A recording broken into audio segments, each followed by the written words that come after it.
There we go.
What a goal! Henri! And it's in! That is one of those special moments.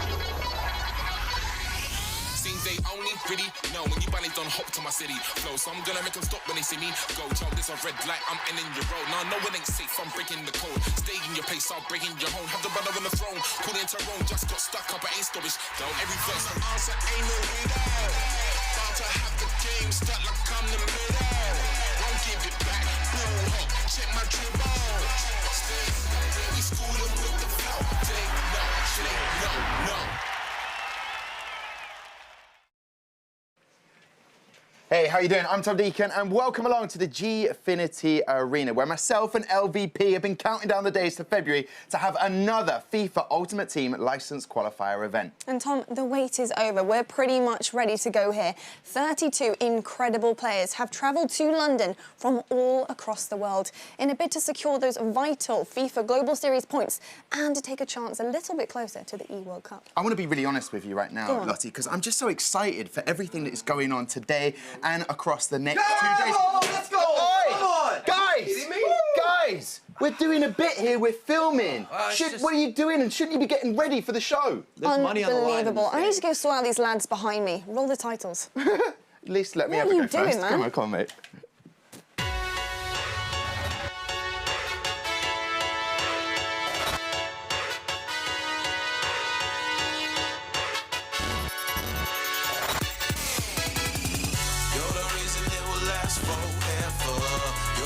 Staring back up in the mirror. There's a special when you stand out from the rest. When you know that you're the best.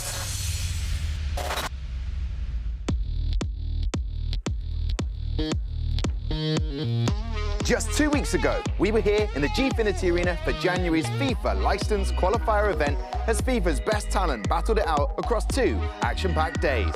Competition was fierce. Elite veterans went toe-to-toe with the game's brightest new stars and brought us incredible moments like these. He can end it here. Eusebio! All the way across. This could be beautiful. Oh, it is a cross. He's done well. He's done so well. Back to Ronaldo on the fit. Oh, it's in. Acrobat again from Messi. Oh my. And oh my word, Lionel Messi, your champion, Nicholas 99 has done it again. So there we are. Right, here we go then. Let's get amongst it for February LQE for FIFA 19 for the Global Series qualifiers. We're now in the arena, and I am joined by none other than Kyle Walker and Chris Tunn. Kyle, we saw some imagery and footage there back from January, the qualifier, where that man, Nicholas, did it again, and obviously breaking that duck for PS4 on the cross console. It was a great event, wasn't it? It was. Just being there, being in this room, the atmosphere, everything was so exciting. It was electric. It was so much fun, and I'm looking forward to doing it again this weekend. Yeah, well, I can't wait to have you on the desk here with me. But, man, he missed it, sadly, but he's back. And obviously, Chris, not only will you be on the desk as well, you'll also be casting. A lot of fun back in December when you were casting. Words like exemplary were being used, and also platform 9 3/4. Are we expecting that today, Chris Tunn? If I get some good FIFA, one might get some of that. That is beautiful. Now, just to let you guys know that we want to keep a countdown before we get to the action. So let's have a 20-minute countdown right now, and that just gives you at home an idea of how long it's going to be before we get into the action, which we are waiting for. But Nicholas, the man to beat, I'm just going to throw it out there for the first question today, gentlemen. Yeah, you would say so. I mean, there's somebody on the Xbox side that would maybe argue that his return to form could happen this week in Tex, of course. But Nicholas absolutely played fantastic in the last LQE. He's the man to beat on PlayStation, at least. I think as well, everyone's going to be trying to beat him, but can they? That's the question. Yeah. He's one of the best in the world. There's a reason why he won here last time back in January, and he's going to be coming to retain that title again. Yeah, now not only have the players been travelling around, so have you, Carl. You were in Bucharest last weekend. I want to talk about that event, what went down, what happened, basically, because this man, Dullen Mike, out of nowhere, he was here previously for January. He walked away with the trophy. Yeah, unbelievable weekend. Time and time again, I kept on interviewing him, and he kept on saying, this is the furthest I've ever been. And every single round we were interviewing, he kept on saying, well, this is the furthest I've ever been. And it was just an unbelievable story. 16 years old, another wonder kid. There were so many things that happened over the weekend, though. MS Dasari wasn't well. He decided to forfeit his last 2 games in the Swiss round, and then obviously went out as well. Tex, the Romanian prince, was knocked out, which which was a shock. Everyone did think he'd go on to win another title in Bucharest. And also, as we just talked about, Dulan Mike, he won 16 years old, and he was brilliant to talk to because you could just tell how excited he was. So it was such a good weekend of FIFA. Do you think it was the lack of fear that he had that really helped him going into this competition? We won't see Dulan Mike this weekend, unfortunately, but that's gonna boost his confidence, and he's gonna grow, isn't he? 100%. I think what we saw with him was there was just no pressure. He was enjoying himself, you saw, and as I said, every time I was interviewing him, he had a massive smile on his face, and he was just so excited about being there. And as he was getting further and further along, you could tell that from his answers. Okay, so Dulan Mike goes through. Is it going to be different? You said it there, the Romanian prince, FT Tex. He's back there. I've seen him. He's setting himself up. Suffering a little bit with flu. There you are, Carl. Look at that. Amazing, amazing, amazing. I think you dropped it 3 times, but it was, wasn't it? Yeah. Chris, did you catch any of the action? I caught a little bit, and you know, to see a youngster come up like that, it's his first event. You just start riding that wave of momentum, and it looked really good for him all the way through, and he's going to be a contender through the rest of the year. It's these young kids coming up 16, 17. Tex is only a young kid. You know, it's these young enigmas who are coming through and beating some of the old guard, and it's interesting to see. These guys have got the experience, and then these kids coming in who never really played on LAN, FIFA, that sort of thing, and they come in and they're just smashing everybody. So it's nice to see somebody different, at least. Indeed. All right, I like that. You're billing it this weekend, the old guard versus the new guard. I like that.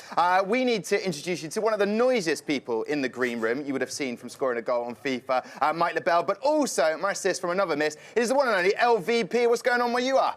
Thank you so much, Deacon. Yeah, I am with the noisiest guy in that green room. What was going on? We were trying to do our intro. Couldn't help yourself, could you, Mike LaBelle? I mean, Mark, he had a lot to say before we got into our game, so it was important, you know. I get it, okay. FIFA brings out all sorts of emotions, I understand. Well, what a better time to go through some of the players that we need to watch out for this weekend. Keep your eyes on this at home. Right, let's start with the PlayStation side. So we've got some interesting players here that from all around the world. Like I said earlier, they've travelled far and wide. So first of all, I'm going to stop here on Mr. Dunn. Some incredible stuff, and he's really bringing it out for Saudi here and representing really well. Why should we watch out for him? It's kind of the return of Mr. Dunn. He's a world champion, and I feel like we wouldn't have the likes of an MS Dossery without someone like Mr. Dunn, who kind of paved the way and motivated a lot of people to play in the competitive scene from Saudi. Amazing stuff. Well, best of luck to him this weekend. Some incredible stuff that we've seen from all of these guys. Now, somebody that we want to watch out for, probably my favourite on the PS4 side right now, who can probably compete with Nicholas because, you know, Peter's been at the top for quite a while now, and it's just about breaking through that barrier. Yeah, and he's kind of the pro's pro. You never hear him talk about anybody negatively. You never see him get out of character. He's not too emotional one way or the other. He's one of the most consistent, if not the most consistent, maybe outside of Nicolas on the PlayStation side. And we've got Dr. Hano, the doctor. He had a little bit of time off. I don't know what maybe he was doing some operations, who knows. But he's going to be motivated. We've seen Germans are really starting to strive late right now. Or maybe not late, but they're doing well at events, and more Germans are qualifying to each event, and I think he wants to be in that same circle. Well, he's going to have to be surgical with all of his wins this weekend. Do you like what I did there? I did. Awesome stuff. Well, there we have our 3 to watch out for right now. So let's see how these guys do throughout the weekend. Shall we move on to Xbox? Yeah, show me what we got. Let's do it. Right. Players to watch for Xbox, guys. Keep your eyes peeled for these. We've got the 2 cross-console games happening. Here we go. A man that I want to talk about here, Abawaza. Now, we haven't heard too much about this guy until 2 weeks ago in London, where he's actually 16th seed, but managed to beat our first seed of the tournament, which was Tex. Incredible stuff, 6-3. We saw him go on then to go through to the playoffs, but unfortunately he fell short to Goal Machine twice, which ultimately led to his, disappearance in the tournament. But incredible stuff from him, and I'm excited to see what he brings this weekend as well. Yeah, it's difficult to kind of pick out who's going to be the next rising star, who's going to break through from getting out of the Swiss to then going to the semis or making the finals. Absolutely. Let's move on to our next contender and see exactly who's going to be on the board. Here we go. Your man, Megabit. Go on. I know you want to talk about it. I was going to say my man, Megabit. So I know that he's motivated to get back onto the big stage. Last time he was here, he felt like he underachieved, even though it was good results for anyone else. But I feel like Megabit has really big expectations, and he wants to be the face of Germany. He doesn't want to just come to events and get out of the Swiss. He wants to be winning events. He wants to play the best, to say that he is the best. And then last, we have PSG Dax. Dax, there we go. See what he can do. I think, we were talking about it earlier. He's really, coming through, knocking on those right doors, but he's not really quite going through them yet. So it's about what he can bring this weekend to show it off. As opposed to knocking on the wrong doors. But yeah, it's all about this mental hurdle, in my opinion, with Dax. He's right there. Ability-wise, not an issue, but it's all about taking those big moments, rising to those occasions. Well, out of the three that we've seen here, who is your personal one to watch? I think Megabit would be the favorite out of these three to go farther. But I do know that he also was saying, Mike, I don't know, like right now the game's shifting a lot. I've been playing well online. Do I want to go more defensive, more attacking? Kind of been in his thoughts. We've had a lot of patches, a lot of adjustments. Well, I'm really excited to see exactly what these guys are going to bring to the table this weekend. And another thing I'm excited about, Mike, is your breakdown board. So I hope we're going to have some incredible stuff from you this weekend too. Thank you so much. We'll catch you later. Tom, it's back over to you. Ah, beautiful stuff. And both of you, your hair is on point, guys. Seriously, beautiful work from you. I am looking forward to the breakdown board at some point, gentlemen. Listen, what is this event having an effect? How does it have an effect for the rest of the year? And this is the breakdown for you guys if you're unsure. 850 points is up for grabs in the Global Series ranking points, which is obviously, as we all know, building towards the eWorld Cup playoffs. So, and it's a lot to play for because those 850 points, if you play in the weekend league, you get 27 wins, there's only 10 points. So this really matters. You want to get as far as you can in the competition to boost your chances of getting to the eWorld Cup playoffs. 100%, just jump in there, sorry, No, Chris. go ahead. Actually, if somebody comes, they've not won one of these and they win it, 850 points is going to put them right towards the top going forward. And if they can win one or two, they're definitely going to make it through there. Even just competing, even just being here, from 17th place to 32nd, you get 110 Global Series ranking points. And again, that's huge. That's like 11 weeks of 27 plus wins on Weekend League. So it's huge just being here. And $8,750 US for the cross-console champ. That's not too bad to look at, is it, Tom? It's not too bad, but you know, I think everybody here is really looking towards those Global Series ranking points. That's really what the most important thing is. Yes, okay, the cash is good. Don't get me wrong. I wouldn't mind $8,750 winning, but at the same time, you know, you look at those ranking points. That's what everybody's here for. Okay, let's look at that Xbox leaderboard for the Global Series ranking points for what we've got up for grabs here. This is what it means to them, and look at that. Let's highlight that. F2 Tex to MS Dasari, and you talked about Bucharest last week, more than 1,000 points in the lead there at the top. But it doesn't really matter, it's just get yourself there, get yourself to show us what you can do when you get to the eWorld Cup playoffs. Definitely, I think time and time again we talk about F2 Tex because look at him, look at the difference there. It's almost double what MS Dasari's got. He's right at the top, and maybe he can add to that. Will he make 5,000 points at some point? I'm guessing he probably will. Yeah. Because he started off the year so well, towards the end of last year, started off so well. Not saying he's had a dip in form, but you're playing that much FIFA, it's a mental game as much as it is the physical of doing it. It's a mental game, but I think potentially something that everyone could be looking towards is maybe, you know, Tex adapted to the game very, very early, and I feel as if the reason that we haven't seen him do as well in these past few is the level has risen. At the start, he had figured it out. He knew what he was doing above everybody else, but now it does seem that everyone's sort of caught up a little bit. I'm just looking to see if he can maybe bring something extra that we have seen from him on the odd occasion. We know how good he can be in attack. His defense is solid as well, don't get me wrong, but I feel like everyone's caught up a bit, and I think we need to see another level from Tex if he wants to win a tournament again this year. Okay, the man to beat at the moment on the PS4 is that guy Nicholas. You look at the Global Series ranking points for him, he's doing a fantastic job at the top. And then Stefano Pino, who was at Bucharest last week, he'll be looking to get more points on the board. But Nicholas doing a great job so far of looking pretty at the top of the table. Yeah, and the difference between PlayStation and Xbox is just first and second. They're much closer here on the PlayStation. Joxan, we've seen him at previous events, but also Stefano Pino, a win here will make him jump towards the top right up there, and I think that's something that he'll be definitely looking to do. I think people obviously want to be there come the end of the year, but also they want to be at the top. They want to show everyone they're the best in the world, and it'll be a fight to see who can do that.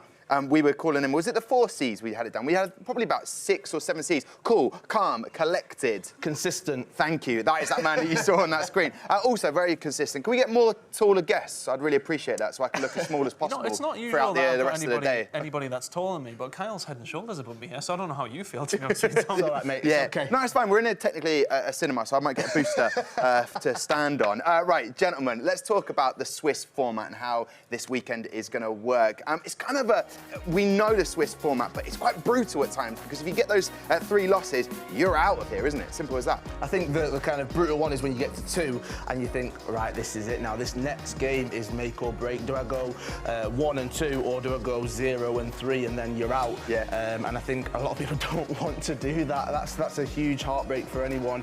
But I think it makes it more and more exciting when you're at that 2 and 0 and you've got to get that next win.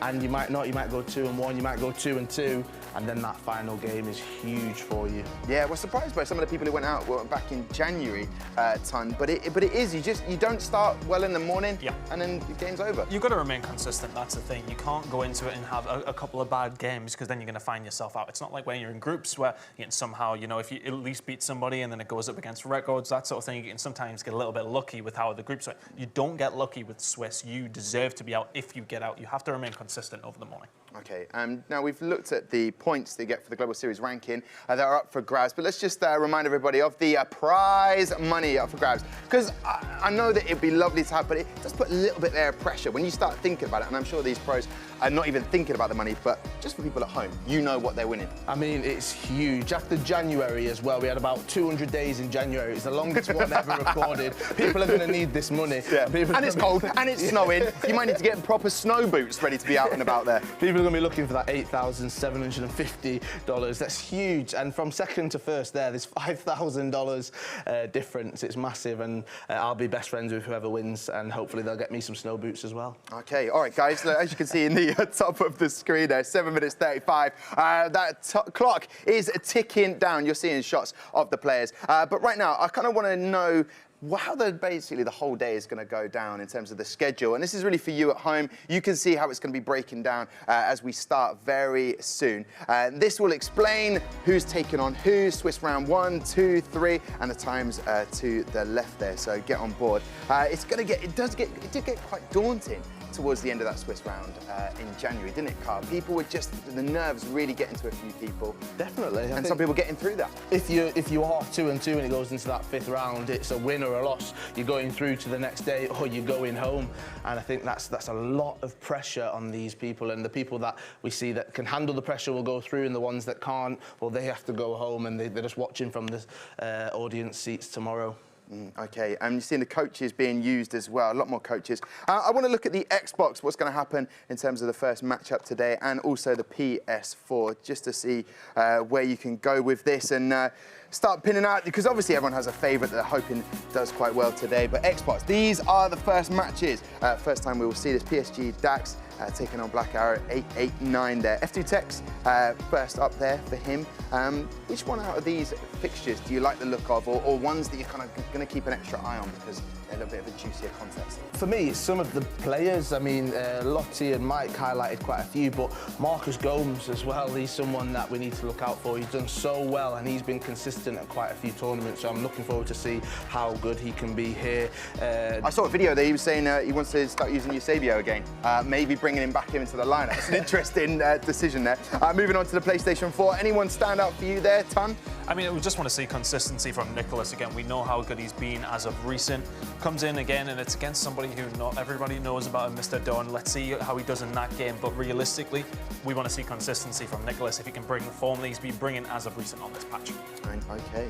And how are you finding the patch, generally, Ton? What, the new one or this one? the new one. We don't need to talk about my FIFA skills. Fair enough.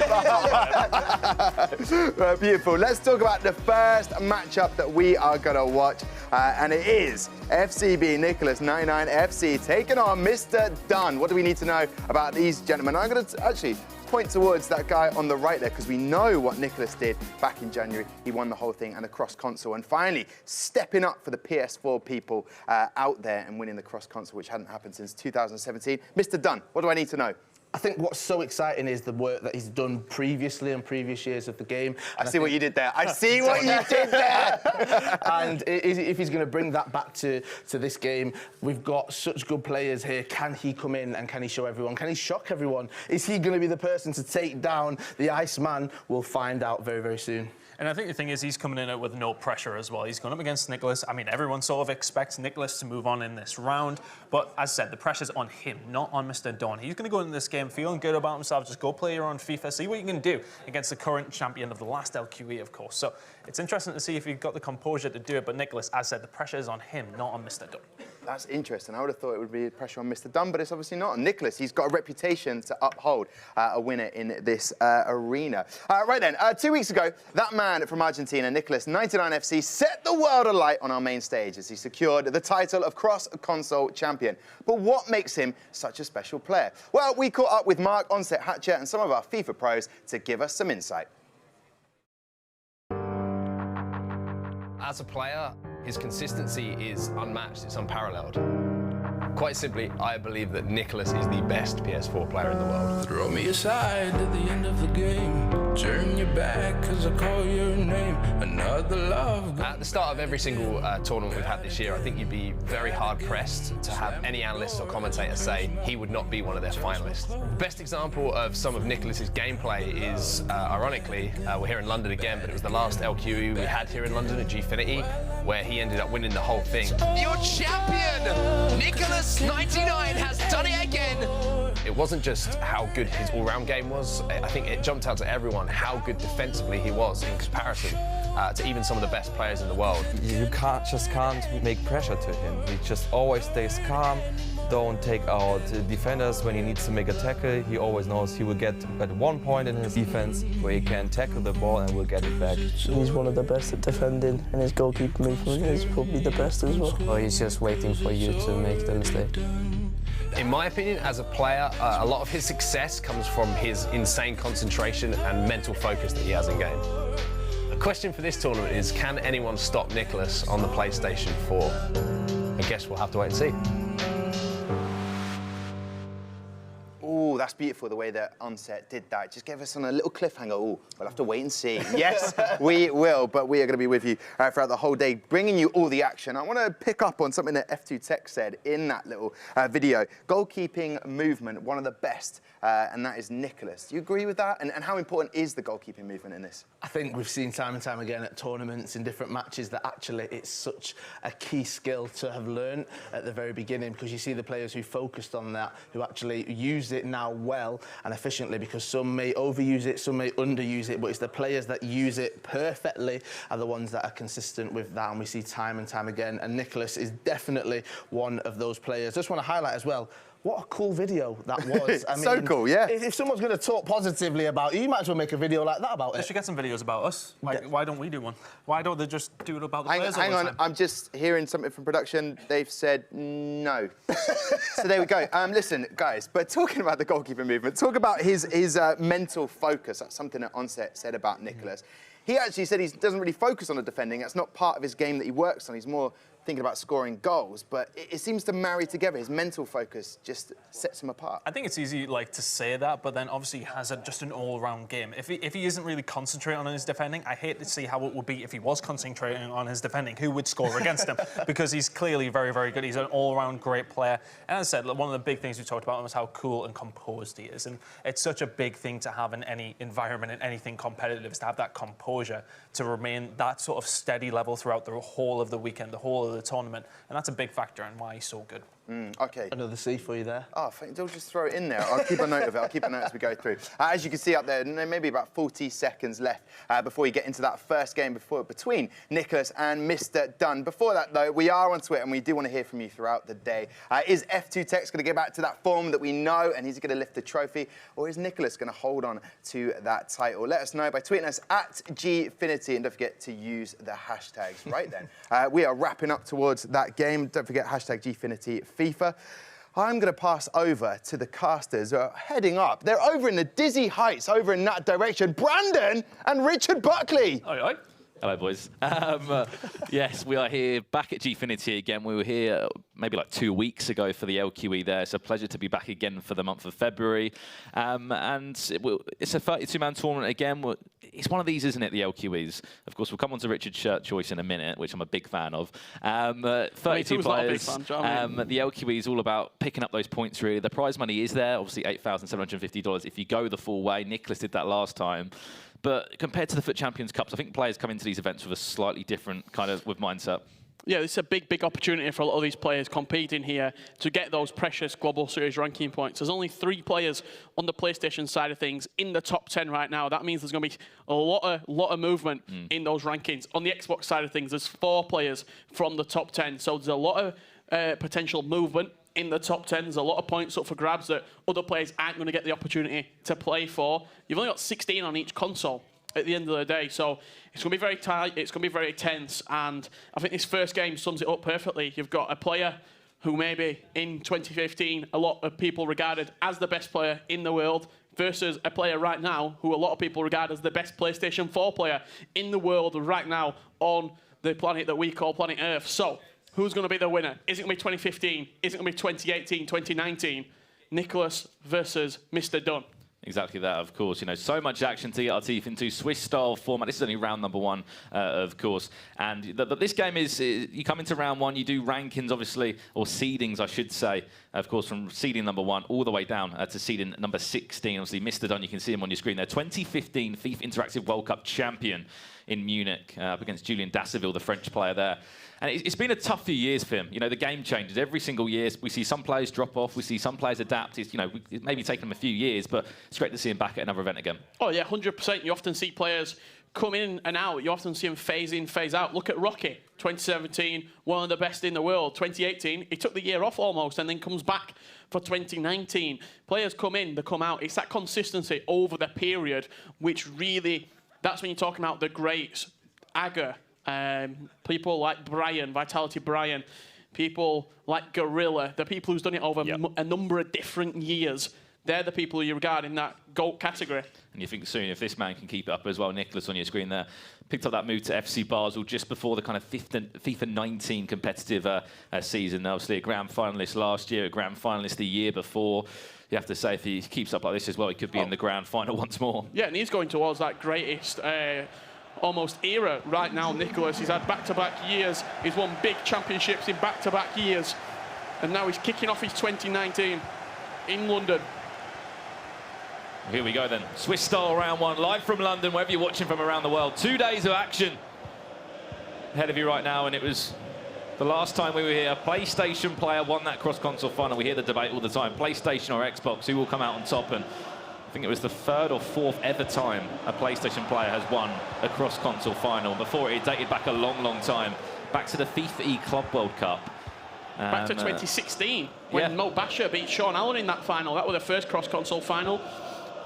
Last week, we obviously saw Dylan Mike with a big cross-console performance. And a massive performance from Hasu as well. Yeah. We said about those PlayStation rankings being so open, and this man actually wasn't at that event last weekend. However, he's going to get the attack on the way now. Great save from David Haya. And I think that would have annoyed him last weekend, Nicholas. He wasn't at that event in Bucharest. However, won that weekend before, got those 850 Global Series ranking points to ensure he can stay at that #1 seed or that #1 spot in the Global Series rankings. Does win himself a corner, though. 2 legs of FIFA, as we know, with Swiss-style. Ball coming in now, and they're going to be collected there, or if not, punched away. Just about a chance to have a breather now for Mr. Dunn. And it's important to say as well, we are playing on the old version of the patch, so the patch that recently came out last Tuesday. This isn't the patch that we're playing on. He's got acres of space here. Cristiano Ronaldo now. Is he going to whip it across? Goes for a fake shot, cuts back inside. This is Kylian Mbappe. A lovely drag back through the legs of Maldini, who just about recovers and can pick up the ball again. But as you mentioned, Richard, the patch, obviously we're playing on that past one now. As we go forward throughout the competitive year, we'll move on to that most updated patch there. And it'll be interesting to see how that affects the game as well, how that affects the meta. Oh, you're going to see huge changes in the way that people are playing. I know Tex, playing right now on the Xbox, hasn't even played a game this week because he knew that this tournament this weekend was going to be on the older version of the patch, so he didn't even want to confuse his ideas. Same with Stefano Pino as well. Spoke to him. I said, if you're looking forward to this new patch, this new update, he said, I haven't played. You know, what is the point of me playing on this new patch? Because you're going to change. Coming up, yeah. Your tactics might change, the way you want to play might change, the formations you use. All those things could really play a difference. Of course, the story for a number of these tournaments recently has been those Team of the Year items, how they've kind of come in and completely changed the meta, the way that a lot of pros are playing now. Here's Ruud Gullit now, though. This is Mr. Dunn. As we said, he is a world champion in his own right. Only 2 world champions from Saudi Arabia. MS Dasari last year in London. And, of course, a few years before that was this man on your screen right now. First event of the year for him. Needs to pick up some points, whoever. He could be 1-0 down here. Messi. That's twice now he's been offside for Nicholas. Yeah, a couple of occasions he's just gone past the final man, has Messi. I'm not sure if that's an offside trap played from Mr. Dunn, potentially squeezing up his back line. If he has, he's done it twice and it's worked well for him. He picks up a yellow card for his troubles. Does line up. You can see, of course, all the players in use for a number of these guys. And that recent announcement, of course, the Saudi Premier League. I'm sure Mr. Dunn will be involved. You see the likes of the Royal, MS Dasari, a country that's so good at competitive FIFA. Spoke to Mr. Dunn earlier and said, you know, there's so much talent out there in the Saudi Arabian scene. Just needs to be spotted over the next few years. Yeah, there's a lot of talent that doesn't even actually make it to events because they don't get that many spots from that region to actually qualify for majors or qualify for LQEs, you'd say. There's a lot of talent over there that actually unfound. We see a lot of them in the events as well. We saw a few of them last weekend. There's 3 players this weekend here. I think Abu Azza is one of those as well. Made it through Swiss style format last time we were in London. It's massive though for Mr. Dunn. Only got 60 Global Series ranking points at the moment. Just getting here as well. If he goes out, we'll pick up 110 of those, which will help him slightly on those Global Series rankings. But yeah, in terms of FIFA 19, this is very much David versus Goliath right now. Top of the pile versus Mr. Dunn, he's the lowest ranking coming into this tournament. Very low down in the rankings, in the 200s. Well, last time in London, obviously, when Nicholas went and won that, he went 3-0 on Swiss style format. It was a really good day one from him, and of course, an even better day two as he won the whole tournament. But Mr. Dunn's holding his own at the moment. Lovely ball down the line. Now, this is going to be Neymar. Just a drag back there, just pulls away just about from Ramos. Ramos will recover and somehow actually wins himself a goal kick in the end for Neuer to take that. But obviously, no team of the year, David De Gea in goal. Instead, he's gone for Neuer as Nicholas. Yeah, interesting to pick Neuer. I imagine it's the Champions League Neuer, the 91. In goal, if you put a basic chem style on him, pretty much maxes out at 99 across the board. Another chance for Mr. Dunn, this time down the other flank. Oh, he's done so well to get away from Maldini there. Lovely bit of skill as well. Oh, no, it was nearly perfect. Nearly fell to the path of R9 Ronaldo there. Yeah, that was fantastic to get into that. Just into that gap. The lovely ball rolled down the line. And then the roulette spin. Lovely exchange of skill moves there, but he's not going to get a chance like that again. Interesting to see Ronaldo out so wide as well. Playing into the back post cross, if you're able to hit that cross and stick it at the back post, so you've got Ronaldo against a Cancelo or a Kyle Walker or a Marcelo. The attacking player is going to win that pretty much 9 times out of 10. He's much more effective out wide against the fullback than he is against the centre-back in Maldini, Ramos, Varane, Rio Ferdinand, etc. Of course, Cancelo had to stop Mbappe there. Free kick now from distance. This is Nicholas on your screen now. To be R9 that runs over it, plays short. Hullet tried to play to Cristiano Ronaldo, who's going to actually lose out. Whoever somehow picks possession up does Nicholas. Still 0-0 between these two. Probably expect a few more goals. However, that hasn't delivered that yet. Still another leg of FIFA to play as well. Yeah, plenty of time left in this game for both of these players to make an impact on it. But if you thought this was going to be a whitewash for Nicholas. It's always a weird one, though, Swiss style round one. Because the great thing about Swiss style, you heard Chris Dunn talk about it, if you go out in Swiss style format, you just simply haven't been good enough. You can't blame the bracket, you can't blame anything about the tournament. Swiss style round one as well is the only round that's actually seeded. So every other round from then you're playing against someone with the same ranking as you. The first round it's number 1 versus number 16, or in the majors, number 1 versus number 32. And of course you go through, you play 2 versus 31, etc., etc. Well, there we go. Half-time between the two, and it really hasn't been too much to talk about. It's been more of a chess match more than anything. We can see the stats half-time, and I've got a slight feeling that maybe Mr. Dunze actually had a few more chances than Nicholas there. Yeah, I'd say slightly edged it. Has the Saudi Arabian at half-time. You see there, more possession. He had that nice little run down the line with the roulette spin. We're going to see a formation change as well from him into a 4-2-2. Nicholas on your screen right now. Seems like he's kind of matched the way that Nicholas is playing as Mr. Dunn there to only ensure he had one shot. It was one shot on target. Mr. Dunn was so close to scoring that. And of course, we want to hear from you guys throughout today with that hashtag Gfinity FIFA. Let us know your favourites to win the tournament, who you're supporting. Of course, we want to know from you guys. Dominating possession as well, Mr. Dunn at half-time, 61%.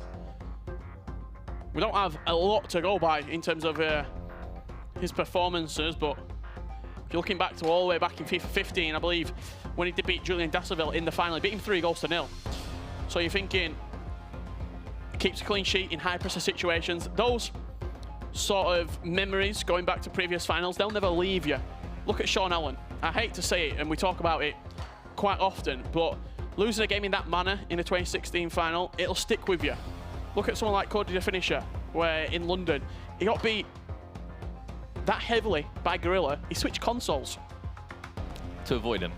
To avoid playing him again. These sort of memories, they'll stick with you throughout your playing career. And it's funny you said about Mr. Dunn winning that tournament, or winning the final three. It was actually the exact same for Mr. Sari against Stefano Pina last year. But however, we are still months away, tournaments away from this year's grand final, where we'll see a new world champion crowned, wherever that's going to be hosted. We've still got playoffs, we've still got many more FUT Champs Cups to the back post. This is a golden opportunity, and he's going to take it. I asked, why is Cristiano Ronaldo playing that on that left-hand side? You said it, Richard. That back post there, the back post cross, if you can find it. And I have no idea where Cancelo is there. He's got acres of room, has Ronaldo. Just a dink into the back post. He got suckered into the ball. Did Cancelo, and Ronaldo on his left foot slams it home. Nothing fancy about the finish either. Just a simple volley into the back of the net. And maybe that's how the script was supposed to go if you're an FC Basel or Nicholas fan there. Never shows any emotion, Nicholas. I think we got a smile at most when he won the competition a few weeks ago. Yeah, the most emotion I think we saw for him was at the playoffs. Yeah. When he won the playoffs. Kind of just sunk into him like, okay, maybe just a release of tension. Maybe I am good at this game. As he said, currently sits top of the pile on PlayStation, the best ranked PlayStation player of FIFA 19. Mr. Dunn, though, he's changing that script. 1-0 up in this game. Cristiano Ronaldo with that goal. Still got another leg, though, of course, an aggregate scoreline that goes across. Both legs there. Oh, he saw the idea they wanted to play out to Neymar if he could, but it was blocked originally. Just looking back to that chance, you can see Cancelo on the top of your screen now. He's kind of just out of position slightly.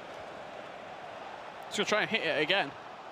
Found Ronaldo at that back post, but Neymar just right into a little bit of a cul-de-sac there, and he's playing back, playing safe. The thing is, though, Mr. Dunn, he'll happily leave this game at 1-0.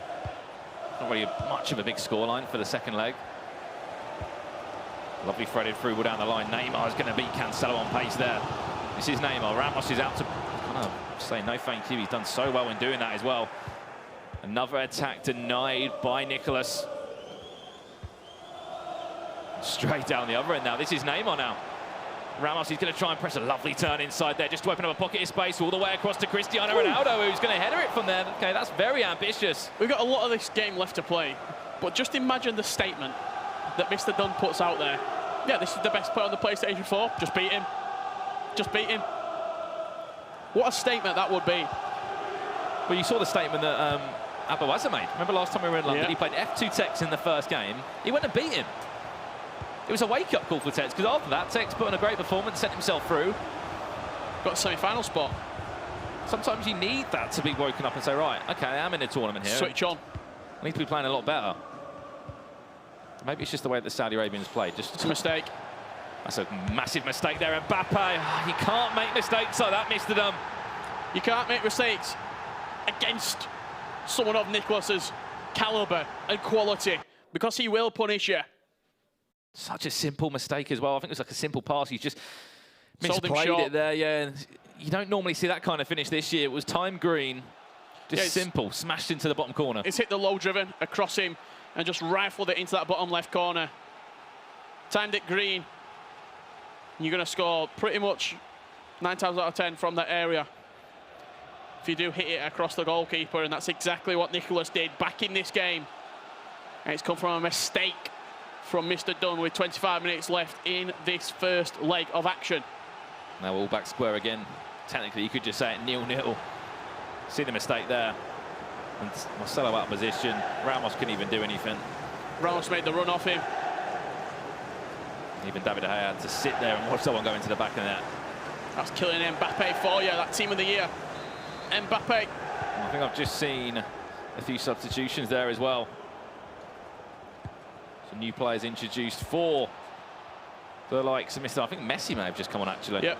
It's a brand new, fresh Messi there, team of the year Messi in midfield. And if you notice where he is as well, he'll be waiting to kind of lurk around the edge of that box. Maybe pull out a finesse if he needs to. Messi can also jump and head the ball as well. 94 jumping, 98 heading accuracy that team of the year Messi does have, so he can leap. Alongside the likes of Mbappe that we saw last weekend, leaping above the rest all the time. 20 minutes left in this one. Still another leg of action to follow, though. So contested is this game. Lovely ball down the line. This is Mr. Dunn, the attack once again. He's going to look across the goal. Oh, no, Maldini said no. I think that was Messi that leapt up as well. If that was Cristiano Ronaldo, he's got that 6 more jumping stat. Straight down the other way. This could be painful now. Mbappe, same finish, same area, same goal for Nicolas. Same result for Nicolas. Very counter-attacking style. Played the ball over the top for Mbappe. Probably a 30-yard lob-through ball for the Frenchman. He makes no mistake once again. Low and hard into that bottom left corner. And Mbappe doing the business in the business end of this game. You look back to that chance, you think if that was Cristiano Ronaldo, maybe there could have been a slight percentage chance that he could have leapt up. Maybe a little bit higher than Maldini. Would have at least been on target. But you can't dwell on that anymore. The counter-attack. It's not even for Nicolas. He doesn't really care how it goes into the back of the net. Just a lob ball over the line. You can see it again. He's trying to pull it off Marcelo there. He's just out of position again. He's got Mbappe running off him every single time. What a turnaround this has been. Ball across the box now. No, that's going to be headed away. From 1-0 down to 2-1 up. Kanté.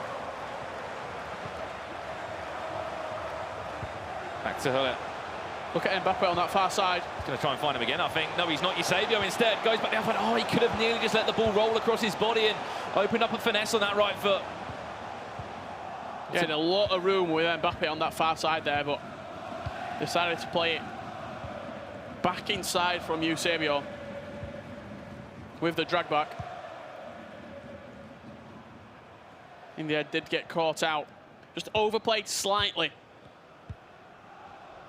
Well, it is an aggregate scoreline, as we know, so if you can keep it at 2-1, still a very low-scoring game. Even 3-1, there's a lot of time, a lot of FIFA left to be played to get back into this game. We've seen huge miracle comebacks. 4 goals, 5 goals. If we can get an equaliser, that would be even better. Back Goes post. all the way across. Oh, no, Ronaldo was there actually on this occasion. This attack isn't over yet, though. Ronaldo's going to hit that one. Back to goal. I think if anything, it was a kind of lofted through ball, some sort of chip over the defensive head there, but didn't work for him. Ramos will make that block and just play it straight back into the path of Ronaldo. Overlapping run. It's going to be Eusebio now. This could be even worse now for Mr. Dunn. Quick attacking play. And it's going to be a free kick in a very dangerous area. You might be right on that as well, Richard. Could it be an early day for Cancelo? Will he get a warning? And he will be down to 10 men for the last few minutes, Mr. Dunn. Cancelo goes into the book for a second time, just bundling over his man on the edge of the box. That will not play any implication into the next leg. He won't get a free match ban. You can just slot back into the team in the second leg there. But this will be interesting to see where, for Nicolas, where has Mr. Dunn made that change? Because he's only going to have, obviously, 10 players on the pitch now. We might actually see him just compare the formations. I'd imagine you just put Ramos over to right back and then bring Vieira back into CDM. Well, it's a free kick to come now. Probably one of the last attacks of the game. Nicolas still has that slight advantage. If he plays it short, he's going to have a good opportunity to work that extra man as well. Van Dijk's just been brought on. You can see him there. Played short. Going to go to Marcelo. Tries to play back across again. Neymar's not going to lock onto that one.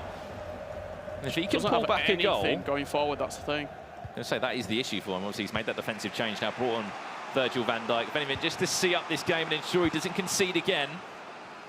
But then going forward, you lose an extra man there as well.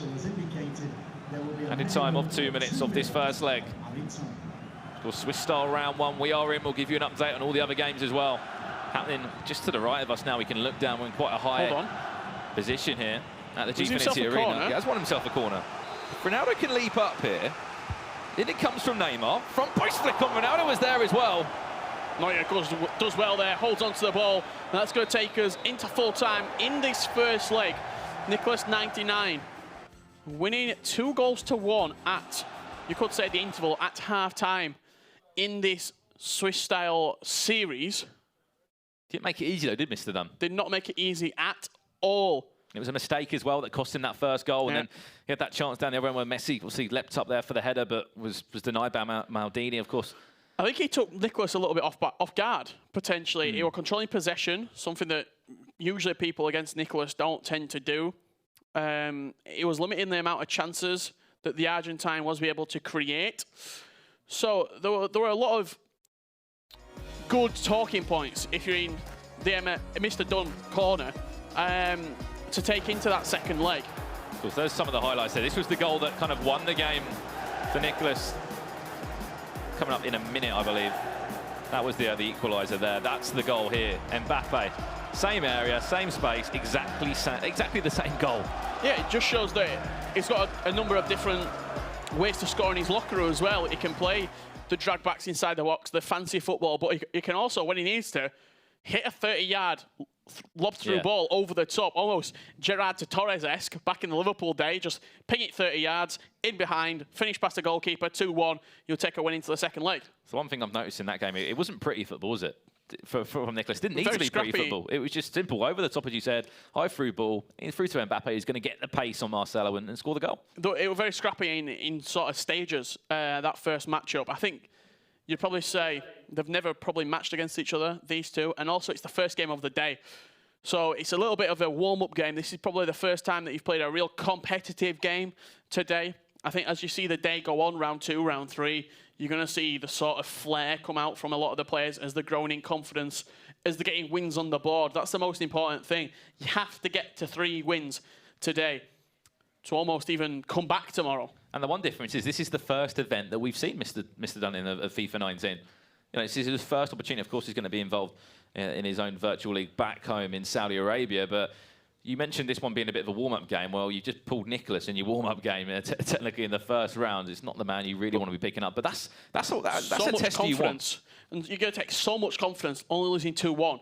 When you've seen him beat people 8-2, 9-1 before, you've seen him obliterate people in the first round of fixtures, and you've only lost 2-1 in the first leg. Granted, there's another 90 minutes of FIFA left to play. There's another 12 minutes of action to come. It could end up 6-7-1. However, I don't see it ending like that. I think it's going to continue to be quite a cagey, contested affair. And I think he's going to give Nicholas a real run for his money. Imagine Nicholas goes 0-1. That player who has also gone 0-1 on the PlayStation side of things, they're going to be thinking, out of all the games I could have drawn, I've drawn Nicholas at 0-1. And then you look at it going 0-2, and then you're in a panic, or we might have seen one of the best remarkable turnarounds. Obviously, we saw some players go 0-2, aka obviously not winning a game, losing 2. If you're in a kind of elimination match every single game from that Nicholas moment on. Razek last week in Bucharest went 0-2, I believe, and then won every single game from then on. I'm thinking back to the playoffs, Aero. He was 0-3. He then went 4-3, and then went on to get a place in the grand finals itself. So these miracle stories, they do happen. However, the question is, will it happen for one of these two players? And for me, I think the one thing that we saw from Mr. Dunn was obviously try to kind of keep the possession, had 61% possession at half-time in that first game. Loved playing down the flanks as well. Every single time we'd look for Cristiano Ronaldo down that left-hand side and just tried to make it difficult for Nicholas. I think the best thing for him to do if he goes 1-0 up, gets the game at 2-2 on aggregate, one goal will just change everything. Important to point out as well, some of the players have brought coaches with them. Just looking out now, I can see Basel, they've got their coach here. I can see, I think that's #Harry stood behind Tex. I can see Footwiz Tom in behind Marco as well. You've got that ability to have that second voice, to have that almost voice of reason behind you in these high-pressure matches. Well, here we go then, second leg between the two. Mr. Dunn from left to right. If you don't know who Mr. Dunn is, and you've been following competitive for a long, long time, you should know this guy, 2015 world champion. And if you're new to competitive FIFA, I'm sure you'll know who Nicholas is as well. They call him the Iceman. The Argentine was the winner here at the last LQE. This could be an early start off the bar. That would have been an opening 5 in-game minutes here. Mr. Dunn there. What a chance that was of Cristiano Ronaldo. Mr. Dunn is not done with Nicholas right now. Well, what did we see last time? Counter-attack. Counter-attack again. Messi. Going to look for that left foot probably, if not, just try and whip it into the box. Played in. Ah, there, Ruud Gullit matched it. Attack Nova yet, crossed all the way. Ooh, headed there, away by Ramos. End-to-end FIFA, this is. Frantic opening 7 minutes here in this second leg of the first round of Swiss. Mbappe again. Just a heavy touch for him, but what a chance that was down the other end, Richard, for Cristiano Ronaldo. He leapt above the rest, hit the bar. What a start that would have been as well for Mr. Dunn. This game is far from over. 2-2 on aggregate. That would have been such a good start for him. I think the key thing here is that we know Nicholas can counter-attack well. Keep the ball for Mr. Dunn. Try and play down those flanks again, and he's going to look for the cross. That seems to be his real plan A right now. Get it out wide, get those crosses into the box, let R9, let CR7, let Mbappe have a good run at the ball and try and get up above those defenders. Just seems like defensively, every single time there's a through ball played, the likes of Mbappe, the likes of Messi are winning that battle. Not really messing about, is Nicholas. If he needs to power shot, he can just smash it. They're the ones making the runs in behind for Nicholas. That's where a lot of that room is. In behind the back four, that's another mistake. Is he going to be punished for it? Well, he might be. Going to give away a foul, though. He's given away a few fouls. He's been quite aggressive in his tackling. He's squeezing the ball down quickly. That's Gullit going into the book this game. He got a red card in the last game. Just needs to be careful, doesn't he, Richard? You saw him there make a few mistakes. He's going to get another free kick from Messi. We never see a direct free kick. I think he's lining it up. If you've got Messi, the free kick stats that this man's got, why not? Go and have a shot. He's not. Played it short to Messi, to Ronaldo. Messi again. Is he going to have a shot? No, he's not. He's going to give it to R9. That was time. Every single shot, time green, time to perfection. Played in. Look for the finesse. Going to be a gift. What a save. What a save. That was a gift of a goal. It went in, but what a save. What a hand from David De Gea. Played in. Cristiano Ronaldo, not this time. Through the hands of David De Gea. He put Gullit on the corner originally to get that better delivery into the box. Ronaldo doing what Ronaldo does, leaping up inside the box, heading it past the goalkeeper. Got 99 jumping for a reason. I think Mbappe was just waving a hand at that as well to try and do anything he could. But if that wasn't a warning sign from the first shot that stung the hands of David De Gea, that one didn't even come close to his hands. 3-1 up on aggregate is Nicholas. And now 2 goals are needed, Richard, for Mr. Dunn. Just think the complexion of this game could have changed completely if that first chance would have gone in. So now he's chasing it. He's 2-0 down. He's going to have to come out more aggressive. He's going to have to play much quicker and more direct, and that could play into the hands of Nicholas with this counter-attack almost style that he's had to take in this game. Ball's in behind. Of course, as we know, there's risks that will follow with that. When he comes out and plays that, you can see every single time that Nicholas is on the ball. We'll point out again when he's in possession and he's running forward with that midfield. You can see the runs his forwards are making every single time. As I mentioned, the likes of R9, Cristiano Ronaldo. Needs a goal back though, Mr. Dunn. 1-0 down in this game. 3-1 on aggregate, we have to say. He's chasing the game right now. And Nicholas is so good at defending. He throws everyone behind the ball if he needs to.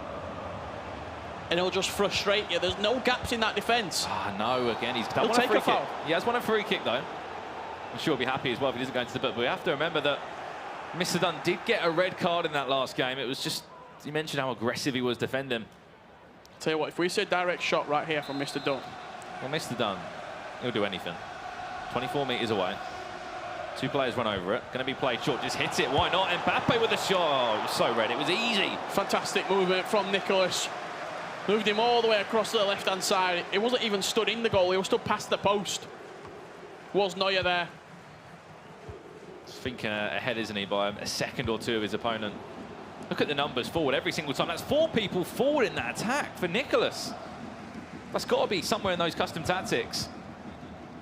What he's looking to do every time he goes forward. Now they're all set back in position.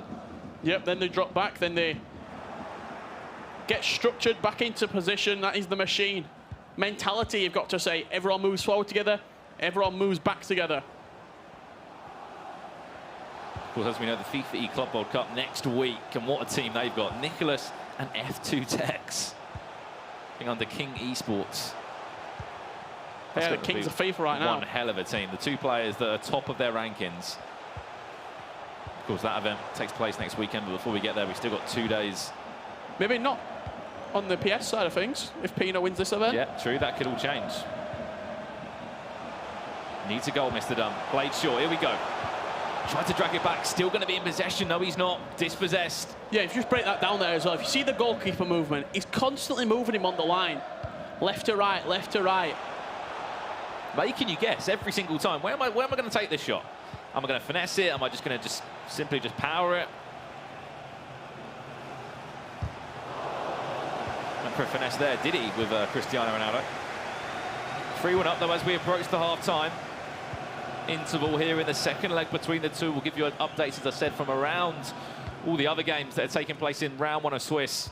5 rounds we'll be playing today on stream. Of course, we'll break down round 5 into 2 separate sections so we can see all the upsets, the people that have, as we said, mentioned potentially the 0-2 to 3-2 comeback. And for some players, they'll get to go home by that time.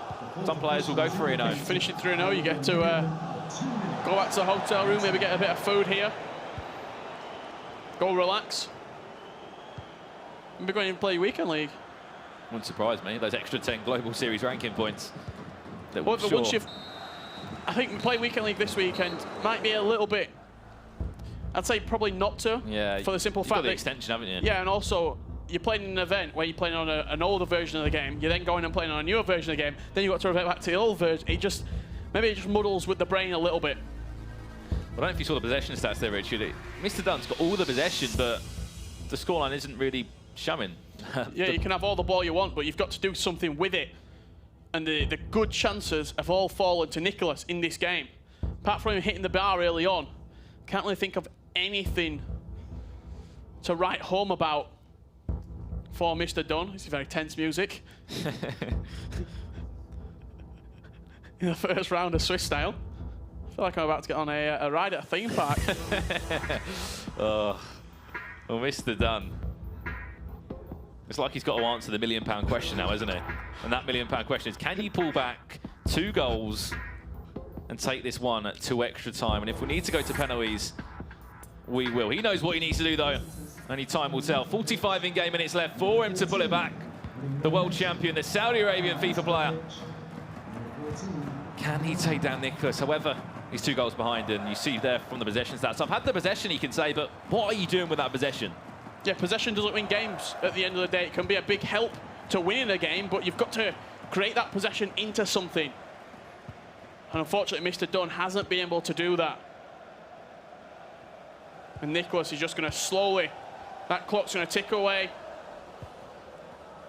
Do what Nicholas does. I seem to remember him versus Lev Vinken a couple of weeks ago here at the Gfinity Arena for the LQE, and it was such a masterclass from Nicholas. He just, I think it was this scoreline, in fact, and just ticked away the game. Just kept the ball, moved it left to right, looked to go forward if there was nothing on. Doesn't matter. Come back, keep the ball. And in the end, when Lev did go forward, he was rushing his chances because he knew that time was against him. He didn't have the luxury of keeping the ball and manufacturing a 99-95% chance. He's in possession now. He loves playing down those flanks, as we said. Looking for those threaded through balls with the likes of Ronaldo making their run out on the left-hand side. You can see he's made that run back into the centre of the field now. As Hullet holds possession. Decides where he wants to go. They're going to go to Vieira instead. And you can see, I don't know why, every single time the wide players are just coming inside. Just look how good that defensive is. He's got so many men behind the ball. He can press as soon as it comes near his box. It's a masterclass in defending right now from Nicholas. Like the ball came back to him. He's like, right, we're going to reset this. Go straight back to the goalkeeper. And we'll calm down and try and rebuild again. 3-1 up, Izzy. Look at the chances. Play inside. Mbappe, to the back post nearly. When Neymar was lurking and was probably in a golden position to score and put him 4-1 up. And that, you have to say, would be job done. That first leg of Swiss. Played all the way out to Marcelo now. Just about kept in by Cristiano Ronaldo. can see, just look at the lines of defence there. You often, in football terms, to break down each line, the midfield, the defensive line, there's no room. Yeah, he's pressing with his attacking players. Look, Mbappe is still, now he's got Ramos and he's forcing him out wide. But I wouldn't be surprised to see him switch back to Mbappe as this ball goes backwards. When you're playing against a player like this who will not give you any time in the world, play it. There's Cristiano Ronaldo. Is he onside? Yes, he is. Drag back, try to open up pocket of space, and he will. Somehow it's just gone in the smallest of margins there. I think he didn't even have any room to work with. Yeah, Ronaldo squeezes it into that near post. Couple of changes here coming out from Nicolas. Eusebio coming on, and Kante. Kante for that fresh legs in the defensive aspect to squeeze the ball as soon as you can. But even with that chance, he had no time. If he had 1 second more, he would have been tackled. Yep. You see the press, we'll see it again on the replay if we show it. Must have done might just want to just switch that and get straight into to the centre and ensure he's got, what, 25 in-game minutes left to try and pull this back. Nicolas not happy with something there, I believe. Just turn around to the admin there. 4-2-3-1 though for Nicolas. The standard kind of competitive formation, it seems, at this moment in time. You can see the tweets coming in as well. My assassin, Iceman at Nicolas, and all the fans as well. Of course, let us know, #Gfinity FIFA, your favourite players, who you want to see, of course, do well this weekend, who you're following, who you're supporting. We've got a great view from up here, Brandon. We can see all the games, all the players participating. It looks like some of the games have finished at this stage. You can see speaking about them there. You can see, obviously, the likes of Janos recently just signed to Infinity Esports, I believe. Then he's actually talking to Painter, who's just joined Rebel FC as well. Loads of transfers at this moment in the competitive scene. Yeah, that is what you can see there. And it seems like Nicolas just having a little bit of a chat to one of the admins. And we are ready to get this game back underway. You see the goal here from Mr. Dunn. Squeezed it in that near post. Just got past Maldini as well. Just pushed him out of the way. Yeah, I thought the drag back was actually a little... I thought he was going to get tackled on the drag back. There's a couple of changes as well coming out from Nicolas, Eusebio and Kante. If you are just joining us, this is the first game of the day. Strap yourself in for a great day of FIFA action. Nicolas looking to respond straight away as well. 20 minutes left for Mr. Dunn. The question is, he's been away for a while, but has he still got the capability? Spoke to Molo, as I said, he said the key thing for me is just getting some LAN experience under my belt again. Getting the feeling of competing at an event, because everybody knows in any sport the biggest thing is competing from the comforts of your own home to an arena. So different. And so underrated. Yeah. Having that experience, even if you go 0-3 in a tournament, you're flying out there, you're competing with other players, you're chatting with other players, you're experiencing the lights and the cameras and people scrutinising what you're doing. How to manage your game, there's little extra skills that players would have learnt, the likes of Nicolas that have been to all the tournaments. You don't often see Nicolas mix with many players at these events. Stefano Pina as well. Just simple, prepare well, eat well, when it's competition time. That's when you switch on. You let your actions do the talking. Can Mr. Dunn follow that lead? If he gets a goal, we could go to extra time, and this will be a fantastic round one of Swiss. He's building into that attack, though. You're probably thinking, oh, why is he not going full? Why is he not trying to attack here? You can't just go attacking against Nicolas. You will just get outplayed. Messi, can he play across? Cristiano Ronaldo? No! Oh, wow! He has! I think it was the 4th minute in the first game. Or in this leg, I should say. Ronaldo leapt up, he hit the bar. And if that was a warning, he's just conceded to a Ronaldo header there. 3-3 on aggregate.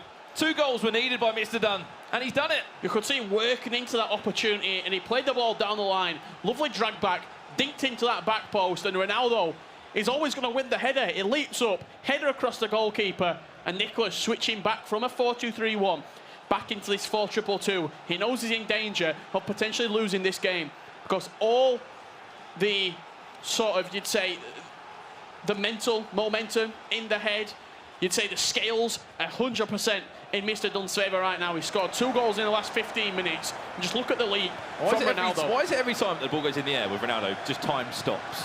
Yeah. Like, it just feels like time stops when the ball is crossing to Ronaldo because he can just leap so high. He's got the 99 jump in, the 99 finisher. This guy he's just so good, and that team of the FIM has helped him so much more. You can see the stats between the two there. The possession is not been good for Nicholas. We were saying possession doesn't really matter.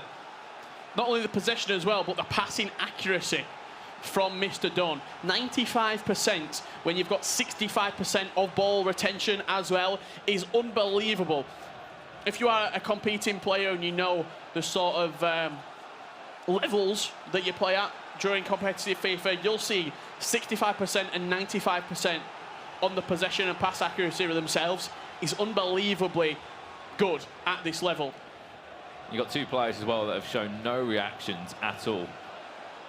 Ice cold in their emotions. And what a turn on this could be. This could be a huge statement for me. If Mr. Dunn goes and turns this game round, this will be a huge statement for him to say, right, I've been away for a little bit, but I am back.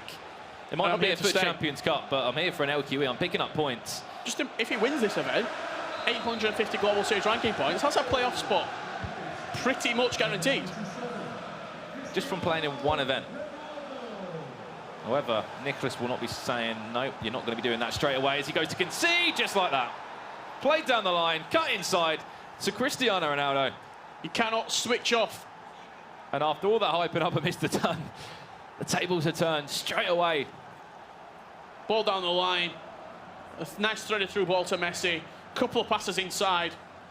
Ronaldo finishes past the goalkeeper. Cancelo had to come across as well, but then he could have played one more if he had to. It was a real tough one. The whole defensive four just shifted all the way over. And now straight back into the team management again, changing up again, changed it back to how he had it. Now he's in a leading position again. He's actually changed it.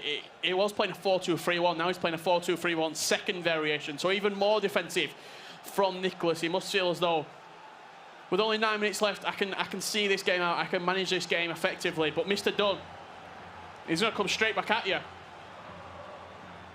You better believe it. After looking after the possession so well and getting those stats as we know. Here we go then. Will there be a reply? Or has he left it too late, Mr. Dunn? He was 2 goals down after about 10 in-game minutes to make him 2-1, to make him 2-0 down in aggregate, I should say, at 3-1 to Nicholas. Pulled back 2 goals over the course of about 60 in-game minutes and concedes straight away there.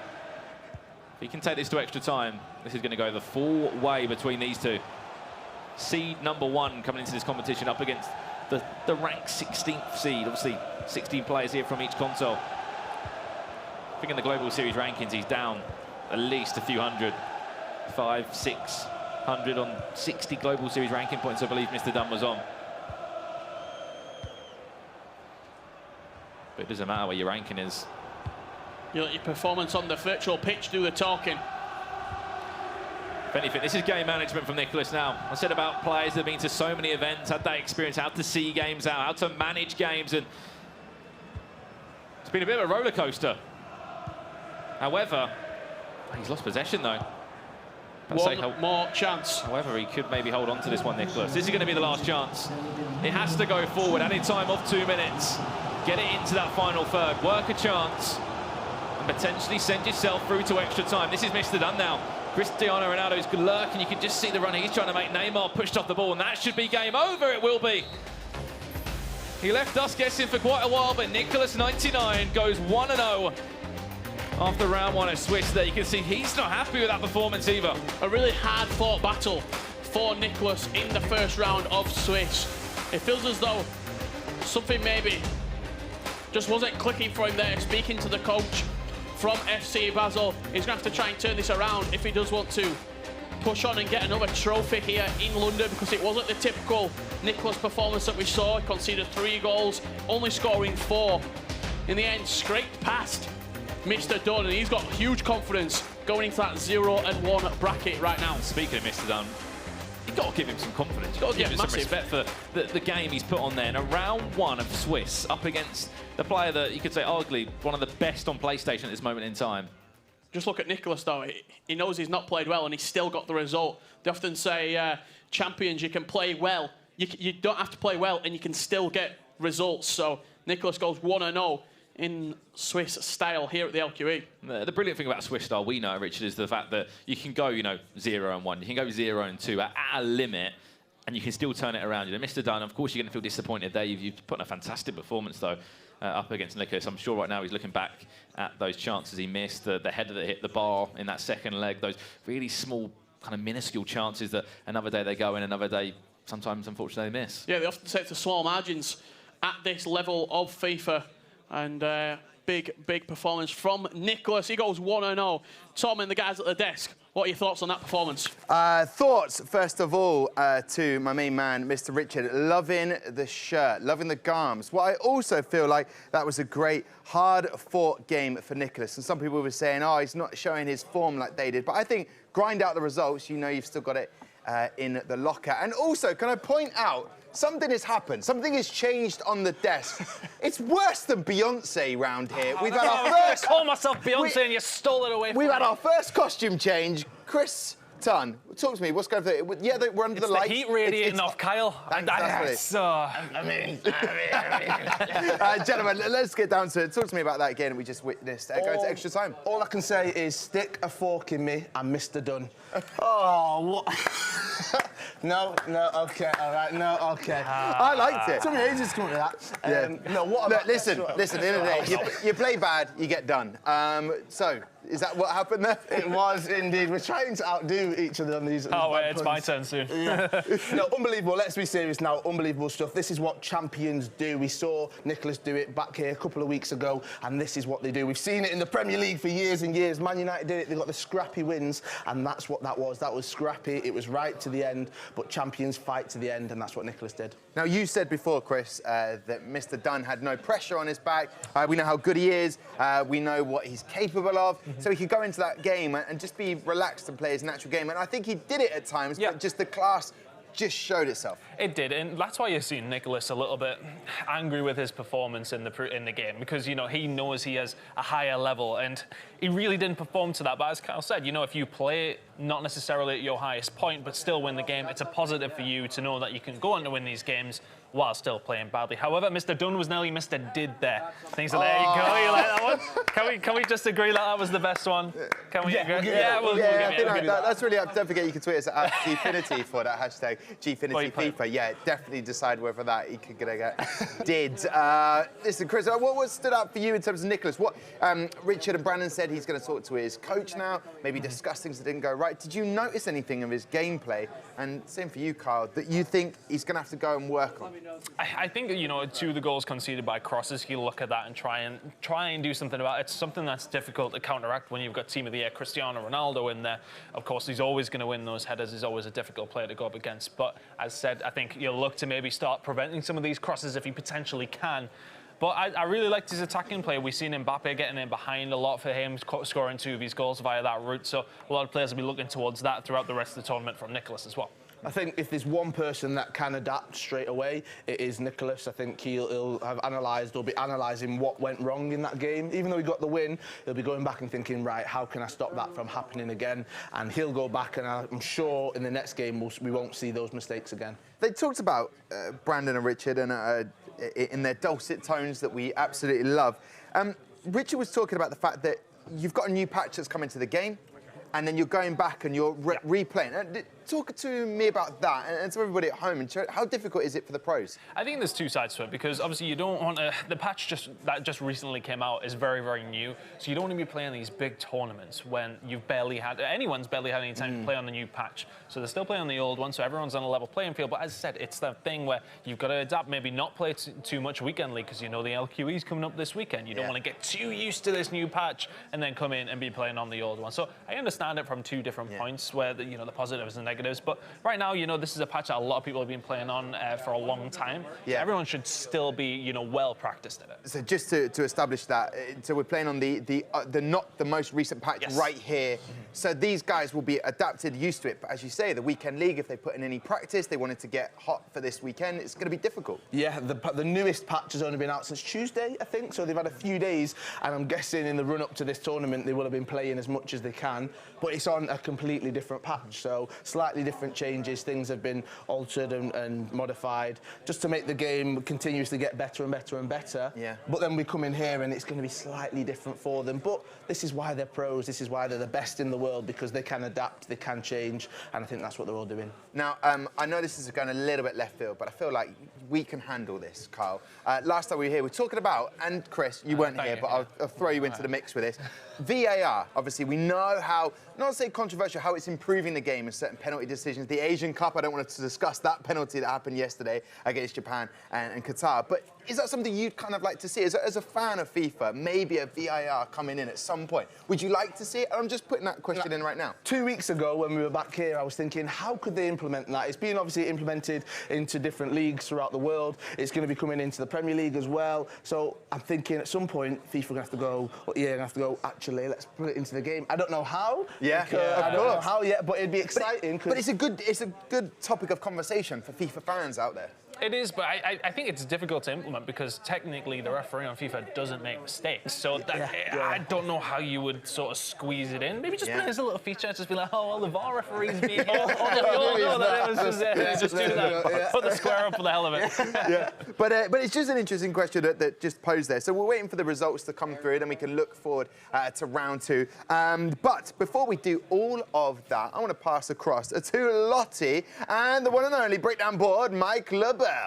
Thank you so much. I thought you were going to call him the breakdown board boy then. I think that could be a new little title for you there, Mike. We've gotten some different nicknames going down. We got MLB happening over there. We got Mike the Breakdown King, maybe. I don't know. We'll see. You've really that's what I heard Kyle say earlier. It's not me. Fine, we'll go with King. I'll give it to you, man. Mike, obviously, we just watched there Nicholas and Mr. Dunn. For me, guys, gents, it's going to be Mr. Do More because I think he needed a little bit extra. He came in at the end there and really gave it his all, but it just unlucky for him, just didn't pull it off. I was impressed, actually, with both opponents there. Obviously, Nicholas just won the last event here. And I thought Mr. Dunn looked pretty confident for the majority of the match. He made one crucial mistake, which cost him the lead and cost him that controlling game plan that he had where he was trying to outpossess Nicholas. And that's what we're going to look at here because a lot of people think that professional players don't make mistakes. And I want to talk about limiting mistakes and also give an example of what's happening in this play and why it ends up being a mistake. It's good pressure play from Nicholas, but what happens is Mr. Dunn gets caught between two minds. Does he want to go to Marcelo here, or does he want to make a forward pass? And because he's kind of caught in between making that choice or not making that choice, it ends up being an error pass, and it allows Nicholas to get right into the match, or get right back into the match. It's a gift. I mean, we're past Christmas time, but this is an absolute gift at this competitive level, and I wanted to showcase that we're just not perfect. Because a lot of times people think, I can never be a pro, I can never do this, these guys never make mistakes, they have amazing teams, and it's like, that's not always the case. It's just about being able to capitalize and limit those mistakes to the best of your ability. Exactly, and I just want to quickly ask you, Mike, as well. Towards the end of the game there, Mr. Dunn really did capitalise on those mistakes. Nicholas, he's going to have to be a little bit more cautious going through the rest of the tournament because I know that some of the other players are really hungry for this win. We've got some vital points on the line here as well this weekend. Now, he's going to have to vamp it up a little bit, not get too comfortable. He's got the lead, but throughout the rest of the game, do you think it is a potential thing for some of these pro players who are getting ahead early on and then just to take a little bit of a seat back when really they should just keep going? Well, it's all about those small margins. So I think this is a good warm-up game for both players. I think Nicholas was able to squeeze out the result, which is what Nicholas does. And then for Mr. Dunn as well, he can take that and be like, all right, that was versus the best player arguably on the PlayStation right now, and I could have won that game. I made a comeback, and I out-controlled him for a lot of the match. Maybe didn't create more opportunities, but in terms of possession play, structuring, and also his offside trap, which we're not seeing a lot of competitor players do, and I thought that Mr. Dunn did a good job with the offside trap. Well, to be fair, Mike, after that, yeah, breakdown board king. We'll go with it. Thomas, back to you. What we got next? Breakdown board king. Like it. Will it stick? Only time will tell. Right then, Mike LeBell, thank you very much for breaking things down for us. Let's have a look at the results for the PlayStation 4. And as you can see there, FCB Nicholas off to a flyer, 4-3. Mr. Dunn there. Right then, moving on to Pinar as well, 4-3. Those are the PlayStation 4 results of round 1 in the Swiss stage.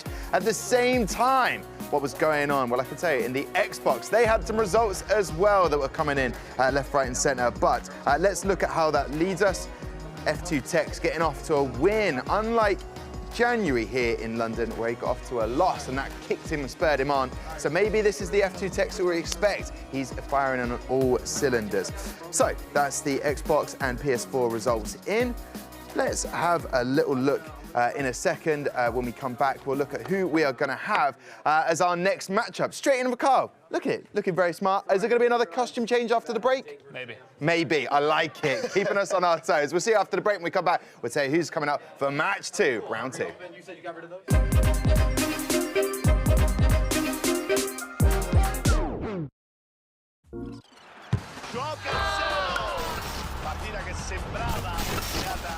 Dai, giochiamo a modalità sopravvivenza, dai. Forza, vai, subito, assist, Grande Cemme! Gol! È in posizione da cross. Troppo forte il portiere, chi è? Ma ciao, sei tu, hai fatto gol. Cancelo! Cancelo elimina Cancelo. Dai, ciao Giovanni. Come mai fa gol Cancelo, ragazzi? È sparito Cristiano Ronaldo dal campo. Oh, giochiamo 9 meno, non c'è Ronaldo. Con il cucchiaio! Lui gioca ogni giorno. 2-0, grazie, tutti a casa. Finisce la gara. Sono rimasto così io. Giochiamo alla modalità niente regole. Fai il gol allora. Che rigore? Non ci sono regole qua, oh. Che son vero. Non sai giocare, giochi bene, ciao. Ma voi siete macellari comunque.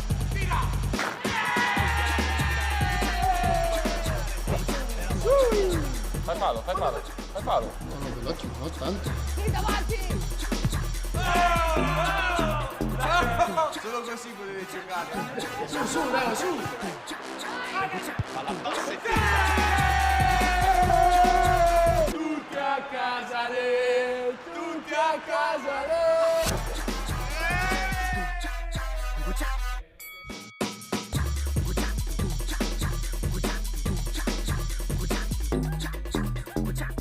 For the players. Hey, listen up. This is definitely a FIFA to get excited about. Definitely get excited about more than 17,000 players, 70 icons, over 700 licensed teams, and 70 noisy stadiums. Across more than 30 official leagues, including the Chinese Super League, UEFA Europa League, and you might know this one. Sounds like this. The pinnacle of club football. And looks like this. Unbelievable! Champions League changes your career. If you play here, here, here, or here.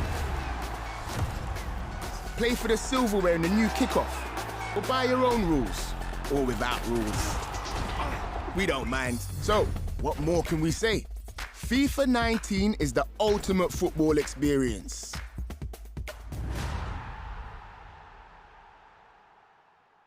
For the players.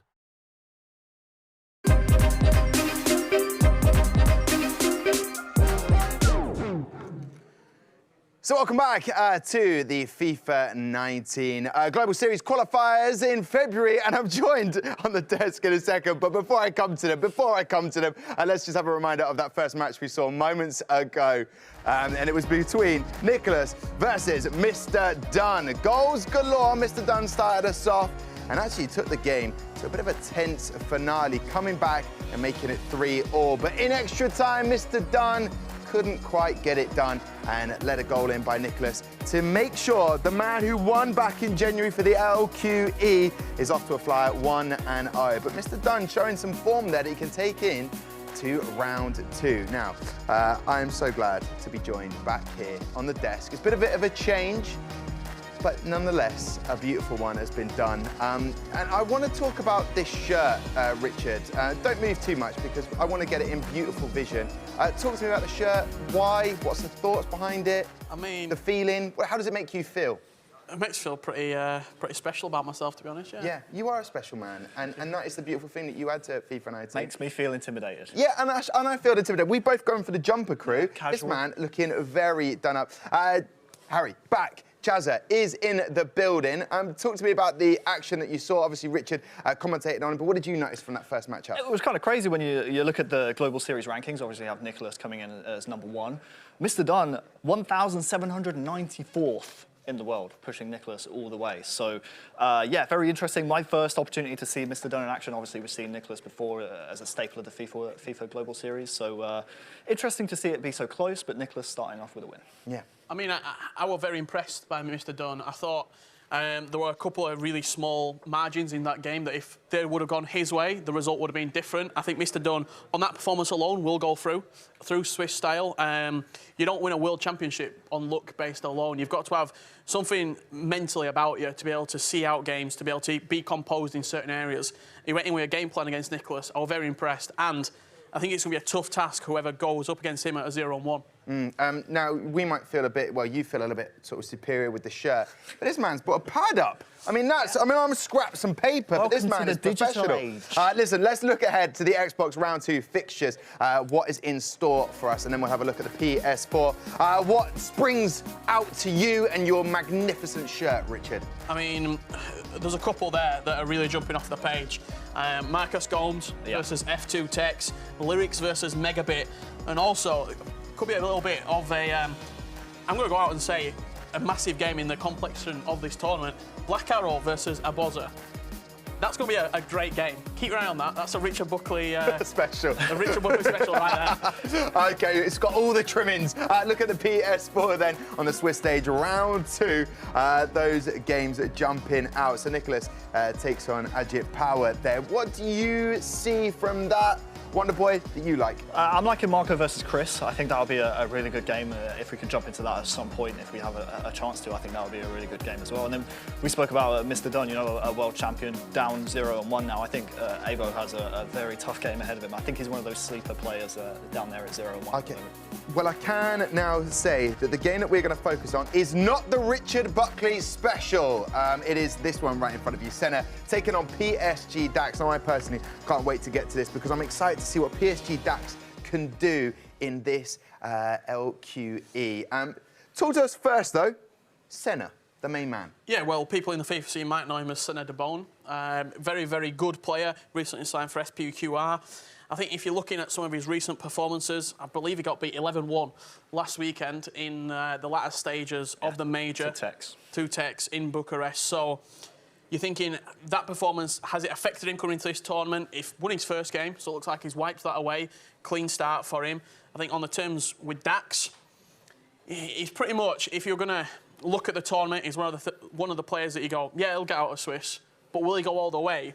We've not seen him do it pretty rarely, to be honest. I believe one of the last times he won Paris Games Week, ESWC last year. So maybe he's lost that taste for victory. It's like he's having a night out, he's at the club, is he going back to his house or not? Do you know what I mean? That's the sort of element we're looking at here. I know what I'm saying, I don't know roughly. what you mean. Look at Senna, 5-4 against Abasa. He's got to the start 5-4. And then on the other side, PSG Dax, a 6-5 win against Black Arrow. Now, obviously in the LQE in January, right here in the Gfinity Arena. Dax took a while to get out of the Swiss competition, but he's back.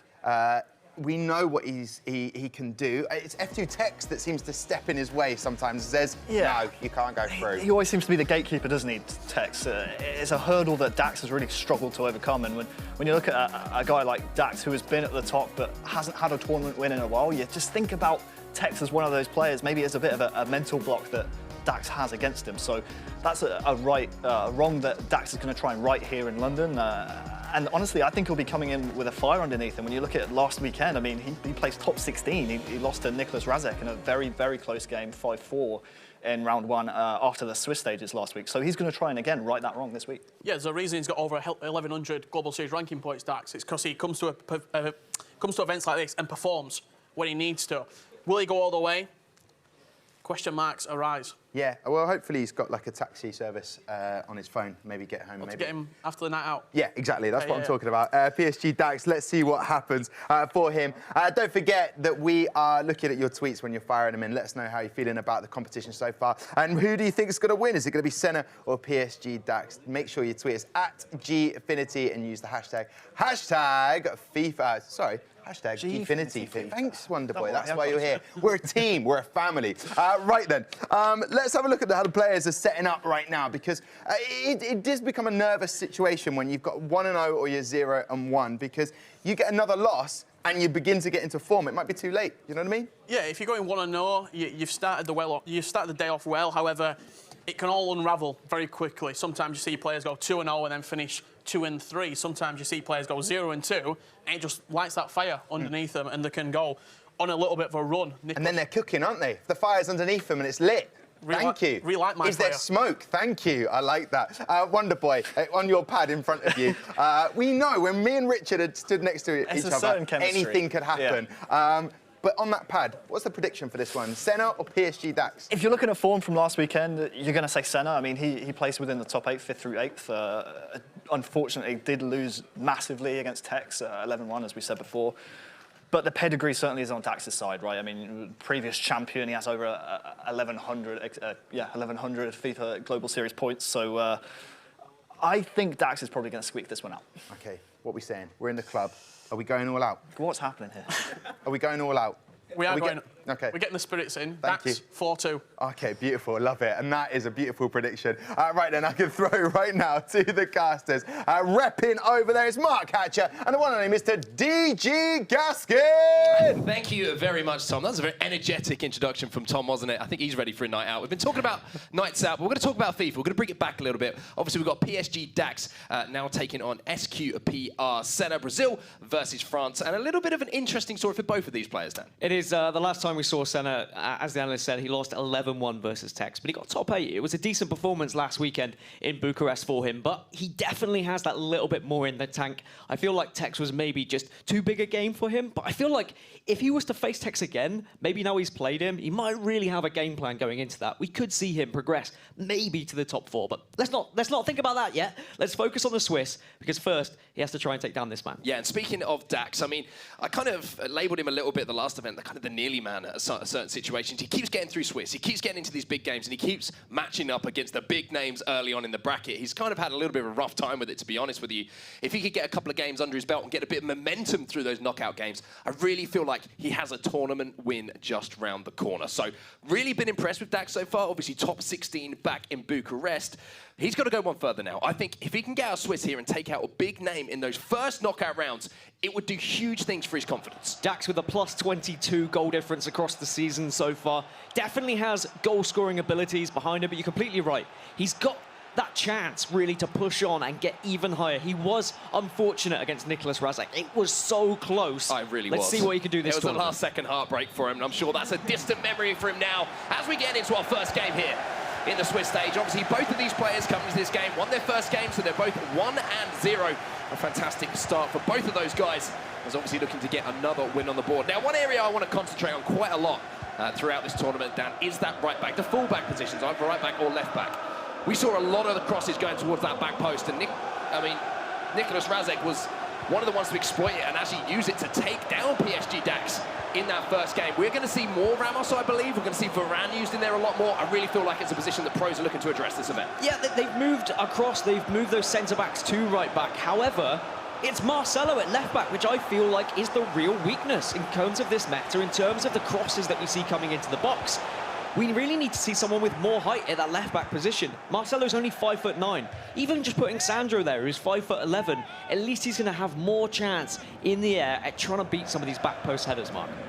We'll keep an eye on that as the tournament develops, of course, and see if anyone is adjusting that, if it does cost anyone in certain situations. I think the only reason that it's a chemistry issue, trying to get fit all of these fantastic new Team of the Year foot items into the team. You know, you do have the likes of Van Dijk who are available to win some of those headers. Unfortunately, just slotting them into the team can be a little bit more difficult. But it has been early on. Dax, who was the player who had the first attack, it was well defended, however, by the Brazilian Senna. And the South Americans, they've had a pretty good run of things so far in FIFA 19, Dan. They certainly made a lot of the European players step their game up. A couple of events before last weekend, we were saying, where are the Europeans? They're not turning up. They weren't even reaching the finals. And then we had 4 German players reaching console finals last weekend. It was absolutely incredible. But now we're going to see South America just try and fight back at this event and try and show what they're made of. So then Dax again, if you haven't seen any PSG Dax, how he plays, a very possession-based player, likes to hold on to the ball and create and carve his opportunities, take his time a little bit, wait for that perfect opportunity. And here is Kante now down this left-hand side. Little ball roll inside, tries to squeeze the ball back to Mbappe there, but well defended again by Senna here. Now you're seeing A very direct ball up front there, driven into one of the forward players, who's Neymar, trying to turn defence into attack as quickly as possible. And sometimes that can be an effective way to take down a possession player like Dax, because he has to wait for those players to come upfield. Extra passes into the box. If you can hit him on the counter, you might have some success. I feel like this is a good game for Senna, though. He likes to play against your possession-based players. He struggles against those who can hit those first-time finesse day in, day out. That's why he got hammered by Tex. If you look at his defence, it was really only those first-time shots is where he suffered. So maybe it's goalkeeper movement that maybe he needs to work on a little bit. And I will reiterate, and you're probably going to hear it a few times this broadcast over this weekend, we are playing on an older patch. This is not the current patch that you're playing at home in FIFA 19. This is the patch that was released in December. So first-time finesse shots are still a thing. They are still possible, so it might look a little bit different. See, we've seen how effective they've been so far in FIFA 19, so be expected to see a few more goals scored using that technique this weekend for sure. Now we're seeing Senna with a little bit of possession of his own here. Well closed down, though, by Ruud Gullit in the midfield there. Ronaldo now is going to send this one out wide. Interesting to see Mbappe starting on that left-hand side. We've seen become more and more popular since its introduction. A lot of people were kind of using him as an impact sub to start with, and he's been super effective in that role. But also he has this spring that we saw so much as Kante comes forward now. Modric on the pitch as well. A little scoop turn, manages to find the ball back to Kante. Modric now with the fake shot, and it looks like it's a penalty. It might be a penalty being given here. We're going to have to see the replay. I'll tell you what, I hope we see the replay. That's an interesting one. I did not even see what the referee is going to give there. And I think it was Marcelo diving in from the back. Yes, to be it was. fair, He caught him. He has caught him there. Well, it's going to be Neymar then for Dax, the PSG player. For the PSG esports player, he goes down the middle, and Neymar is going to break the deadlock here. Dax takes the lead. Slightly rash tackle in the box with Marcelo. Gives away that penalty. Calm as you like, cool as a cucumber, straight down the middle. Funny that the keeper did go down to the bottom right or bottom left from our side of things. I was speaking to Boras and Nightwatch at the last event, of course, two pro players who are on our analyst desk quite a lot, and they said the most common place you see a penalty go for pro players is bottom left. I don't know why, they don't know why, but it just seems to be statistically the most. So sometimes going against that and just holding what you've got, hold the bottle, and just go straight down the middle, it does work out quite well. The interesting thing about that as well is I wonder how many people have stopped going there as well. Exactly. I mean, we saw how that Nakajima went extinct as soon as he came on the pitch. So obviously these tournaments have to see a big influence over not only the transfer market, but how players seem to adapt their game and what they try and do. But as we say, first blow is going to be here, but oh, it's almost a fantastic little through ball there from Senna to find the runner of Kylian Mbappe. As I was saying, first blood is going to go to PSG Dax, and this is where he feels comfortable, Dan. This is where his possession-based game really does come into its own. And Senna needs to be feeling comfortable on the other side, though. When he lost 11-1 to Tex, he was shaking his head. He was down on himself. His head dropped. And he really needs to have confidence in his ability. He needs to not react to that penalty and be like, oh, that shouldn't have been a penalty. It was the AI that did it. It wasn't me. It wasn't my fault. Just forget it. Just pretend it's 0-0. He does have a chance. He just needs to keep his head screwed on. Because that is when Senna has failed at tournaments, in my opinion, is when he's just lost it a little bit and hasn't been able to keep that focus that we've seen him perform so well with. Well, here's Ramos then. Gets the ball into R9. Nice little heel-to-heel and a couple of skill moves in that combination there just to mix things up. Try and make Senna think. And that's a great ball into R9 now, Gullit. And this is classic Dax here on the edge of the box. He's so difficult. This is so difficult to defend against because you know if you make one mistake in this situation, Dax will find the opportunity for a chance. Ronaldo turns. Vieira there to make the tackle at the last second. I think it was Dax we saw last event as well, where he had something like 73% possession and his opponent had 27% possession. Oh, and somehow there we go. He snuck a goal in there as well. The possession-based football will naturally drag out your opponent. They will push their players into weird positions, which gives you a little bit of space to take shots like this. Keeper in no man's land, and that's 2-0. It wasn't timed perfectly, but it was timed well enough. And it finds that top left-hand corner. And Luka Modric, a player we haven't seen a huge amount of. I mean, look at the statistic. Every single on-card statistic there for Luka Modric, 90 minimum. It'd be interesting to see if we see more of him going forward in the tournament. We've seen how pros can be influenced sometimes, looking across other people's screens and seeing what players they're using. So certainly keep an eye on that one, but he's definitely a player that looks like Dax is feeling very comfortable with at the moment. I mean, if you have played on the new patch that's currently out on console, you'll know goals like that don't go in as often now. But in the old patch, they are still possible. And whether that patch is going to hurt Dax a little bit because didn't really create a great opportunity there. He just had a little bit of space. In the new patch, maybe he'll have to work his way into the box a little bit more. But one thing I love about pro players in FIFA is they always find a way. They adapt, they change, and they just suit the meta whenever they need to. Well, there is half-time whistle here at the end of the first leg, and no shots in anger coming in from SPQR Senna. Unfortunately, Dax with a 2-0 advantage now going into the second half. And of course, as Tom was saying on the desk, we always want to hear from you guys at home. So tweet us using the hashtag Gfinity FIFA, and of course tweet at Gfinity as well. But Senna was very quiet in that first half. Did he have any shots in a friendly manner, or is it just no shots in anger? I don't really know. Either way, maybe he's just had some kind shots on the go. Don't start. That's what we need to see. Don't start. We need to see we need to see some nice, easy shots coming in from him. But to be honest, and to be completely serious, he does need to get some shots on goal here. He's struggling with possession, even on the counter-attack. Just take a pop from outside the box. Maybe the keeper will deflect, will put it out wide, and then suddenly you've got a corner, and that's another opportunity created. That's more pressure put on your opponent. The interesting thing for me as well is that Dax is winning the ball pretty high up the pitch as well. He's won it a couple of times with those wide men, with Neymar, with Mbappe. And that just shows that maybe Senna's rushing things a little bit. He's looking for that early pass that is going a little bit too direct, instead of maybe attacking the space with one of those players and waiting for one of Dax's players to have to move out of position and commit a little bit. I think that happens when you are playing against someone who does play possession-based football, though. You get frustrated and you naturally want to get the ball up the pitch. Also, when they're passing it around a lot, sometimes their whole team will be quite far up the pitch, so they naturally have more of a gap at the back. So you think, all right, if I rush this, I've got more of a chance of getting a goal, I've got more of a chance of breaking through. But then suddenly you find yourself passing into the CDMs who are so far up anyway. So you're damned if you do and you're damned if you don't. Well, here's Messi then. He's trying to look dangerous. Little croquette around the corner, and the fake shot from Ronaldo's going to almost get round Marcelo. Unfortunately, can't get round the Brazilian, and Ferdinand will bring it away. And I think now Dax is really just going to control the game. It's going to be really hard to see Senna get back into this one, unless he can find a goal soon. But I think Dax is going to be more than happy to just continue passing it around. He's not going to be desperate to go forward. He's not going to be desperate to go for goal. He's going to say, look, I've got a 2-0 lead. I'll hold on to that for now. I'll see what Senna's got to offer. I'll force a change of tactics from Senna, and maybe that's when I'll pounce on And on that note, it's very interesting. You see that pause has been queued up by Senna since almost the start of the second half. So he's been looking to make a tactical change pretty much from the restart, to be honest with you. And now we're into this situation where there's only 30 minutes left in game for him to work with. So for every single moment that passes by here, Dax is going to be feeling more and more comfortable, and the pressure's going to move even more onto Senna. Of course, this is only the first leg, though, Dan. We know how things can change in that second leg. It's kind of a little bit of a scouting mission sometimes for players in this first leg. And this is the second event that we have seen Senna this season. And these 2 goals he's conceded will take his goal difference to -8. He was -6 after the last event, but of course that -10 from Tex didn't exactly help his cause. But I think he knows defensively that's where he needs to be working on. Maybe he has been looking at areas of where he can improve that. Although, an interesting thing with the new patch being out, it must have been difficult for some of these pros to practice since Bucharest, and those who were in Bucharest are going to have the benefits. Both of these players were in Bucharest, though, Mark, so they will have the benefit of being playing recently on this patch. Very disappointing strike from Ruud Gullit on the edge of the box there. I mean, even though, as you say, we are playing on the previous patch, if you get it red, it still doesn't look good.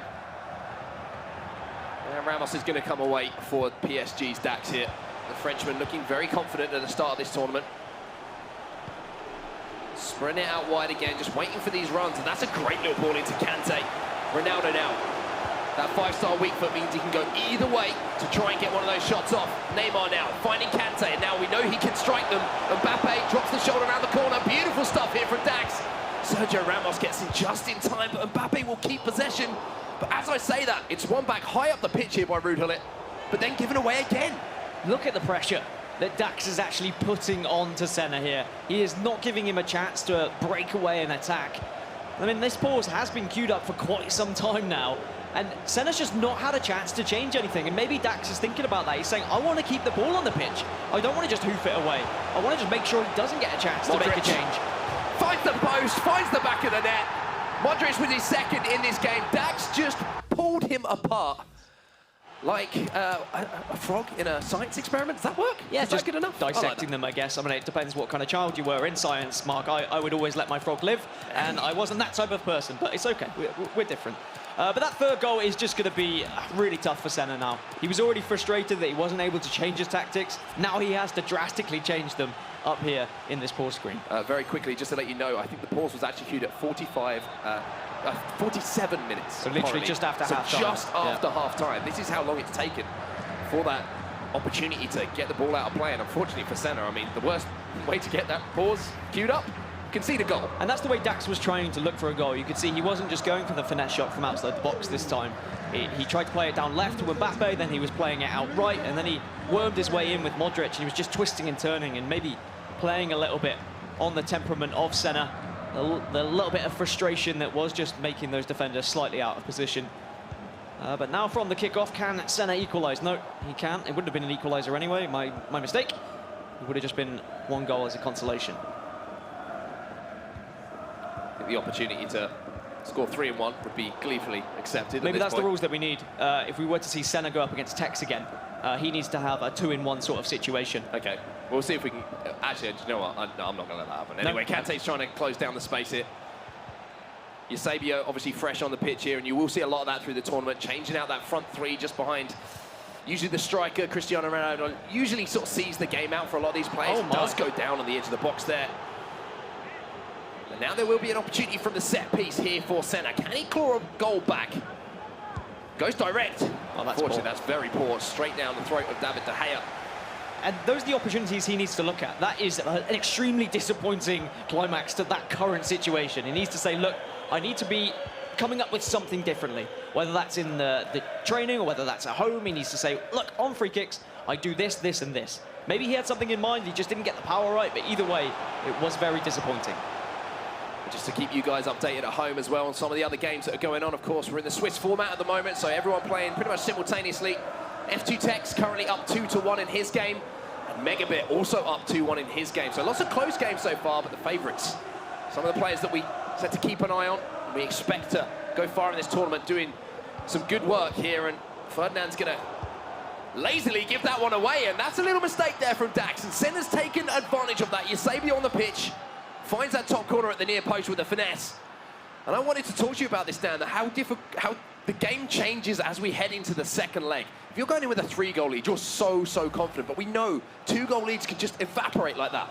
They can. I think in Dax's case, he should be okay with a 2-goal lead. It's when it becomes a 1-goal lead is when we start to see Dax really kind of get hot and sweaty under the collar. When he was playing against Nicolas Razek, Dax was dominating possession, but Razek kept hitting him on the counter-attack, and Dax just didn't have a way to deal with it, because he only had one game plan, and that was to dominate possession and try and work that ball into the back of the net. There was no, oh, I'm just going to hit a load of time finesses myself to try and catch him on the counter-attack. Didn't really work out, but with a 2-goal lead, I think Dax will be more than happy going into this, but at least there's that breath of hope for Senna. Now he knows he only needs 2 goals. So an early goal maybe in this next leg might see him gain a little bit of confidence. Yeah, I think it's a big thing mentally as well, to finish on a high towards the end of the game. Obviously, you know, he's going to be disappointed in the fact that, you know, he's lost 3-1 there, but getting that goal, it just kind of refocuses you a little bit as you head in towards the second leg, because you've had the good moment at the end of the game. It shows it's possible. It shows he can actually score a couple of goals. I mean, like, he didn't have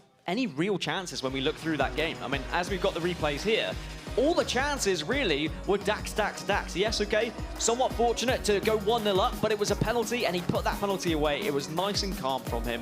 But then he just carried on dominating possession. I think that was what was really important. And we saw a couple of penalties given away last weekend at the FIFA Major in Bucharest as well, where players were just sort of shielding the ball, and a couple of players were getting a little bit antsy in the tackle, sort of trying to bite in from angles that aren't, you know, 100% successful, connected with the ball essentially, and they did give away a few penalties. Tex was very guilty of it last weekend. He gave away a fair few penalties, but interesting to see the effect that Luka Modric had on the game there for PSG Dax as well. 2 goals for him, definitely something to keep an eye on. So we'll come out at the moment. I believe that actually Dax is currently watching the highlights in the background there, probably thinking, yeah, I'm pretty happy with that, to be honest with you. And he wasn't happy watching that last goal, though. He'll be pretty annoyed that he's not going to go in 3-0, because he certainly could have had a 3-goal lead, a 4-goal lead, just looking at how much he dominated that game. But there's always that chance now for Senna, and that's probably what's going to be in the back of his head is, look, I need to just refocus, continue this domination, continue the possession, and the game should just naturally play out like it did before. I will have opportunities, there will be chances for me to score, but I just need to make sure I'm defensively solid and be always aware of Senna on the counter-attack. Yeah, it's going to be interesting as well at what point Senna changes maybe a formation, looks for the 4-2-2 maybe looks for a narrow formation. A lot of players as well using that attacking 4-3-3. We saw Lost in the Waves use it very, very effectively and very offensively, we should say as well, back in Bucharest as well. So that's another option that these pros certainly have up their sleeves at the moment. It's always interesting to see because obviously the 2-goal lead is very different to a 3-goal lead. If you get a goal back here, you kind of feel you can feel confident with your standard formation that you're using. You only have to find one more goal. But if you get to the sort of 30th minute, it's like, what do I change now? Have I got to, it's that very interesting period of trying to time when you make those changes. Usually a player will always have a backup formation, whether it's the 4-1-2-1-2 or whether it's a 4-2-2-2, something that they have played enough that they feel comfortable with to switch in those scenarios. Usually we see it a lot in like the 60th minute, if it was just a one-leg game. In the second leg, it depends on the goal score. Because it's 2 goals the difference, I feel like Senna's going to be more than happy just to play his own game at the moment for the first half an hour or so. Depending on how that goes, maybe then, as we get towards the end of the first half, that's when we're going to see the switch. We're going to see the more attacking players. We're going to see maybe the CDMs joining the attack, the fullbacks joining the attack. And maybe that's what he needs. He's probably got his fullbacks on stay back whilst attacking. But I think if you have that left and that right back joining the attack, you suddenly have that extra width. And it allows players like Mbappe to get up the pitch a little bit more, play those through balls, which is what they're so good for. Here we go then, second leg underway. Slight change in coloration here. Obviously, PSG Dax will be playing, I think that's the third, that might be the third kit for PSG there. Whereas SQPR Senna is going to be playing, I believe, in the third kit for the Real Madrid third kit there. Simpler versions. Senna is going to be playing in the white/grey, and Dax is going to be playing in the dark blue. As it is going to be Dax going forward initially, and it's Modric twisting and turning again, Mark. Just trying to beat that player. No fancy skill moves, just taking it past him. Trying to build the opportunity here. Kante on the edge of the box. Loses out though, gives that one away fairly sloppily. And look at this space in behind, and there goes Mbappe. He's off the leash now. Inside the box here, a man trying to get back at me as Varane goes near post. What a save that is from De Gea. Really nice use of the ball roll just to get away from that defending player. But that is another chance that goes amiss for Senna. But that is going to be a little bit of hope for him opening up in this game. He knows now, look, there is vulnerability at the back. Maybe it is the through balls to Mbappe. It's going to be the key way to victory here. And Dax needs to be well aware of that as well. How can I defend against that? How do I make sure my fullbacks are in position where I can actually stop those runs being made? Yeah, it was really unfortunate there as well from the follow-up from the corner as well, because De Gea was so far out of his goal. That's why he took that shot so early. De Gea was nowhere to be seen. Fortunately, a defender got in the way and made a very, very important block for Dax, because that would have changed the feeling in this second game of Swiss. One goal would have been the difference there, but Dax holds on. Hindsight is 20/20, as we always say. And now, Ruud Gullit comes forward here for Dax. Spreads the ball out to Raphael Varane. Now, one issue that you do kind of have with using these more tall players is there's a lack of agility as Neymar tries to get past his man, and he gets dropped in the box again. Look at the reaction of Senna there. It's the second penalty he's given away in this game. A shake of the head, but good little skill move from Dax there. Very simple fake shot just to go around the corner. And this is a chance for Dax to extend his lead. And he went down the middle last time. And Senna went bottom left.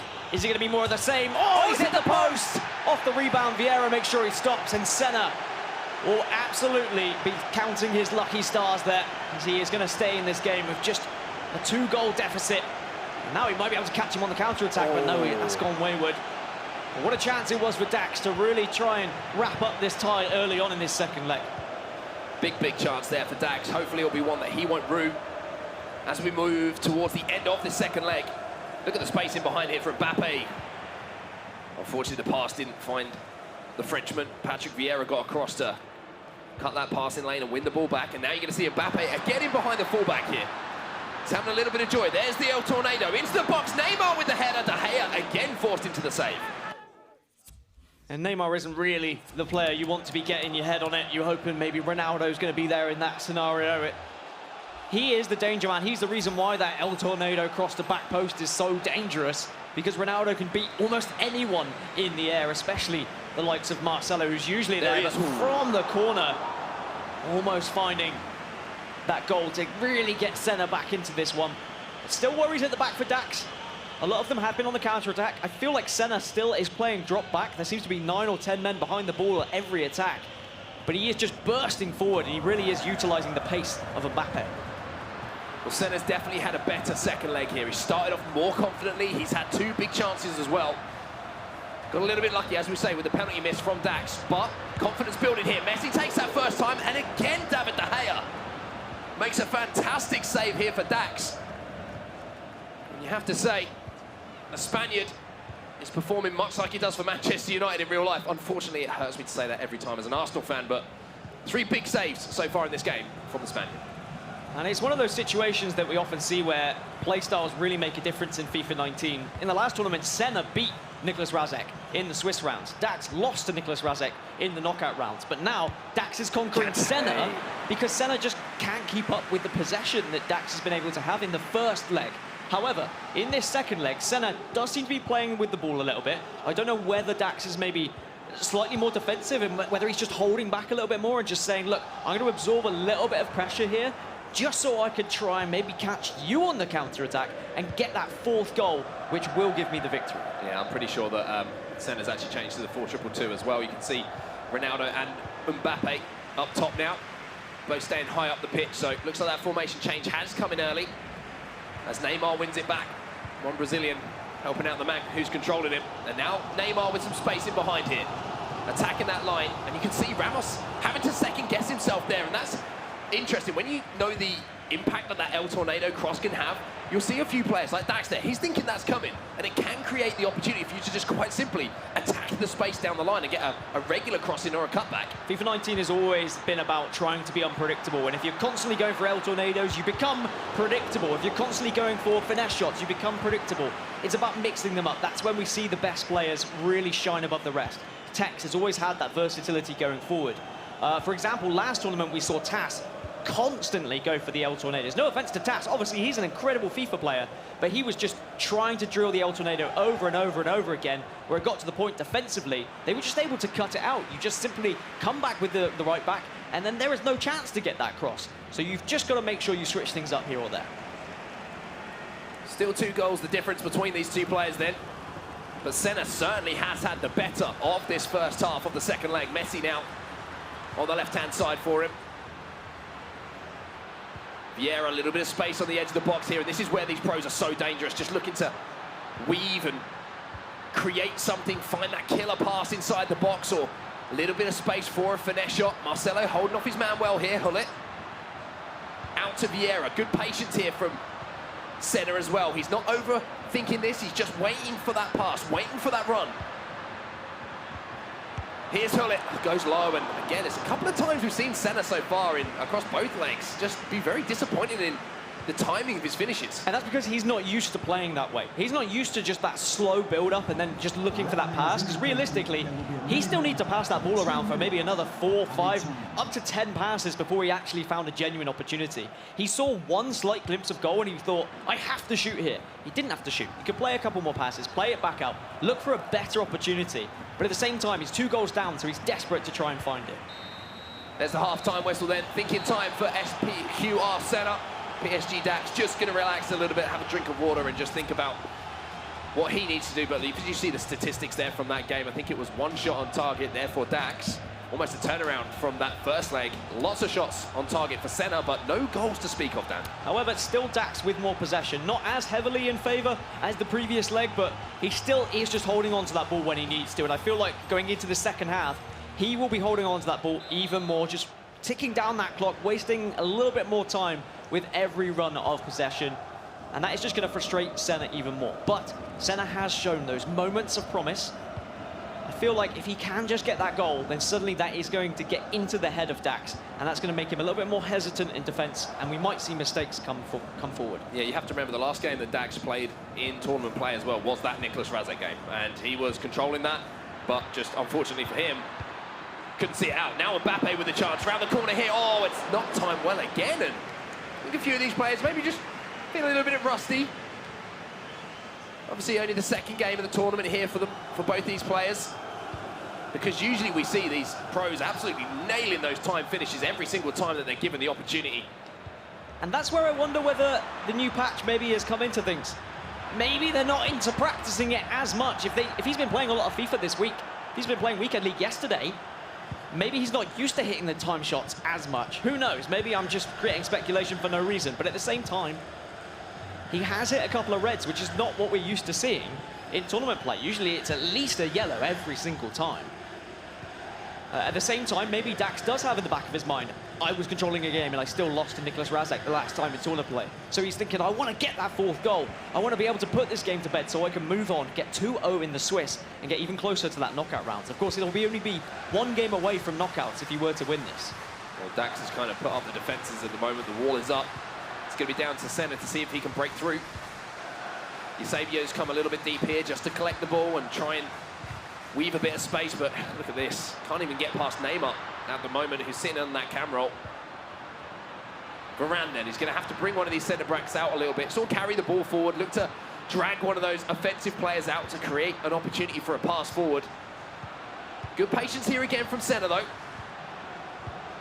And a chance here on the edge of the box. Mbappe takes it early, takes it first time. Saw the keeper movement from Dax there potentially. Went near post, but again, the timing not right. He didn't hit it first time, though. He took a touch.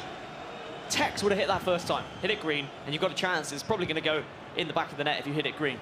But he didn't. He took a touch. It wasn't quite on the first time. It is difficult sometimes to hit exactly green on those first-time shots. And, of course, it can go wayward, even with the December patch. Time finesse shots were slightly nerfed. But maybe Senna just not quite comfortable with the opportunities that he has been presented with. Maybe he needs that little bit of lady luck. Maybe he needs a penalty to get himself back into this game. CR7 then lays the ball back to Bullet. Bullet? Hullet. He was known as the Bullet Hullet. Well, there you go. Or the Hullet Bullet, whichever way you want to put it. That's where the confusion's come on. Saying their time finishes off. My pronunciation of Ruud Hullet's been a little bit off at the start of this day, but Modric now is going to come forward for Dax, and this is where he's so comfortable, just moving the ball around, almost inviting the pressure on from Senna, waiting for one of those players, because Senna needs to get the ball back. It's as simple as that, because he's only got around 20 minutes left in game to try and create something. He's going to leave space. Modric, Cricket around the corner, back to R9, round the corner. What a save from Manuel Neuer. Modric's dribbling ability on that foot item just allows for so much maneuverability within the box. You can just beat a man without skill moves sometimes. You can just twist and turn, and it's so difficult because he keeps the ball so close to his feet, as well as being so quick at moving with every touch. But just a cricketer here or there suddenly makes it even more difficult if you're manually defending as well. And I think that is one of the hardest things about FIFA 19, is trying to know when you need to manually defend and when you need to AI defend. It's about switching at the right time. The fact that you do have that cursor above your next player that you're going to switch to with LB or L1 is very handy, and you will see the best players defensively switch back and forth between those two to use them in the best way. Corner then for Dax here. Just running down the seconds in this game. Cristiano Ronaldo on the pitch. Mbappe just looking for a little bit of space here to maybe find a pass of his own. Went to the throwing off of Maldini, though. A little bit of frustration there for Senna. And you think you've done a good enough job to read what your opponent does, and you just don't get that bounce, unfortunately. And here comes Dax, and this is not where Senna wants to be playing this game. But Senna's just not getting the ball, and he's not being able to go forward, and he's not been able to utilise his change of 4-2-2. And maybe we need to see a pause come out from him now and just switch to something even more offensive, like a 3-5-2. This could be it. This could be the game. Also needs to focus on defending his... It's just so difficult. When you need to go forward, you're just constantly trying to win that ball back. He's not able to. He dives in, he gives space to Cristiano Ronaldo, and that is game, set, and match. And I'll talk about the difference between how Dax has played this game and how Senna has played this game. Well, Dax there just attacks the space, just walks forward, doesn't sprint when he has possession of the ball with those midfielders, waits for a player to have to come out and make a challenge on the ball or try and cut down the space, then he pops a little pass in. Then he'll drop a shoulder, turn a player, like he did with Ronaldo there, waited for the pressure from the defender, a little bit of desperation from Senna as well, trying to obviously make a tackle before Ronaldo could get a shot away of any sort of kind. But Dax's patience has been so impressive as Eusebio's now is going to lay this one off to Hullet on the edge of the box. A chance here, he's got one back. Okay, maybe there is still a little bit of life in this game after all. As you said, the Hullet bullet strikes here. And Senna's going to suddenly be thinking, okay, I just need those 2 goals still. Get in that pause menu. Go all out attack, throw everything forward now. You know how Dax is going to approach the end of this game. You know he's been passing it around, he's been looking for that space. You really need to go all out attack at this situation. Put the pressure back on the Frenchman. Easier said than done, as we know. It's very easy if you can win possession back and you can formulate some attacks, but if you can't even get the ball back, life becomes very, very difficult for you as a FIFA player. And Dax knows that. That's the thing. This isn't, you know, Senna's frustration here. This is Dax knowing how to manage the game and see out these wins. One thing I am confused about is Senna's choices of when to actually pause the game. We saw him pause the game after a half-time in the first leg, and he didn't get that pause for almost 30, 40 minutes in-game before he actually had the chance. Just then, a goal has been scored. He could have paused it, he could have made changes, but he presses pause after the kickoff. If he wants to make changes, I think he really needs to decide to make those changes a little bit earlier to give him the best chance at making an impact with them. Here comes the Brazilian then with Eusebio. Vieira out wide. Eusebio has managed to get round the corner of Marcelo here. Team of the year for Iron managed to get back though and close down that space. Vieira now, and all of a sudden, Senna's looking dangerous. And he goes near post again, and De Gea has to make another save here for Dax. Yeah, just trying to beat the keeper movement there. Didn't go your normal top right, instead just hopes that it's going to catch him off guard, and maybe the keeper movement will have been a bit too soon, but Dax stood firm and he stood strong. Did go out for a corner though. If Senna can find a goal here, then suddenly these last 5 minutes are going to be very nervy. But Ramos heads it away. All going to be looped back in. De Gea looks a little bit, ooh, I was going to say, uncertain if he wanted to come or not, but he does come out and claim that for Dax. Little update for you guys at home as well. Megabit versus Lyrics. Megabit is currently 3-2 up in that game, so a very, very close game between those two. But we're going to stick this one for the meantime and see this one out. 2 goals the difference. And Dax is going to have a big opportunity here with Lionel Messi.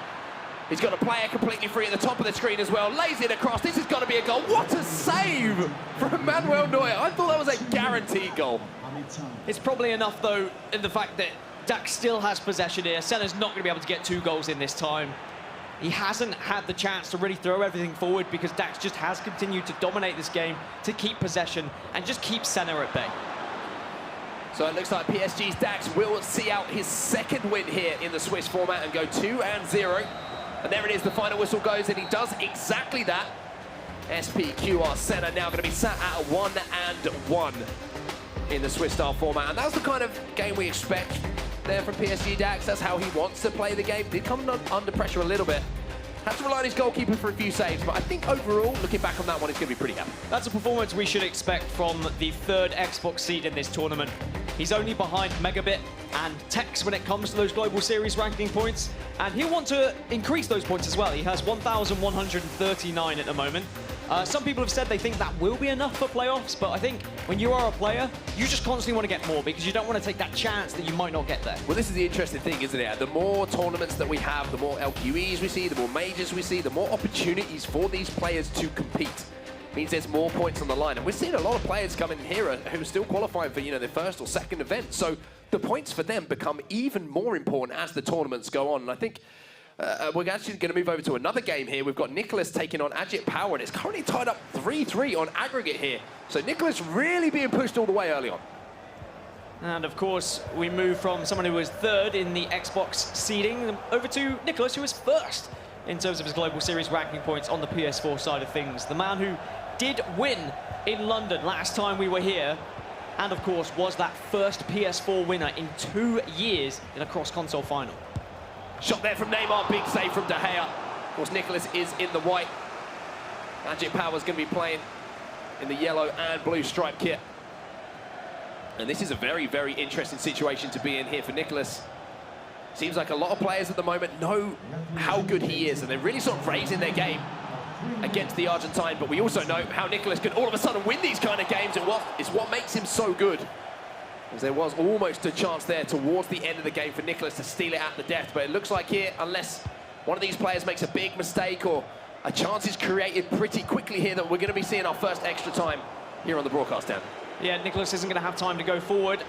I don't think. No, the whistle hasn't been blown. There it goes. Yep, extra time indeed.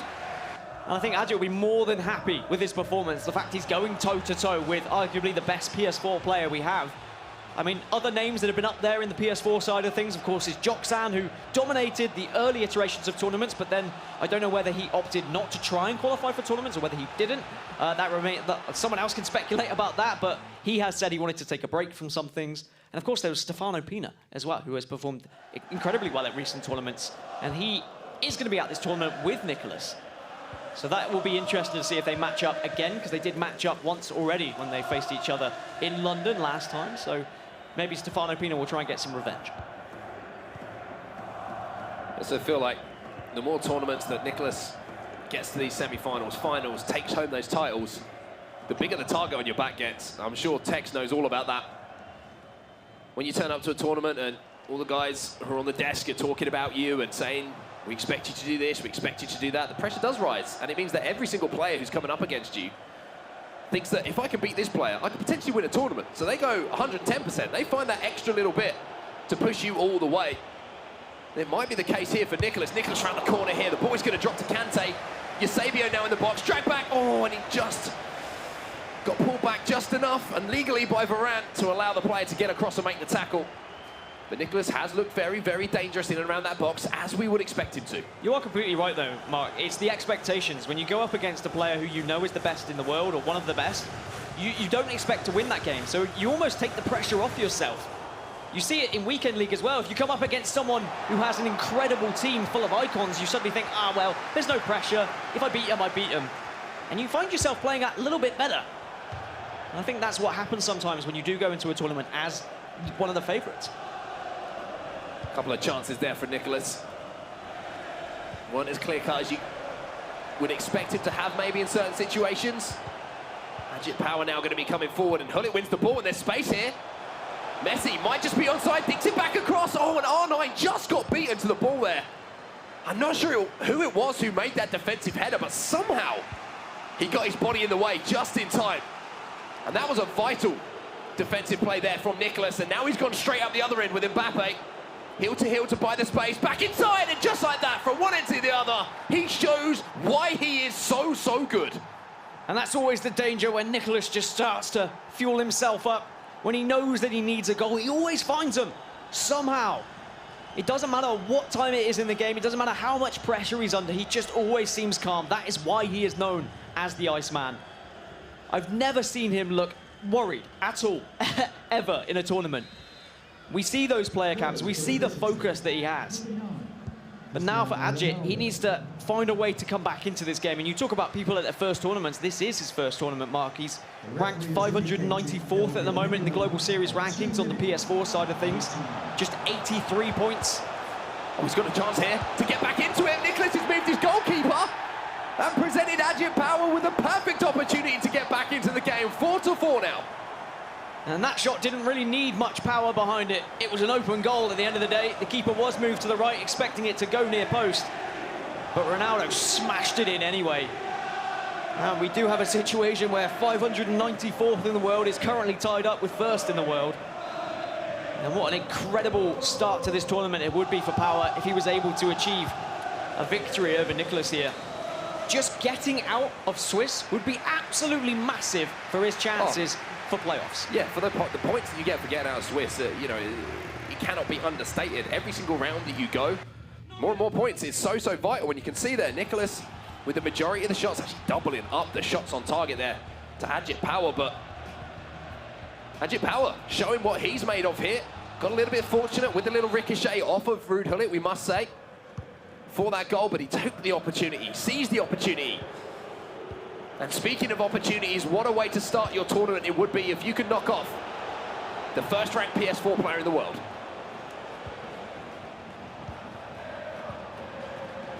Mbappe around the corner for Nicholas. De Gea makes one save and gets two fists on that one to clear it away again. And that's just a little reminder to Ajit Power of what Nicholas can do. But look at the space through the middle. Oh, he didn't play the ball. Not sure if he thought that was a low percentage pass and it might not have made its way through, but there was a huge gap in behind Nicholas's defence there. And going forward, you can see that Power really wants to put this game to bed. He wants that victory. He's not thinking about penalties. He's thinking about just winning outright in extra time. He's not just playing possession and keeping the ball and running the clock down. He's leaving his defence slightly exposed to try and go for a goal himself. Referee plays advantage here, and it might be to Nicholas's benefit. Neymar was in space. Ajit Power has managed to kind of recover and get a few defenders back into the areas that he wants them, but Ruud Gullit, oh, what a tackle that was. I think it was Sergio Ramos, Maldini now combining.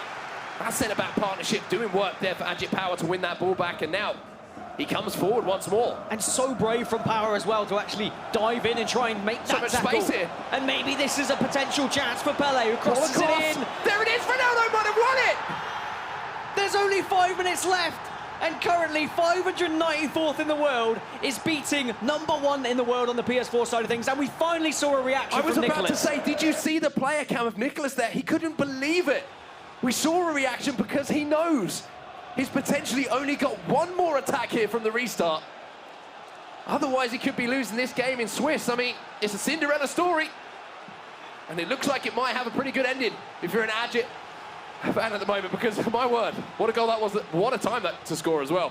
If there are any fans of him, it's his first tournament. Maybe he's making some fans here. Making a fan of me. I mean, the fact that he had 83 Global Series ranking points coming into this mark, he's got all that from Weekend League, etc. He is going to double that if he were to get out of Swiss. He would get another 150 points if he got into those knockout stages, if he gets to that top 16. So that's all that's going to be in the back of his head. And he's currently beating Nicholas. And yeah, okay, it's not the end of the world if Nicholas loses a game in Swiss. He still has the chance to come back. We see many pros go 3-1, up 3-2, and still go on to get into the latter stages of the tournament. But what an absolutely incredible feeling that is for him, and the momentum that's going to give him throughout the tournament. And the worst thing is for Nicholas there, you just knew. When that ball was hanging in the air and the camera just panned across, the one man you don't want to see arriving on it is that Team of the Year, Cristiano Ronaldo. He buried the header. And now it's just a case of keep ball. Don't let Nicholas have even one more opportunity. Get it into the corner flag if you need. This is when the best players will shine. They will show their experience by just closing out games in a very sensible manner. You're not going to cross this ball in. You just need to hold it. Use that left trigger or that L2. And just make sure you do not give the ball away. Just hold them off, and the game is yours. Or you go for another goal. That's what I do. Ronaldo goes forward now for Ajit Power. Just running down the clock here. Few seconds left of this game. It took him all the way to the last seconds of extra time. But Ajit Power calmly removes the headset. Business as usual for that man, it seems. Nicholas 99 disappears from the stage for a break because he's going to need a little bit of a reset after that result. Yeah, he's straight out of there. Maybe that's why we don't see many reactions from him. He makes sure he goes backstage to have those reactions. Just runs away from the cameras there. But what a moment, taking down Nicholas, the man who won last time here in London, falls in the Swiss. However, he will still have a chance to come back into things, but Ajit Power now 2-0. So just one more victory needed for him to qualify into the knockout stages, and as I said, he would secure himself 150 Global Series ranking points. And one thing that I absolutely love about that reaction of Ajit Power is how calm and composed he is. He's just knocked off the #1 PS4 player in the world, but he knows that his work is not done, and another couple of guys who work certainly isn't done, as we're only getting underway here in London as the guys on the desk. So, Tom, it's back to you. Thank you so much, Mark and Dan Gaskin. And yes, following your sentiments exactly, look at Ajit Power on the screen there. He's the Iceman now after that. And Nicholas getting out of here, getting a bit of composure because he's now 1-1. But what a juicy little contest that was. 4-2 in the second leg. Yeah, great game between those two. How great was it? Pretty great. Okay. I'd probably say great, maybe. Three greats. Unbelievable. To the power of 3. Thank you. He's going forward now. Good record. Whoever else is 1-1, you're looking at Nicholas and you're going, come on, out of all the games you're going to give me. We were talking about it, me and Brandon, when we were commentating, when he was playing in his first game of the day. If someone like Nicholas loses that first game, 0-1, going into the rest of the tournament, it's either going to fire him up or he's just going to go, you know what? All depends how his mentality is. I've already got 3,000 points. I've already won multiple events. Yeah, just sack it off. But it's so much closer in the PS4 Global Series ranking points compared to the Xbox, which F2 Tex is leading the way. You say that, come in. But Ajit Power, 594th in the world, just beat #1. So it's worth talking about, and that's it. And it's a two-leg FIFA. Anything can happen in the tournament. However, going forward, Nicholas no need to panic, no need to rush back into that third round. And He's the Iceman for a reason. I mean, he's obviously donned that nickname. He's been gifted it, if you will. He's earned it. I think he's going to have to prove once again why he is the Iceman. You know, still one-on-one, you know, only needs to win 2 more games to get into the knockout phases, but certainly not where we expected him to be at this point of the competition. Okay, well, we'll talk about the goalkeeping there, that obviously the game goal in extra time. But anyway, leaving that to one side, Nicholas, we'll see what his matchup is for round 3, as will Ajit Power. He's on 2-0. But let's talk about that game that we did highlight. And let's talk about this prediction from this man right here. You said 4-2, and that's all I want to say on that. So there we go, 4-2. Senna losing out to PSG Dax. We're looking at the second leg here. It was 3-1 at this point. What did you make of it? Yeah, we're very tight coming into that second leg. I'm just going to say, the last time out actually on this desk, I said that we're going to see a game of the year between Desari and Tex. I predicted that. I just predict things when I'm on this desktop. It's just magical. what happens. Look, listen, honestly, and I want everybody at home or wherever you are, I've often said, let's get Richard here on the desk, and they keep saying they don't want to. But things like that, when you say that, that makes me say they've got to start talking about it, haven't they? Rich. Do you know what I mean? Yeah? I mean, you're like the Rashford of United. Do you know what I mean? You leave you out for long enough, you come back in on fire. Wonderboy, what did you make of this second leg? Because Dax was doing all the work, but Senna got back into it a little bit. All I'm saying is, if you want to beat Dax, you've got to come in with a game plan, because this man is not going to let you get a pause in. I mean, we look at the first leg, and Senna had that pause queued for almost the entire second half, didn't get a chance to change any of his tactics or formations or even sub some players on. And I think it was 20 in-game minutes as well in the second half of the second leg where he wasn't able to make any adjustments either. So when you play against Dax, a guy who loves to hold possession and make sure the ball stays in play, plays a lot of possession FIFA, you've got to make sure your game plan is on point coming into the match. Richard, it was said, in-game tactics, when you need to make a change, you need to see it early so you can make that change. How important is that? It is very important, but also as well, I was speaking to Nightwatch, who arguably one of the most intelligent FIFA players going at the minute. He studies the game so well, and he was saying, when I play a game of FIFA, I never pause the game, because that signifies I'm not happy with something. It shows my opponent, they've got the better of me right now. I need to change something. So he waits until the ball goes out, then pauses straight away. Mind games, I love it. And I tell you what, there's mind games going on elsewhere in the amazing Gfinity Arena. The mind games that are going on are over with Lottie, LVP, and Mike LaBelle. Thank you so much, Tom. Well, do you know what, Mike? I'm going to start with here right now. I'm going to call you out on your fashion, because obviously you always have amazing fashion. But I did hear that in Bucharest, you were kind of, you know, giving us those zebra vibes, and you're bringing it here today in London, and we're absolutely loving it. Are you going to continue that kind of like zebra I don't know if I'm going to go on? black and white. I didn't pay her to say that either. I have no idea where that came from. Maybe it came from Rashford Richard over there. It's mind games, mate. All mind games, like Tom was saying. Of course, like talking about Bucharest as well, you know, we've just seen Dax looking on top form there. You know, it was a bit different, a bit of a different story for him as well back in Bucharest as well, because he went 4-for-1 in the Swiss style, made it through, but then he dropped out on the 16th round, which is not really like him. And then obviously previously in London, he made it to the quarterfinals and then got knocked out by Tex. But could this be his weekend? We'll see. I told you, it's just a mental hump for him. It's not about ability. Dax is always in every single match, and it's just taking those key moments, and that's so important in FIFA. I'm actually going to look at Team of the Year Modric, which is a player that he's been using and just maximizing. A true midfield maestro, so to speak. I'm going to call this the Modric motion. Love it. And that's what you're going to see in the first example that we have here, is basically get a good takeaway. And we're going to look at Modric's positioning, excuse me. So we've got an overlapping run, and Modric is going to fill the space. We know what the finesse shot is all about. It's just good setup, good natural attacking positioning. He really doesn't lack anything. I mean, this card is 90s across the board. The only downfall is that he's not that big. But other than that, in terms of his passing, his touches, positioning, what he can do on the pitch, he's not limited. And I felt that this was the difference maker for Dax in this matchup against Senna. It's a beautiful goal. And on our second example here, he's working it around. And this is where we're dealing with some of the classic footwork from Modric. And you've got a 1v1 matchup. And we heard Mark and Dan both talking about the importance of sometimes just quick turns. And being able to maximize some of the simple maneuvers in FIFA. And that's what you're going to see here. Modric versus Marcelo. Quick turn, gets a shot off, and he's going to convert.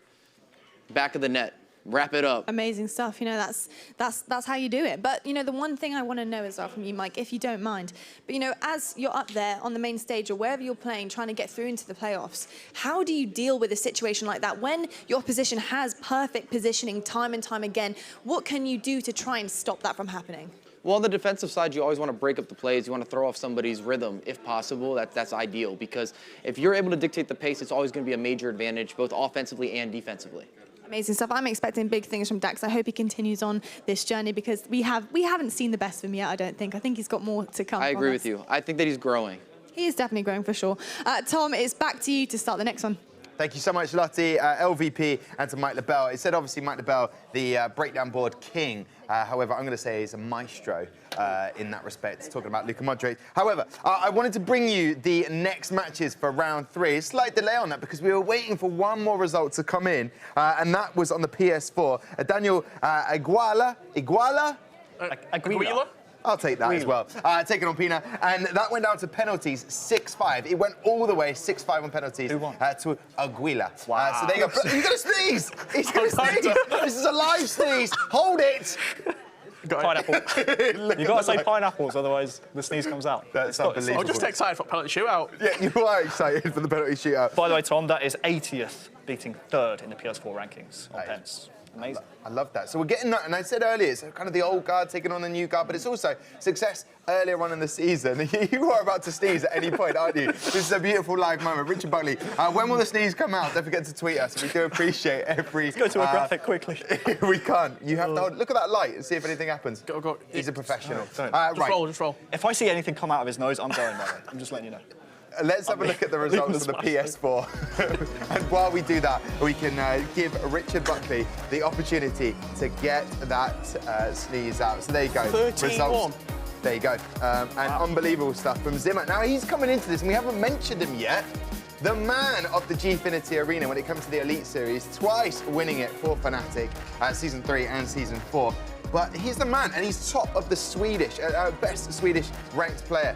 Yeah, he's top of the Swedish, but he's not had the best of years so far. He's not been able to qualify as frequently as he did last year, and that is an absolute statement right there. 13-1, beating Artie Griezmann. He's full of confidence. He'll be riding that wave of momentum throughout the rest of the tournament through his Swiss style. And a few of the other Fnatic boys have come to support him as well, like Saranas as well, and the rest of the team, Kojo and Dami as well. Well, it's their home turf, isn't it? You know, two-time Elite Series champions, you know, coming here defending their home turf, and that's a real statement victory, like you say. A definite springboard now for Zimmer to push forward. And we almost saw like your coach as being a part-time masseuse as well, but it wasn't the full amount that we expected from a massage there. But we know he's talented. We know he's won in this arena before, so he'll be someone to look out for. So it's almost like, don't look at the form so far, just match the person in the moment on the day. Yeah, he qualified for this event, only dropping 2 games as well, did Zimmer, and he's 2-0 in Swiss as well, so just 1 win away from potentially getting into the knockout stages. Okay, we're looking at the PlayStation current standings. Dr. Arano top there with 2-0, Ajit Power as well with a 2-0, and then Daniel Aguila winning on the penalties. And the more I say it, the more fun that name is. But then we're going into the one-on-ones. What do you notice there, Richard? We've got 2 players who nobody would have predicted to be 1-1 in Stefano Pina and Nicholas. That could potentially be the next matchup at a 1-on-1 bracket, which means one of the players is going 1-2. Who you never predicted in this sort of atmosphere. Just look at the 0 and 2s as well. I will say we have 3 players within the top 10 Global Series ranking points in Nicholas, Stefano Pina and Chris, and those 3, none of them are 2-0 right now. They're all 1-1. So interesting. The highest ranked player in terms of Swiss 2-0s at the moment is Dr. Hano in 15th. So big changes happening right now in the PS4 rankings, potentially. Indeed, and when we noticed earlier in the preparation of going into someone like Webb, using the towel there with the controller as well, we like that.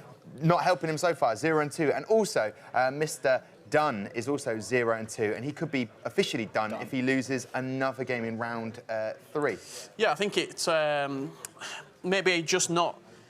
You've got to travel well as well. Some of these players travelling thousands of miles to get to this event, so maybe just switched on. You can be out in probably like 2 hours. That's how quickly you can go 0 and 3. Dr. Hano, we saw him this morning, get a little bit of breakfast. Maybe that's spurred him on for the morning. Get the fuel on board. Pro tips. Yeah, exactly. I want to find out about those Xbox results when they start coming through. Well, here they are right now. Janos, you main man, you interviewed him not that long ago. The preparation, it's difficult for him travelling from Colombia and being in a situation where he can't get the game time in. But look at that, F2 Tech, 7-1 against Marcus Gomez. We know how good Marcus Gomez can be. Yeah, Tech's not 100% healthy coming into this event. But I saw him have a banana, so he is getting the fuel on board. He, potassium. not letting it affect him at all. 7-1 victory there. Moves on to 2-0 right now in the Swiss style, and he's the one to watch on the Xbox. He's the favourite by a long shot. Looking at the rest of the results, that game that I did say, one to watch. Right at the bottom. Coming out 4-1 victory. So his tournament still alive. Megabit with a 4-2 win as well. We've not seen a lot of Megabit this year, but looks like he is kicking on right now in this LQE. Yeah, we saw the top 3 players on the PS4 side, all 1-1. Right now, the top 3 players on the Xbox side, Tex, Megabit, and Dax, all 2-0, I do believe. So good wins for them. Indeed. Looking at the current standings then for the Xbox, PSG Dax at the top, 2-0. 2 wins, 0 losses. F2 Tex as well. Anyone else? Marcus Gomes. I mean, what I mentioned earlier that he's maybe changing some of his lineup, going for different cards and using there, like Eusebio. He's sort of middle of the way at the moment. 1-1, he could be getting through, he might not be. What does he need to do right now in his head to get back to that form we know he's got? Whoever you're playing against, you've just got to play that opponent, strip away where you are, strip away what their record is, just play the game that's in front of you. Play the match and not the occasion, something I often say. You've just got to just switch on, play whatever it is, 30 minutes of FIFA, and try and just get through this Swiss style. It doesn't matter if you go 3-0 or 3-2, just make sure you're coming back tomorrow. Yeah, it's all well and good saying just forget the player in front of you, but you have to remember his one loss. He is 1-1 right now, the man on your screen. His one loss to the #1 ranked player in the world in F2 Tex. So certainly some positives to take away. If you're going to lose to anyone, it's probably going to be to that man. Yeah, you can allow that one. Allow it. Allow it. Right, we move into the second bracket of that Xbox current standings. And right down the bottom, Sakul and Obatsa. That's an interesting one. Obatsa right down at the bottom there. Yeah, it's not been a great tournament for him so far. Sakul, he's only picked up 70 Global Series ranking points this year so far, representing Focus Clan over in Germany as well. So he's got a lot of... he had a pretty decent year last year. Big shoulders to fill on right now, has Sakul. Can he turn it around 0-2? Okay, could be the outsider going into this. Well, listen, gentlemen, thank you so much for bringing us up to speed with that. We will find out, obviously, who we have in round 3, as obviously the adjudication will be made, and then you can't play someone else. You'll be a 1-on-1, you'll be taking on someone else in that bracket. And it could be Nicholas taking on your other main man. Who was it? Was on a 1-on-1. Stefano Pina. That is going to be such a big contest, big that game. one. First versus but we third in can. rankings. Well, of course, and you are the rankings man down there, Wonder Boy. Right, we'll have a break. When we come back, we'll be able to tell you that fixture, so don't go anywhere.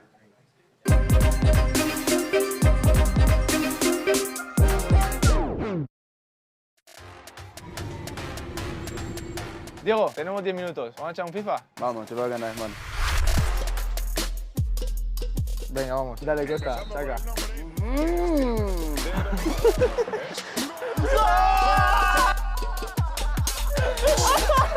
Encima vale Costa, mira, mira. Complicado la cosa. Totó, que pase para Dieguito La Costa. Gira, Costa. ¡Ey! ¿Qué hizo en la otra, mano? Si hubiese empezado el partido al minuto 30, la cosa iba a ser otra. Vámonos. ¿Qué pase? Mira, graba, picadito.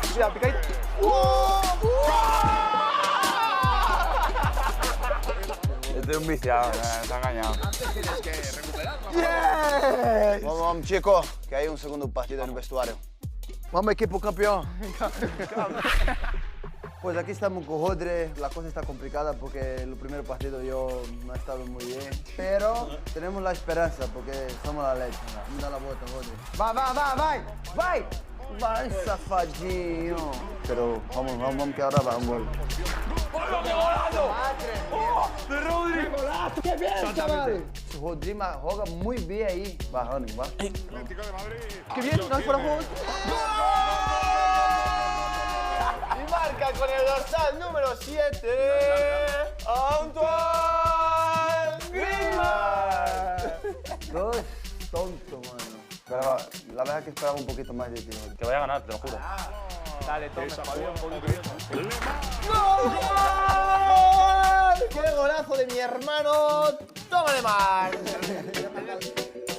Pero yo creía que Rodri era mejor que yo, pero la verdad que... Diego Costa.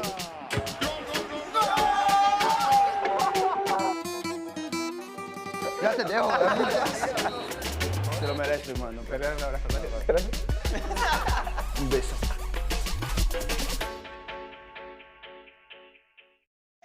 FIFA World Tour. Yeah. Shout out to the real ODB. You know, you can add the J if you like. I've been playing FIFA since like 2001. Like I've been playing it for a long time. Yeah, I play board games like Sorry. Cool. What was the first sport you fell in love with as a kid? I'll tell you the truth, it really was soccer. I was always trash at sports. Short pass, long pass. I think FIFA's just international, so I had David Alaba and a couple of his people from Bayern Munich over at the crib. Me and my boy played them 2-on-2, and they was like cussing in German the whole time. We couldn't understand anything, but you can understand that they was getting that. Boy, how you did that, bro? So what settings you got on your controller? PlayStation, the best place to play. PlayStation.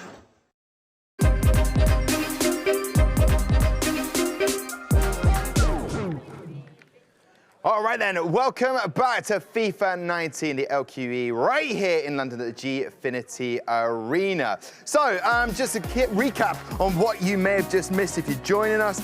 We had Senna taking on PSG Dax, all to play for Senna, but got off to a pretty bad start, losing the first leg 3-1. Moving into that second one, and PSG Dax doing just enough, and also helping Richard Buckley's prediction of a 4-2 result. And as you can see, that penalty coming right back off the post. And that's an interesting fact. Most pros going bottom left statistically. Why? Nobody knows why, but we just give you the facts and you deal with that as you wish. So PSG Dax going into round 3 now with a 2-0 record. Here we're taking on Megabit. And the game that we will have, I will reveal in 1 second. But joining me back on the desk, the one and only Mr. Kyle Walker, a little fist bump there. And Mike LaBelle, right from the breakdown board. How have you been enjoying the day so far today, Mike? In terms of the quality of the FIFA that we've witnessed. I mean, we're always seeing different adjustments to the meta. We're always seeing people also be able to read the game a little bit quicker at the pro level. So I always find it very entertaining. Of course, we do have that patch that's just dropped. That's going to be kind of the future here of what's happening next. And I'm looking forward to that as well, because it shifts the game a lot in terms of the long shooting. Yeah, indeed. Well, listen, and obviously that goalkeeping movement we saw from Nicholas, we complimented him saying how good he was, and then there was a kind of mishap there, but let's see what happens for him in round 3. Let's look at the fixtures that we go into now, starting with the Xbox. As I mentioned, PSG Dax taking on Megabit. And there, Danuso, F2 Tex, and as you can see, more fixtures below. And people could be leaving already. I know Painter just signed with Rebel. He is 1-1 at the moment. Which one do you like the look of, Kyle Walker? I'm really, really excited to see PSG, Dax and Megabit. I think that's going to be a huge game. 2 big players are going to be going at it. Obviously, it'd be great to see as well what F2 Tex is doing. Just destroyed his last opponent there, Marcus, yeah. Which I was quite surprised actually, because I think they're 2 very good players, but F2 Tex, he might have been a little bit ill recently, but yeah, and he's doing the business. He did. We saw a shot of him with his knees up. That's how much he's relaxing into this competition, which I like. PlayStation 4, Swiss stage, round 3. Those are the fixtures right there, and some people could be going home if they don't get that win. And it was nice to see NYC Chris getting a first victory, so he's now 1-1.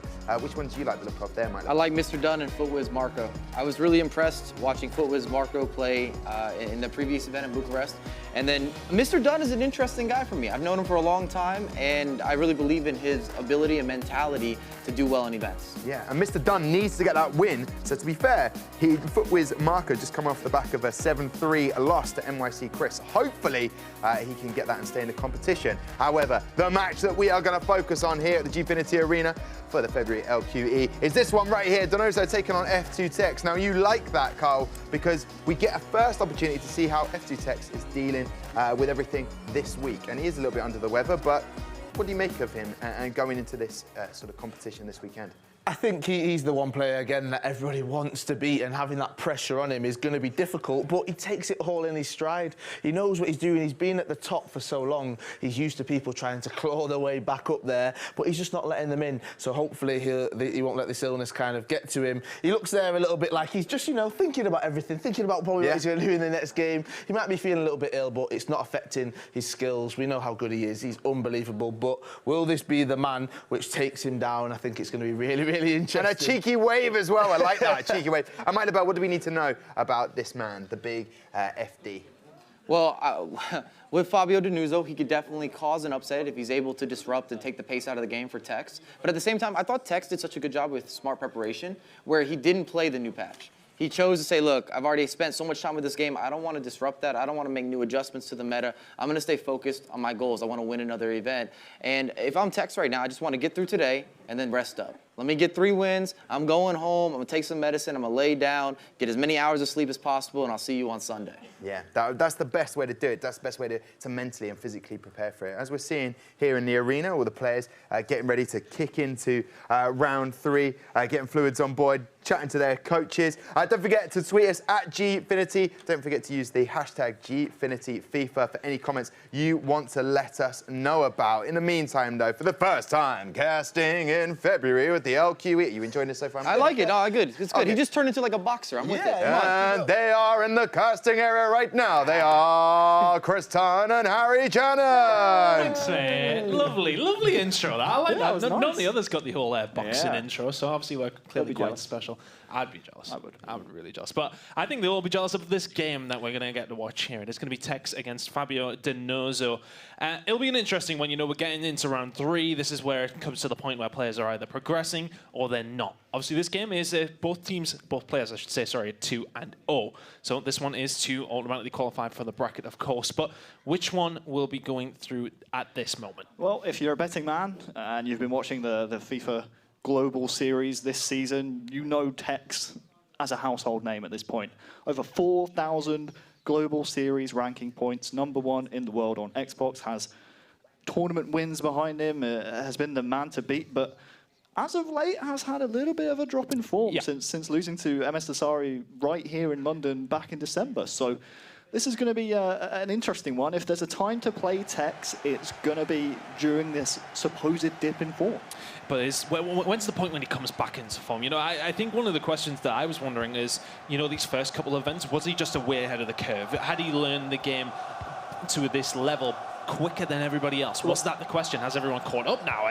There's so many questions why this dip in form could necessarily be. Well, while still #1 in the world, Chris, he does have a little bit of the weight taken off of his shoulders as the previous phenom, the youngest player to win a tournament. Obviously, Dolan Mike last weekend in Bucharest took that title off of him. He's no longer the youngest champion. 16-year-old German Dolan Mike last weekend taking the win there. So maybe a little bit of a pressure off of his shoulders. We're going to have to see, despite his illness this weekend, to see if he can perform. Well, we're going to get into this game anyway. Denuzzo is going to be shooting from left to right in the white kit. And, of course, Tex in the Liverpool red from right to left. While we talk about Tex quite a lot, we have to mention Denuzzo as well. Last week in the Weekend League, #1 in the world in Europe. So this man is no slouch. He is ranked 28th in the world on the leaderboards. He's got 535 points behind his name, so certainly no slouch. So Tex has to keep his wits about him. Absolutely not. But Tex has had a good start to this tournament so far. Not in possession right now. It has been a good start from Denuzzo, just keeping a hold of the ball, of course. But as said, Tex well and truly at the top of that Xbox leaderboard here now. But Denuzzo with the first attack. This is going to be Mbappe down the left-hand side. Caused so many problems already with that pace. It's a crazy, crazy card. These Team of the Year cards obviously now coming in throughout the last few weeks as they become available. And predominantly Team of the Year cards in all these teams. Yeah, that's what I love to see. Since Team of the Year has been released, you have these amazing cards that all these pros have a choice to choose from. Obviously, the contentious position at the moment is the centre-back pairings, the left-back. Do you play Marcelo? Do you play someone like Cancelo? It looks like so far Denuzzo, the Italian, has gone with Marcelo. Obviously, the 5-star skills at left-back is obviously very helpful. And also the right-back position as well. Some people electing to go for Ramos at right-back, as we see Denuzzo go for here as well. Mainly for his height, you know, when you see those crosses come in, you want to be playing a slightly taller player at the back, and Ramos certainly fits the bill there. 100%. The standard Hullet, Vieira in midfield as well, but you're right. I mean, ever since Team of the Year was released, we're seeing a lot more variation in these pro gameplays. Well, Ronaldo now trying to get some space in and around the edge of the box, and Tex hasn't been afforded much possession here. It really has all been Denuso so far, the first 20 in-game minutes. Neymar to Mbappe, and now back to Hull, trying to building a little further up, and this is a good chance now. The pass coming in, Neymar not quite able to connect with that one. Tex will get this one away. Good defensive work by him, covering off the middle where he needs to. And a cagey start from Tex. Saying that, he hasn't really had any possession to express himself so far, but right now he is going to get this ball down this left-hand side. There's going to be Neymar and Ronaldo, Team of the Year card. Always a presence in that box. With his feet, with his head. Can cause problems. Vieira on the edge of the box doesn't mind a shot, but isn't going to get the chance to get one. Just get possession away there. Tex and Denuso will break. Yeah, if you have Hullet in that situation, better shooting stats than Vieira, excuse me. Don't really want to be shooting with Patrick Vieira from that kind of position. That's why we saw Tex try and find another option, maybe try and find Hullet, one of his strikers, one of his wide players there. Didn't want to shoot with Vieira because of those stats. And we have to remind people, obviously, this patch that we are playing on here in London is the December patch, not the patch you guys are playing at home. So going to be seeing a lot of timed finishes at this tournament go in. Maybe some of the shots you wouldn't see go in at home, you'll be seeing go in here because we are playing on the previous patch.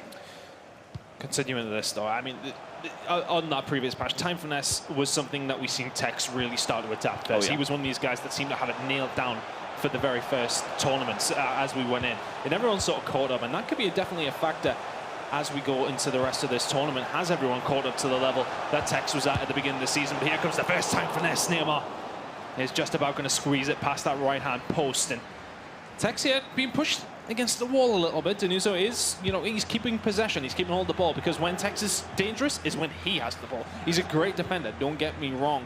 But on the attack, he is somewhat unrivaled at times. But if Denuso limits him to having the ball, it's going to make it very difficult for him to do that, of course. I think Tex is really struggling out there on the stage. I watched Bless him. After that Neymar shot. Again, we saw Denuso pass it off with Vieira to Neymar with that first time finesse. As soon as that shot went wide, I saw Tex just rub his face, rub his eyes a little bit. He seems to be not having the best of times. His health certainly coming into question this event. Got some paracetamol down your neck, lad. You'll be fine.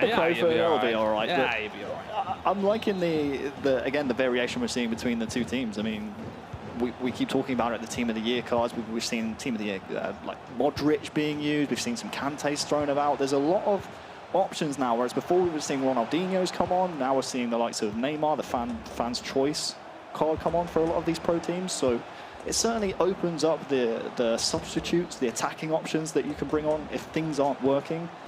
And with that opens up a whole new avenue. What formations do you use? What custom tactics? So now we're really starting to see the best FIFA 19 players come out in the Global Series. And that's a worry there for Tex, the time finesse from downtown. Wow, I mean, that would have been some strike from Denuso, but he will go short with the corner. Neymar whips it straight in the head of Cristiano Ronaldo is where you were going for, but Hullet on the edge of the box, and Tex will get in the way of it.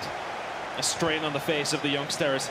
The attack from Denuso does continue, but Tex will recover the ball. And a bit of a chess match between these two so far here, Harry. Neither really getting any clear-cut chances until that moment from the corner there from Denuso. Everyone just trying to play possession, try to work the ball up as best they can. As I said, this is round 3 of the Swiss, so 3 wins is good to get you through to the bracket. So this is what these guys are playing for, a definite position in the bracket here right now. Tex now on the attack with Neymar down this left-hand side. Inside to Ronaldo, probably want him in the box, and he goes for the shot. I don't think Denuso was expecting it. The header down to Vieira. The strength in the box may allow him to get across him, but plays it out to Mbappe. And recycling the attack once again, Tex. Neymar, this is a dangerous position for Ronaldo. The beat goes on the bottom left corner, and he sells him the wrong side. Everyone's seen that go on the top right. Denuso did not. Tex takes the lead and breaks the deadlock, 1-0. 99 CR7. We've seen shots on the turn like that fly in on the old patch, and it's happened here once again for Tex. CR7, that card has been so useful for him in the past. Look at this, on the turn, bottom left-hand corner. He was moving his keeper the right way. It looks like he did actually read it, but the shot just too powerful and quick. It's a solid finish, Chris, I won't lie. And that's the element that CR7, even if you don't have his Team of the Year card, brings to your team right on the stroke of half-time. We'll have to see if Denuso can actually grab himself an equaliser before time's up. 2 minutes out of time. I don't see it happening, so he's going to have to go into the break and rethink things that happened and things that he could improve going into the second half after the first, because it seemed to me Chris Denuso had most of the possession in that first half. You're right, right. Look at that, 72%. But it's what you do with it, isn't it? I think it's so difficult. I mean, Tech's managed to score without a shot on target there, so we question the physics behind that. But either way, still for Denuso, I think what you can take from it positively was that he did have the majority of the possession. He did have a good chance. Tex just took his. So that's the difference maker here. We know the class that Tex does indeed have as we go into the second half now. Of course, we are playing 2 legs, as we usually do here in competitive FIFA, so plenty more to play, of course. As Denuso tries to go with the same sort of tactic by looks things, passing around, recycling the ball where he needs to, not taking any unnecessary risks with the pass. And as I said, a lot of FIFA left to play, so he doesn't need to start taking those risks just yet. Yeah, we've seen the adjustment come in from Denuso, the substitute Ronaldo coming on in favour of Neymar. Neymar starting for a lot of these pro teams, but is often subbed off the likes of Eusebio. And here's that Team of the Year Mbappe card. Neymar and Mbappe, 2 of the best dribblers in the game, with those Team of the Year variations. And there it is from Team of the Year, Messi. Once again, just breaks free on the edge of the box. And Hullet, you feel like the tackle's going to come in, but Messi never going to miss those. Let's check this one again. It looks like Hullet's going to get it. The Cruyff turn, he shrugs them off. It's unfortunate. He's a strong little man, is Lionel Messi, and sticks in the top right corner via the post. 1-1, close, tense game between these two. This is the round 3 of the Swiss, so things are starting to heat up. Denuso, for all the possession, is going to get back into the game. Absolutely, and you think maybe 85, 90% of the time Ruud Gullit is going to make that tackle on Messi, but that's the variables that Team of the Year card will bring to you. Messi able to hold off the challenge, ride the challenge, keep the ball with his tremendous dribbling stats, and Tech's unfortunate to go down there, but Denuso, the Italian, he's rewarded for his possession. Don't forget, 72% possession against Tex, and we questioned the way to beat Tex. Obviously, we saw Nicholas Rajek last week beat him 7-1. Maybe it's keeping the ball, and that's something Denuso is trying to do right here, and he's done so well. He's trying to keep the ball, but he's going to lose it in that scenario. Ronaldo now is going to send Eusebio down this right-hand side. We know how effective he can be with that 5-star weak foot, and that's why players are still using him. Neymar, edge of the box here, an opportunity for Tex. It's going to be a rebound. That looks like it should be a corner. A deflection going in his favour. He's going to change the corner take here, so hopefully not David De Gea, but either way, Ronaldo will whip this one in, changes things around. We haven't seen a great deal of goals from corner. We've seen one this morning. Can we find another here? Towards the back post, towards CR7 was the idea, but not going to happen there. And it's going to be easy enough for Denuso to collect that one. Will let his players press up as well. He wants to keep possession of that ball once again. Yeah, just before that corner was earned, it was actually earned through some nice skill moves there from Tex. That's something he's known for, the drag backs, the scoop turn with Neymar. And some great dribblers in the Team of the Year. Obviously, that shakes things up in the competitive settings, as we've said. The competitive gameplay, these cards certainly reward skilled dribblers like Tex. He's renowned for that kind of thing. So it's all well and good if you're Denuso keeping the ball, playing possession FIFA, but if you allow Tex on the counter with one of those skilled dribblers, you might be in a bit of a spot of bother. And that's what the score reflects, doesn't it? The fact that Tex hasn't had much possession in this game so far, yet he still finds himself in it quite handily. If anything, 1-1, Tex scored with, albeit it's just his first attack. Hasn't had many of them. Denuso has restricted him to only maybe 40% of the ball so far. Tex now getting some possession under his belt as Denuso maybe the stamina of his players being wasted by all this possession potentially. Obviously, he does have his subs available also. We've seen him already make one. Is there going to be anything else in the log here from Denuso to try and find himself an advantage in this game? Still in the first leg, one apiece. Yeah, you can see the pause cued by Tex. That might be an adjustment wanting to come in due to frustration. Lovely little croqueta there from Mbappe, but this is the counter now from Tex. Can he do anything with it? Ronaldo out to Eusebio, has slowed it down a little bit. Denuso just holding off where he needs to, defending where he needs to. And Tex is forced to recycle the ball back to Hullet. Does have options in front of him, back to Vieira. Ronaldo edge of the box. Skill moves inside. Once again, we've talked about it from Tex being so influential. This time he will find himself with another corner ball. Changes coming in from him as well. Trying to think of something to do here. Get Gerrard on. He's still got him on there. Even after all the meta changes, Stevie Gerrard still finds himself with a position on Tex's bench. So one apiece with 70 minutes gone.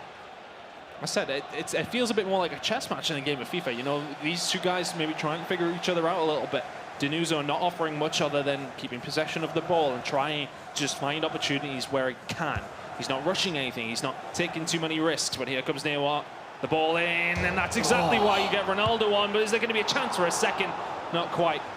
Courtois there will save it, but the El Tornado cross, we talked about it before, comes in there once again. Not able to pay off this time for Tex, though. Yeah, that's something you guys no doubt have been seeing in the weekend league, and new patch gameplay at home there. El Tornado cross, very, very effective, and Tex there trying to put it into play. Didn't quite work out for him that time. Very, very close, though. And I'm happy for Tex that the ball went out of play soon after he got that pause in. We saw in the previous match we saw on stream, Dax really frustrates Senna because Senna just couldn't get his pause away, couldn't make his adjustments. Luckily, Tex, with the pause coming in, just a few in-game minutes after he called that pause, the ball's gone out. So he's able to make those adjustments, make the substitution he wanted to do, and he's got around 15 or so in-game minutes to try and get a goal to win this first leg. Still got a second leg to go, though, so as I said, a lot of FIFA to be played. These two poised very evenly. Now they're able to be separated so far. I said Denuso had the majority of the possession, although Tex has maybe grown into the game a little bit more. But Tex definitely with the better opportunities, but this is going to be a big one. Mbappe, he's broken three. The pass into the middle. Fantastic defending once again. Rio Ferdinand, bodies on the floor, just trying to deflect any sort of ball that he can. And now Tex can counter. Mbappe, he's the one you want running, isn't going to be able to. But back to Vieira now, and recycle back to Ramos. Tex survives again. I think Denuso wanted to take the shot with Mbappe. I think he was very unfortunate to get that touch, the turn that Mbappe did. Oh, chance here for Ronaldo, huge CR7. chance. Huge chance for Tex. Oh, he's dragged it left. And he can't believe it. You put your house on Ronaldo putting that one away. And Denuso survives. Both these two opening up in this game a little bit now. The shackles seem to be off a little. That's what we want to see. Here we go again. Fast FIFA from both these players. Ramos back to Eusebio. Look at the run in the middle here. This is at R7. He's going to put it into Mbappe. Back to Cristiano Ronaldo. What a save that is. How the hell has Denuso not squeezed that one in? And Tex somehow survives. Hullet edge of the box. The cross in is fantastic though. And De Gea is there once again. Tex is defending. You've got to give it to him, but you have to feel Denuso puts that one away. And this is a potential break here. It is going to be Ronaldo. Can Tex just put a dagger in the heart of Denuso here? Neymar, edge of the box, the skills inside, looking for some space, trying to afford some. Maybe the pass is going to come off. Does he play it back to the edge of the box? Just playing with Denuso here. Finish your food here, Tex. You've got so many opportunities to do so. Mbappe onto his right foot. Hullet just about going to shrug him away, and the attackers once again started again. So patient. Such patience from Tex here. He's just waiting for the perfect opportunity, and you can see in the player cam, so frustrated with himself. But credit to Denuso there. Great marking off of the ball. Just using that second man pressure. Just allowing his player that he's controlling to stop any avenues for Denuso to pass. And before that, when Denuso was through, he squared it once, squared it twice. Felt like 3 or 4 times he squared the ball. It was all because that man on your screen, Tex, was moving his goalkeeper to perfection. Denuso didn't know where to shoot. He didn't know which way Tex was going to move. And it was a perfect chess match. And in the end, he saved himself a goal. And we often talk about Tex, how good his attacking is. You know, it's so fast, it's fluid. But his defense there, coming up trumps against Denuso in that attack. And I think you would take 1-1 if you're either one of these players after that game so far. We've seen Tex with maybe the more clear, I want to say clear cut, maybe the typical opportunities you would see in FIFA 19. But we have seen Tex, of course, with some good opportunities. It's difficult. It's difficult. I think 1-1's a fair result so far. Yeah, I think so too. When you think about the first half stats, when we came into the half, 72% possession in favour of Denuso. That goal opened the scoring, though, just before half-time for Tex. And before that, I thought Denuso's defence, honestly, was on point. It was a classic stout Italian defence. It was so hard to break down for Tex, and it took him almost the entirety of the first half to do so. And then Messi with the finesse on the edge of the box, off the post.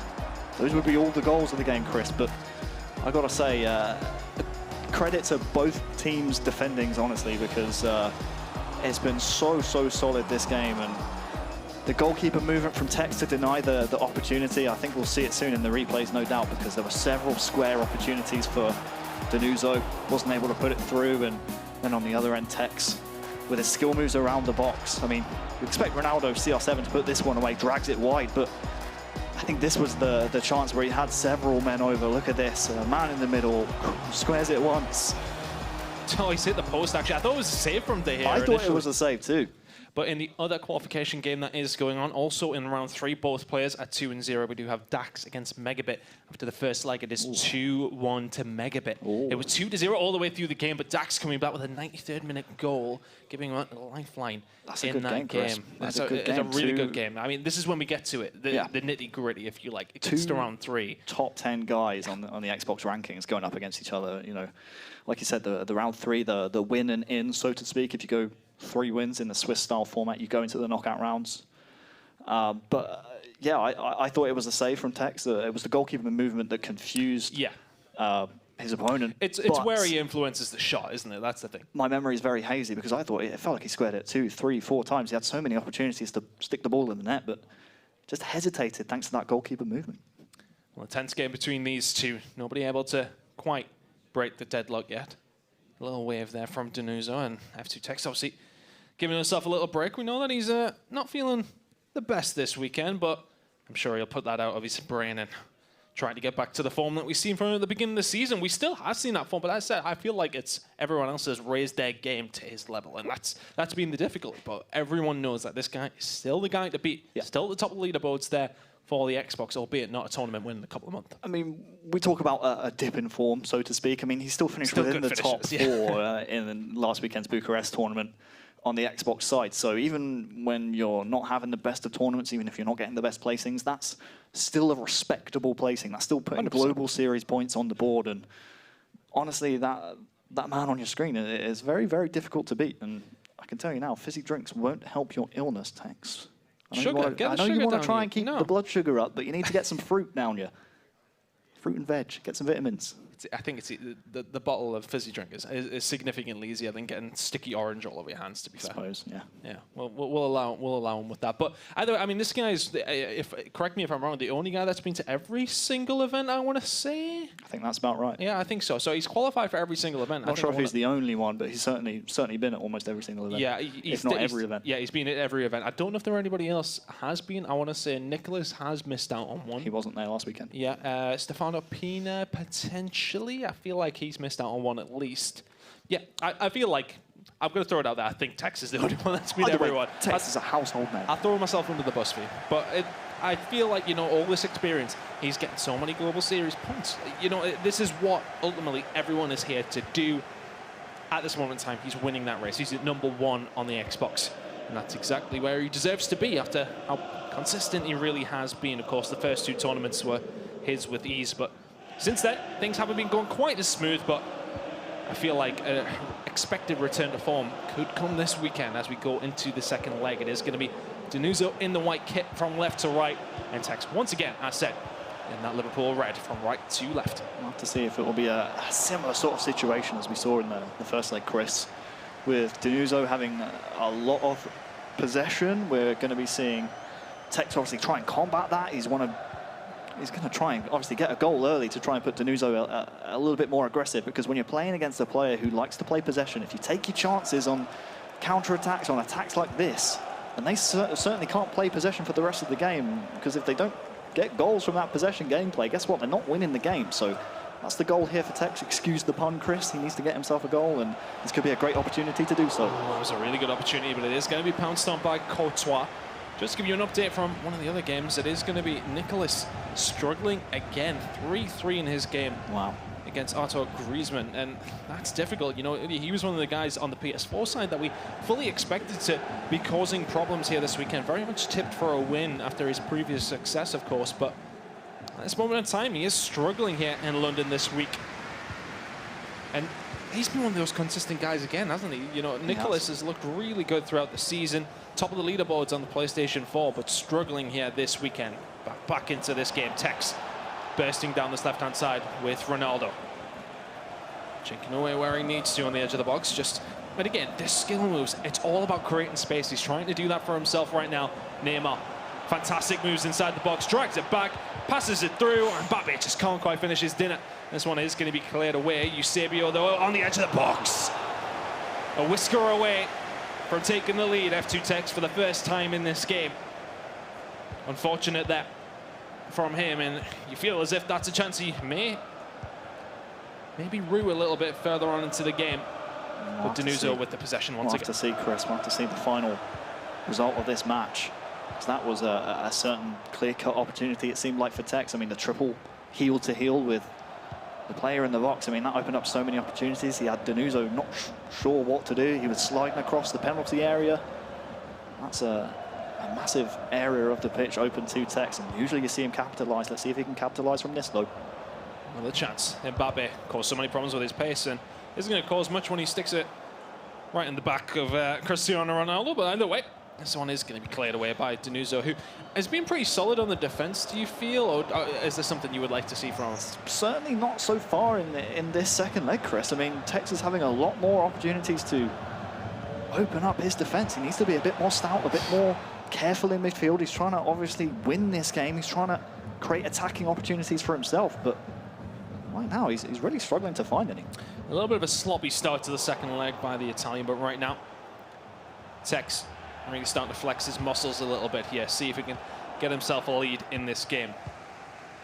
He's going to retain possession of this ball, and that's something he didn't really find much of in the first leg. Mbappe, though, to CR7, looking for some space, finds it, finds the top right as well. You just can't give him that sort of space. Tex will punish you every single time with Ronaldo. Sticks it in the top right, fantastic precision, finds a space, see you later, Hullet. And with the blink of an eye, he takes the lead. Fantastic finish and a fantastic goal by the youngster. Picture perfect. That was tremendous use of the drag back, not only to turn one way, but then to create the space for the shot with CR7. His second goal here for Tex, putting him into the lead 2-1. And that's the goal that Tex wanted. That's going to open up Denuso, make him play a little bit less possession-based, make him try and search for that equaliser. That's going to open up even more opportunities and avenues now for Tex. Exactly. This is where it becomes difficult for Denuso. It's not one of those games where you necessarily want to go behind. I want to correct myself from before. Tex was obviously in the lead at one point, and he has found himself back into it, Denuso. But now, in this second leg, we've seen more possession from Tex overall. Denuso's going to have to start stretching himself even more than he would have had to, because he now finds himself behind Mbappe. Down this left-hand side, Ronaldo, and back to Hullet. Good recycling of the ball by Tex. Once again, Neymar edge of the box. He's going to get the free kick. Not great defending by Denuso, jumping in where he didn't need to, and see which way Tex goes with this free kick. Maybe a direct shot here, honestly. We've seen a couple of them so far this weekend. Nope, he's going to lay it off, and it is that timed shot again with CR7, I do believe it was. But coming back to Nicholas elsewhere on the PS4 side, while we let these guys play out, we're looking at a potential third PS4 champion in a row here in London in terms of Nicholas, and right now he's struggling. I mean, 1-on-1 in the Swiss. I mean, we're talking about the Global Series leader in points for the PS4. As De Gea maybe should have caught that one, Chris. He saw it from miles away. I don't know if anyone was watching the Newcastle-Tottenham game, unfortunately, as a Newcastle fan on this side and a casting partner with a Tottenham supporter. We unfortunately seen some poor goalkeeping in the Newcastle game, which unfortunately led to our demise. And come on, you Spurs. Yeah, well, let's not talk about it. But either way, Tex there will be questioning De Gea. Maybe a dive for the cameras, but either way, he survives the preceding corner and will retain the ball again. And we've seen a completely different game in the second leg. We've seen Denuso with so much of the ball, and Tex is like, yeah, I can play that game too. And is doing so. Neymar not going to be able to break free. Is going to get another free kick. Let's see. What does Hullet do with this? You feel like the shot may come off here. Does pass it to Ferdinand. Not going to whip across in from there, are you, Rio? Just watch out, Chris, on this attack. The use of the drag back from Tex, it's so impressive. The drag back's such a versatile two-star skill move you can use to fool your defender, especially if you're controlling a player with high dribbling with the likes of Messi, Neymar, Mbappe. You can really fool the defender, fool your opponent into just creating that little bit of space to go forward. So just watch out, Tex, how he uses the drag back here. Ramos down this right-hand side, a popular pick at right back. I was playing actually in the draft. I had him at CDM. Ooh. Enjoyed him there, I'm not going to lie. To be honest, I think, the standard of player that I usually play with, you can put him up front or in nets for me, and he'd probably be better than the majority of my team. But either way, back into this, it is going to be Sergio Ramos. Playing it inside to Hullet. Good player by Tex. It's patient. Waiting for an opportunity which he can create all on his own. Oh my God, it's absolute liquid football, and it's a fantastic goal by Tex. Once again, 3-1. And he just tore them apart. Fantastic work by the youngster. Finds himself in the lead now, 3-1, really asserting his dominance in this game. Absolute beauty of a goal, and Denuso on the other side applauded it to the passing in that move from Tex was so creative, and it was a joy to watch. Well deserved. Another goal on the stroke of half-time for the #1 ranking leader on the Xbox side, F2 Tex. 3-1 aggregate lead, and another 47th minute, I do believe, goal there for Tex, and will instate a 2-goal lead. Looking really good. Now, you know, we questioned in the first leg, is he playing a little bit slow? Is Denuso really playing this the right way? And we felt like he was. You know, you stop Tex having the ball, you stop him scoring goals. It's a simple problem solving, essentially. And right there, though, in the second leg, Tex has had a lot of the ball, and he's punished him for it. We can see that in the scoreline, 2-0 in the second leg, up 3-1 in the whole game as a whole. Now, is there any changes from you that you would like to see from Denuso, apart from defending better, maybe? You know, is there any potential changes he can make in terms of players? Because right now, Tex is really, flexing his muscles in the second leg. Yeah, the problem we were speaking about coming into the second leg when it was tied up 1-1 is that if you do go down to Tex, that's going to invite you forward, and when you're invited forward by Tex, he's going to have so many more opportunities than he did before. The reason Denuso, with all due respect, was keeping it so close is because he was playing that possession style of game. He was keeping the ball away from Tex, and I won't lie, Chris, can you remember in this second half, the second leg so far, that Denuso's even had a shot on Tex's goal? I certainly can't just remember the one where De Gea was diving for it unnecessarily, maybe. And that's not even a clear-cut opportunity. So he's subbed off Marcelo. I believe it was R9 or CR7. Can't remember which one he actually subbed on. So he's subbed off a defender for an attacker. He's also got Maradona on the pitch, I do believe I just saw. So I'll have to see if those changes, the substitution for a defender for an attacker, will actually pay dividends for him. And he needs 2 goals, plain and simple here, Chris. Oh, he's playing some nice possession here around the edge of the box. Vieira back to Ronaldo. It'll be a great goal if he can score. And once again, just maybe a little bit too much. You maybe expect the shot to come in, and as he puts so many resources forward, it allows Tex to push forward, but Hullet will win that ball back in the middle of the pitch there. But too much from him there, do you feel? Saw the goal that Tex scored against him and was like, hey, I can do that. Hold on, let me try it. And maybe just played one too many passes, like you're saying. Denuso now on the attack once again. See what he can do here. Maradona, somebody we don't see too often this year throughout FIFA 19, but a good player nonetheless. Wouldn't mind him in my squad, but we'll not talk about that right now. Vieira is going to lose the ball to Neymar. You've got Rondon up front. I would love to have Rondon up front. Inform Rondon. What a player. What a player. Anyway, here comes the time for Ness to hear. Always ready for that one. And it's a similar opportunity we saw him have when we were trying to recall a shot he had. And the problem is when you're trying to shoot a finesse from that far away, Chris, it gives Tex so much time to see where that shot's going and time for him to move De Gea in position to grab the ball as he did just then. So he needs more clear-cut opportunities than that. He's not going to score with finesses from 35, 40 yards away.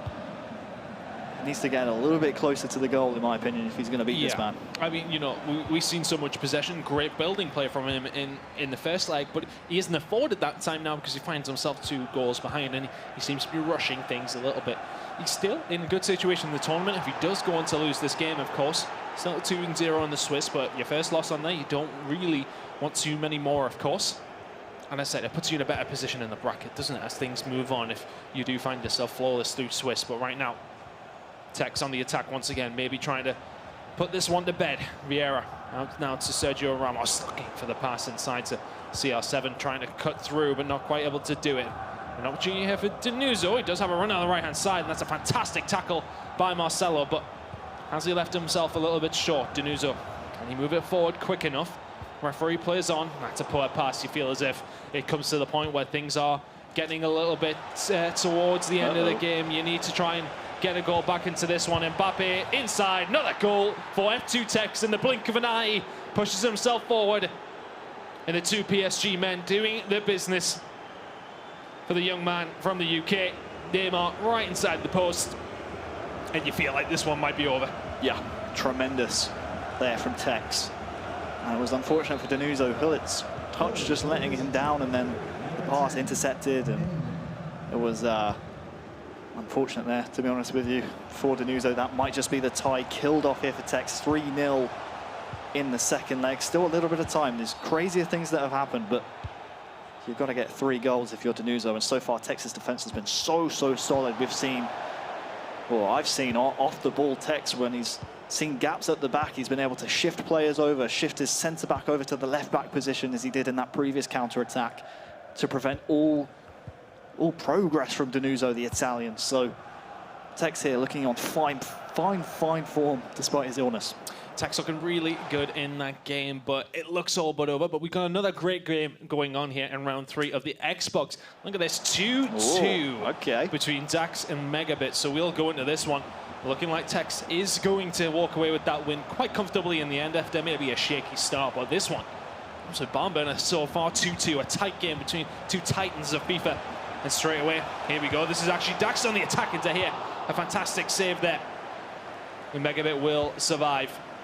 And we'll get this one away. Yeah, this is Megabit playing in the dark kit and then the white kit PSG's Dax. And these are 2 guys who are very close in the rankings, Chris. Megabit's 8th and Dax is 9th. So very tight game if you're looking at rankings-wise. And obviously you can see score-wise as well. All tied up over the 2 legs. So we'll have to see how these 2 players play out. Obviously, win and you're in the knockout phases.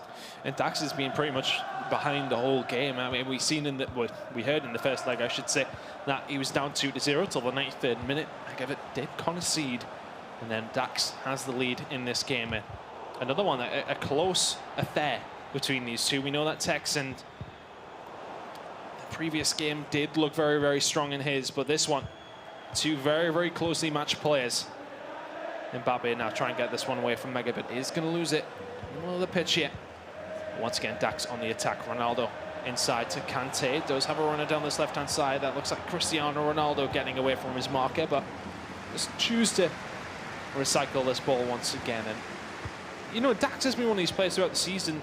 He looks nearly the finished article, doesn't he? There's so many opportunities he's had where he's looked really good against some good players. Tex, notably, he's played him a couple of times and just been pipped to the post on a very odd occasion. But he's one of these players who, on any given day, he could win it all. I don't want to use the word gatekeeper when it comes to describing Dax, because I certainly don't think he's quite a gatekeeper yet. That would imply he's past his best, but certainly a player who seems to struggle when it comes over getting over the hurdle, so to speak. And I'm not going to say that Megabit, with all due respect to him, is one of these players where if Dax beats him, it's going to be a tremendous confidence-boosting win. Obviously, it's going to give him some confidence because he's going to be in the knockout stages very early on. But you're looking at him when he comes up against the likes of Tex, the likes of the top-ranked players on the Xbox side, and he just seems to fall short almost every single time, Chris, as you're saying. So it's going to be interesting to see if he can come over that hurdle. I mean, he's not far away, though, isn't he? Like, the games that we do see between them, it does seem relatively close for the most part, of course, but it just seems as if that final little gap isn't being able to be bridged by either one of these players so far. Just look at last weekend. I mean, Dax was in attendance in Bucharest, out in the top 16, lost 5-4 to Nicholas Razek, who had a tremendous tournament himself. So, yeah, Dax just struggled to really put it together so far in the FIFA 19 Global Series. Well, let's see if he can get things going here this weekend in London at the LQE. Kante now on the attack once again here. Can Megabit put this one to bed before we find ourselves in extra time? But not quite going to have that opportunity. R9 is going to clear this one away to Neymar. 2 minutes of added time may be enough to get a chance here as Neymar is released down this left-hand side. This would be cruel. The 92nd minute, and that seems like a crucial interception coming in from Varane, and that really should be it. Ronaldo's going to try and put the afterburners on. All right, okay, Dax playing with my heart a little bit, but this one is going to extra time. A tight game here in round number 3 at the London LQE right now. But any thoughts on the game so far? It seems a nervy one. Neither are able to really break through. We've seen possession, but not necessarily any clear-cut chances from either team. Yeah, I mean, obviously we can't read into this too much because we've been watching a different game, but when you look at the statistics, if you're going to read into that, just 6 shots between the 2 players up there on the stage, 3 shots apiece. Usually when you're having kind of a low shot count, that means you are having that midfield battle where you're struggling to put together clear-cut chances or chances in general. So these 2 very evenly matched, obviously, tied up 2-2 across the two legs. We're going to extra time, so certainly evenly matched players. It's just going to be about who can just break down the other. Whether it will be the Frenchman or the German, we'll have to see. Oh, that's a great ball out to Sergio Ramos. A striding run forward. De Gea comes out to clear it, though. Just to further reiterate, it is going to be Megabit from right to left, and Dax from left to right here in the first half of extra time. Of course, we'll switch when we get to 105 minutes on the clock in extra time in the second leg. Neymar to Kante. Good building attack here. Fast play from Megabit. Looking for a little bit of room. Maybe Kante was the pass there. Maybe not the guy you want in that position, but Team of the Kante card. Definitely able to finish them. And this one will be retained by Dax once again. Just playing the possession game. Maybe not as fast as Megabit. Megabit seems a little bit more direct, whereas Dax maybe potentially a little bit more patient in his gameplay. Yeah, we've painted the picture about Dax as a nearly man, so to speak. On the other side, Megabit, this is a guy with pedigree behind him as he will have to defend this attack here from Dax. I'll come back to my point in a minute, Chris. Oh, that's a good drag back to Hullet. It's great football by Dax, selling the keeper whichever way he wants and puts it in the top right corner. That man seems to be scoring a lot of goals today. Cristiano Ronaldo, the Team of the Year card, doing damage. And Dax finds himself in the lead, 3-2 in extra time. Plenty more FIFA to be played, but that was fantastically played by the PSG man into Hullet. Turns it back onto his right-hand foot. And really, the goalkeeper at his absolute mercy, and the Portuguese forward, Ronaldo, will put that one away. See the little hop over there from Hullet? Just distracting them. He's trying to distract them. Nice moves, and that's an absolute picture-perfect play there from Dax. How to just stay calm and stay patient when your opposition player is moving that keeper, when you have time in the box, he doesn't have players pressuring you. Just use as much time as possible. Try and just make him double bluff, triple bluff, make him not know which way you're going to go. He just took that extra second there, Chris, and it paid off. And that's one of the million differences between professional FIFA players and me. I'd be smashing that circle or B button very, very quickly as soon as they get into the box with these players. But they take their time, they sell the dummy where they need to. And oh my God, what are you doing here, Dax? You've just left yourself completely open. I don't think that's the pass they wanted. I think Megabit wants to put that through to Ronaldo, but good defending in the end by Dax after he'd given it away horrendously in a bad spot, but he will survive. And maybe it's that little bit of luck of the green that he maybe needs to get the result in this game, but this is going to be one final attack in the first half of extra time. CR7, oh, he's looking to thread the needle through to Ronaldo, but that one gets cleared. And at the half of extra time, it is going to be Dax in the lead overall. It is going to be 4-3. Sorry, 3-2. A very close game between these two. And we did say, didn't we, Chris, it was going to be the player who had the cutting edge, that clear-cut chance here in extra time. We said coming into extra time, 6 shots between the two teams, now just 7. Dax with the extra one, and that was the goal. Coming back to my point about Megabit, this is a guy who has pedigree behind him. He's won the FIFA 18 Global Series Xbox playoffs. He also comes from Germany, which is the most represented country in the rankings. There's 6 Germans in the top 10 across both platforms. And the German up there on the stage right now, playing this game against Dax, Megabit has 1 half of extra time to get himself at least an equaliser. Oh, here we go. And that's it, you know, this is the round 3. Both these guys have won 2 games already, so it's not do or die quite yet. Not an elimination game at all. Not at all. And, you know, one of these guys, though, will find themselves guaranteed in the bracket if they win this game. And right now, it's looking like the man from PSG, Dax. But here we go. Megabit is on the ball now. Does have a runner to his right-hand side in Neymar. Eusebio wriggles his way through, and I don't think that's the pass he wanted once again, but retains the ball either way. Eusebio on the edge of the box. Goes for the low driven to here. Ready for it. Dax survives once again.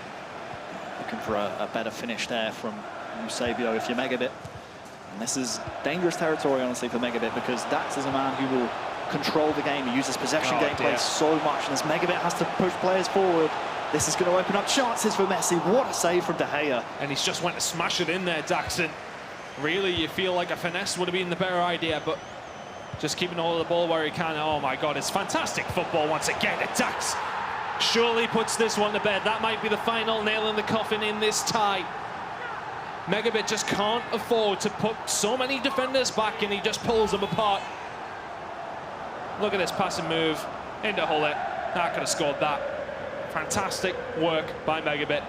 By Dax, I should say. And he will find himself into round number 4. More beautiful football from Dax. That was tremendous. 3-0 on the leg. 4-2 overall, I do believe it is. And that surely will see the Frenchman into the knockout stages. A nice 3-0 record. Still has to play his 2 other games against players who are 3-0, I do believe. So a really good win for Dax. We spoke about him being a nearly man, and we said this wasn't the win that's going to propel him into maybe a title contender, but doing well in the Swiss stage certainly bodes well later on in the tournament. 100%. If you are a player like Dax, who in the past has struggled to overcome some of those top tier players, if he can play those top tier players early on, learn from the experience, even if he doesn't win, then certainly there's a chance he can make those adjustments later on in the tournament. And the thing is as well, though, you've got to be consistent in the Swiss, but you've got to carry that form into the knockout, because, you know, we've seen players go 5-0 in the Swiss, they've been cruising, and then they get straight away beaten in the first round of knockouts. But right now, Dax looking good here in this game. 2 minutes of added time, and Megabit would need a hope and a prayer to just manage to get this game in his favour right now. But even just a forced penalties is going to be impossible.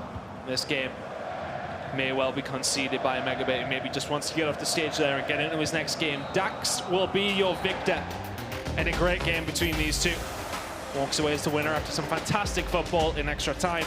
Really good FIFA from him, and he will take the victory and move into round number 4 at 3-0. You speak about players with great Swiss records not doing well in the knockout stages.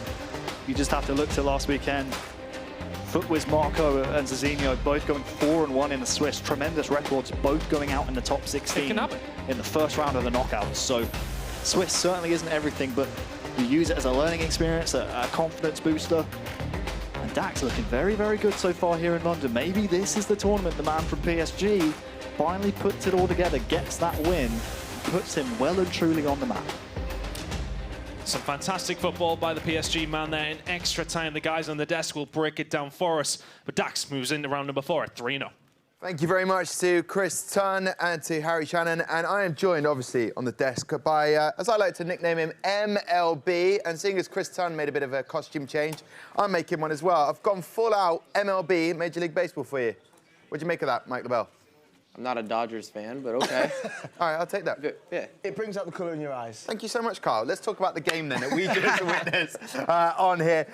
Everything was happening there for Dax and going through and getting a 3-0, you know, qualifying there. He's looking, that's the sort of form that he would like to take further into this competition. Definitely, I think it was a great performance from him, and Mike summed it up perfectly when the game was over. He said, credit to Dax. Everything he was doing was so good, and he was doing the simple things well, and that's why I think he got the win. Yeah, a couple of goals that you don't often see in FIFA 19, but they were happening, and that seems to be coming at the right time. It doesn't matter how you, or what style you get those goals, just get them when they matter.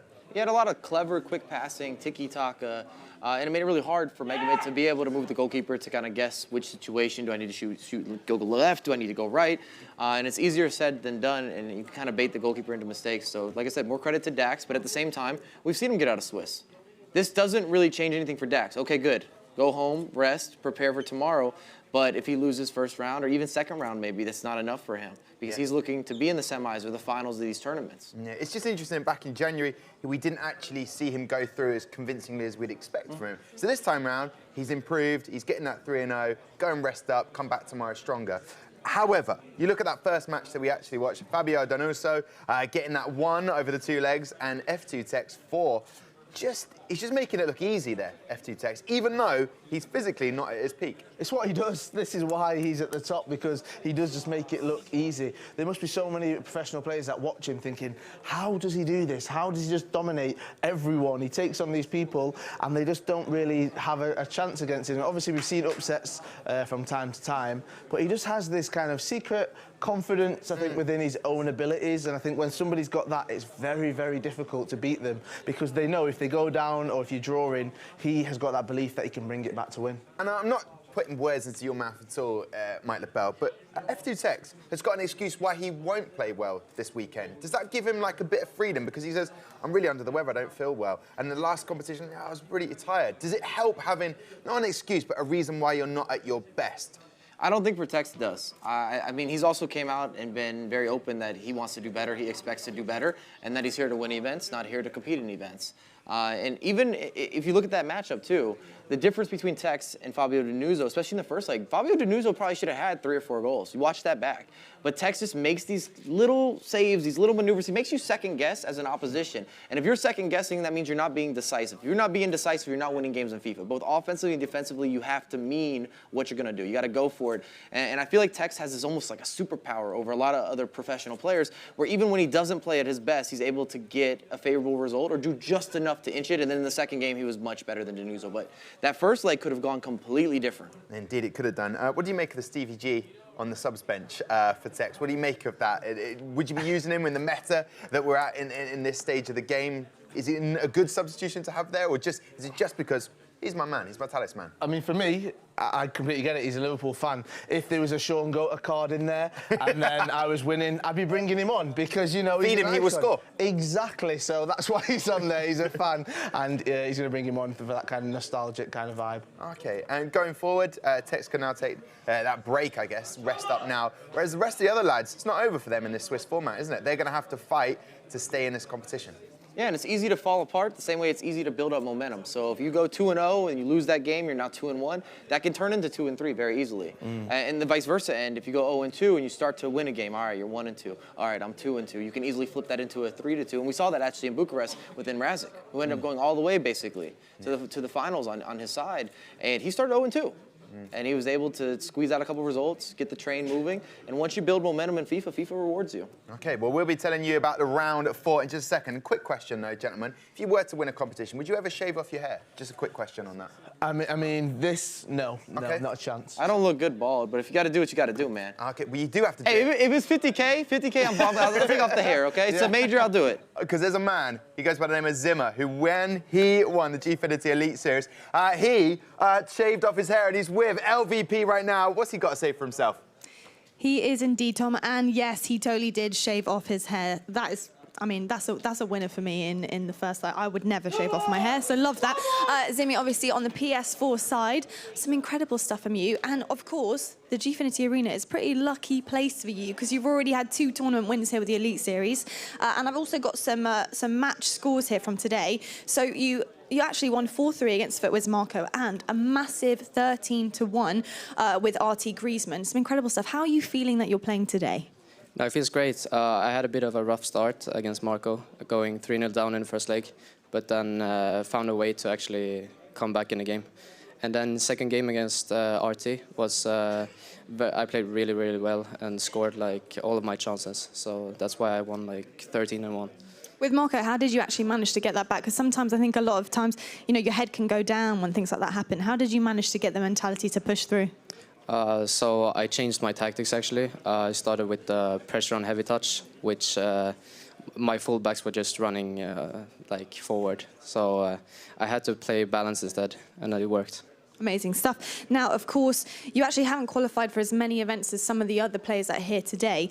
How much pressure are you feeling right now, knowing that, of course, you're out of the Swiss style, which is great stuff and amazing things, so congratulations, but you really now need to score some vital Global Series points. Feeling pressure, or are you just sort of excited to get into it? No, I feel excited, actually, going into the knockout stages after going 3-0. But I do need to get a lot of points now in the end. Amazing. And of course, like, we haven't seen you that much recently, but what have you been doing in order to build up towards this event, and kind of how's your practice been going? What have you been up to? Just casually playing a weekend league and division rivals, and just practicing, just grinding the game.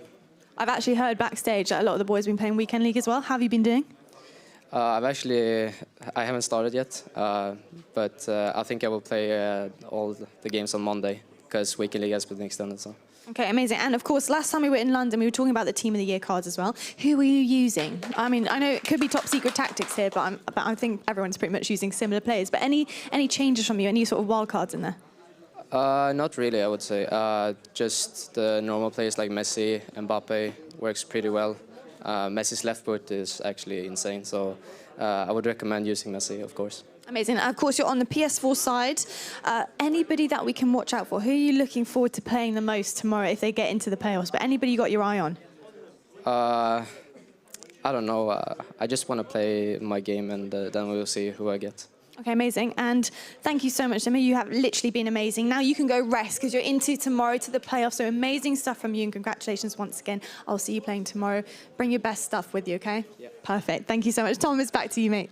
Thank you so much, LVP. And Zimmer can follow the lead of maybe F2 Techs and go and have some cookies and some popcorn right now. Just chill out, relax. You got your 3-0. Well done to Zimmer. What do you make of Zimmer?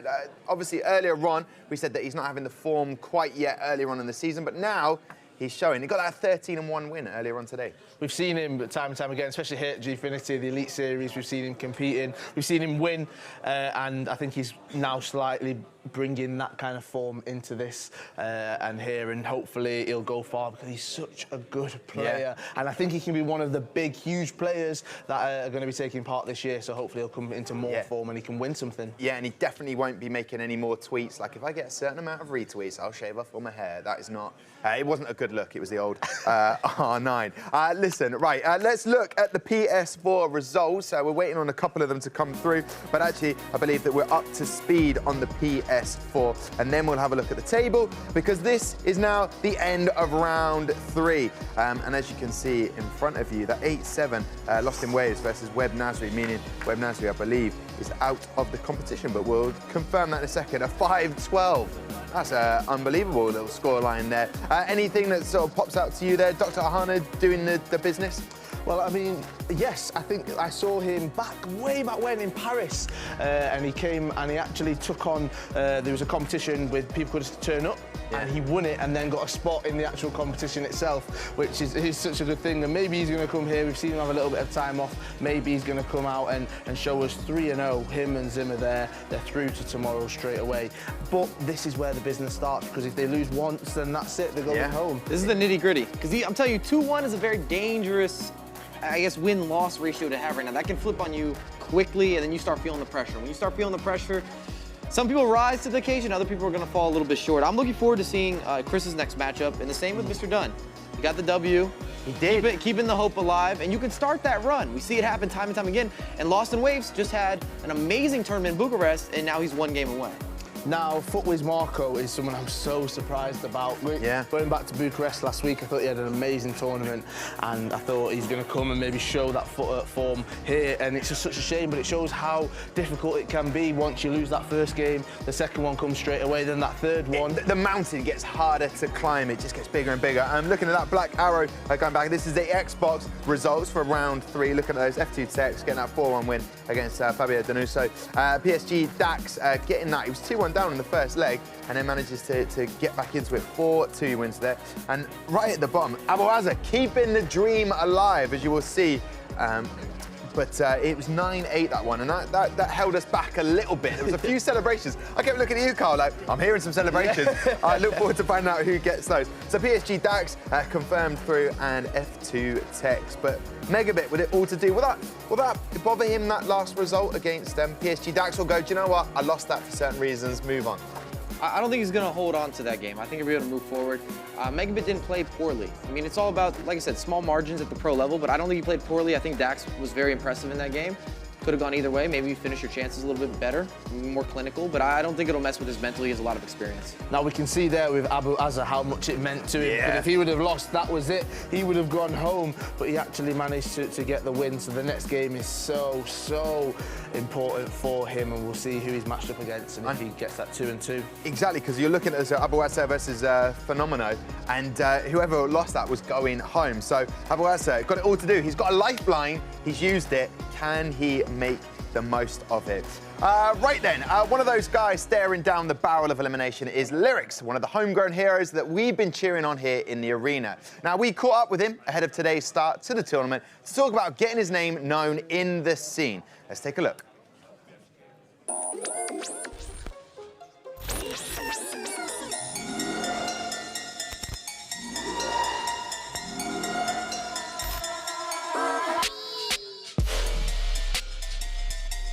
For people, it's me making a name, but for me, like, I feel like I've always been at the top level. I've just not been able to, like, showcase it. Last season, I qualified for Amsterdam, the playoffs, but I couldn't go because I couldn't get my passport in time. Yeah, it was gutting. Literally, like, after, I think that was in, like, April, I didn't play FIFA 18 for the rest of the year. Gutting, yeah, really good. When I watched like Tex last year, for example, win his first tournament, I think that's like the goal for everyone. Like, coming into my first tournament, I want to win as well. It didn't go as planned, but it's big motivation, really big. Before like FIFA 19 come out, I went back to FIFA 18 to like get like accustomed back to playing FIFA again. The year before I didn't do that and I had a really slow start. I'm in a good place, I'm like 17th in the global ranking right now, so top 16 gets to the World Cup. If I play my best, I know for sure that Swiss, I should get out of that, and then after that it's matchups. Who do I play, like type of thing. I don't really want to play Tex. Dax is really good, Megabit's really good, but other than that, I feel like I'm confident going into that any other game. They're just really, really good. Really good. I feel like I play FIFA the right way. Like, a lot of people are really like abusing mechanics and stuff, but I just play football.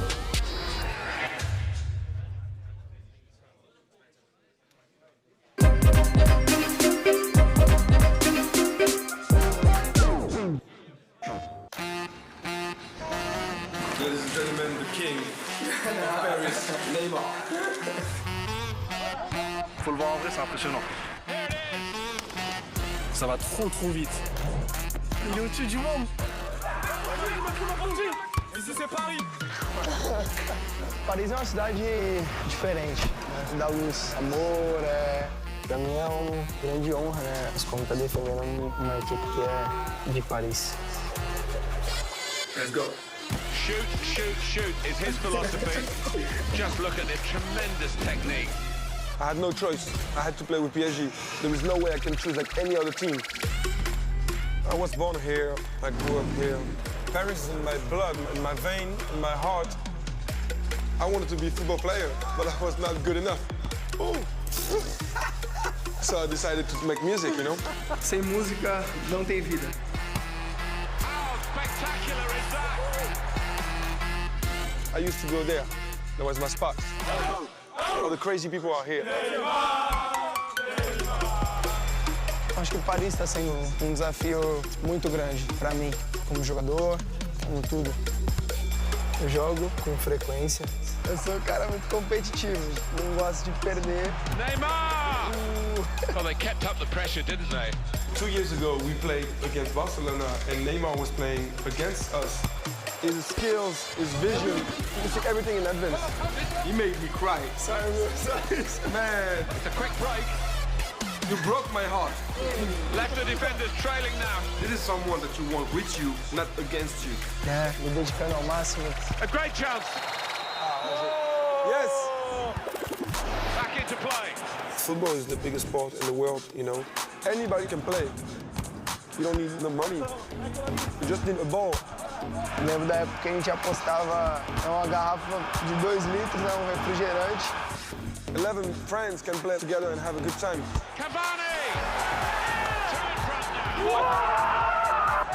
When you go see a game for 90 minutes, you forget everything about your life. I cannot talk and play in the same time. Então eu fico muito contente de ser uma inspiração para cada um desses meninos, né? Para cada um que gosta de futebol. Because we come from like the same thing. From the bottom, we show the kids that if you work hard and you stay focused, you can become champions. This is DJ Snake, and this is Neymar.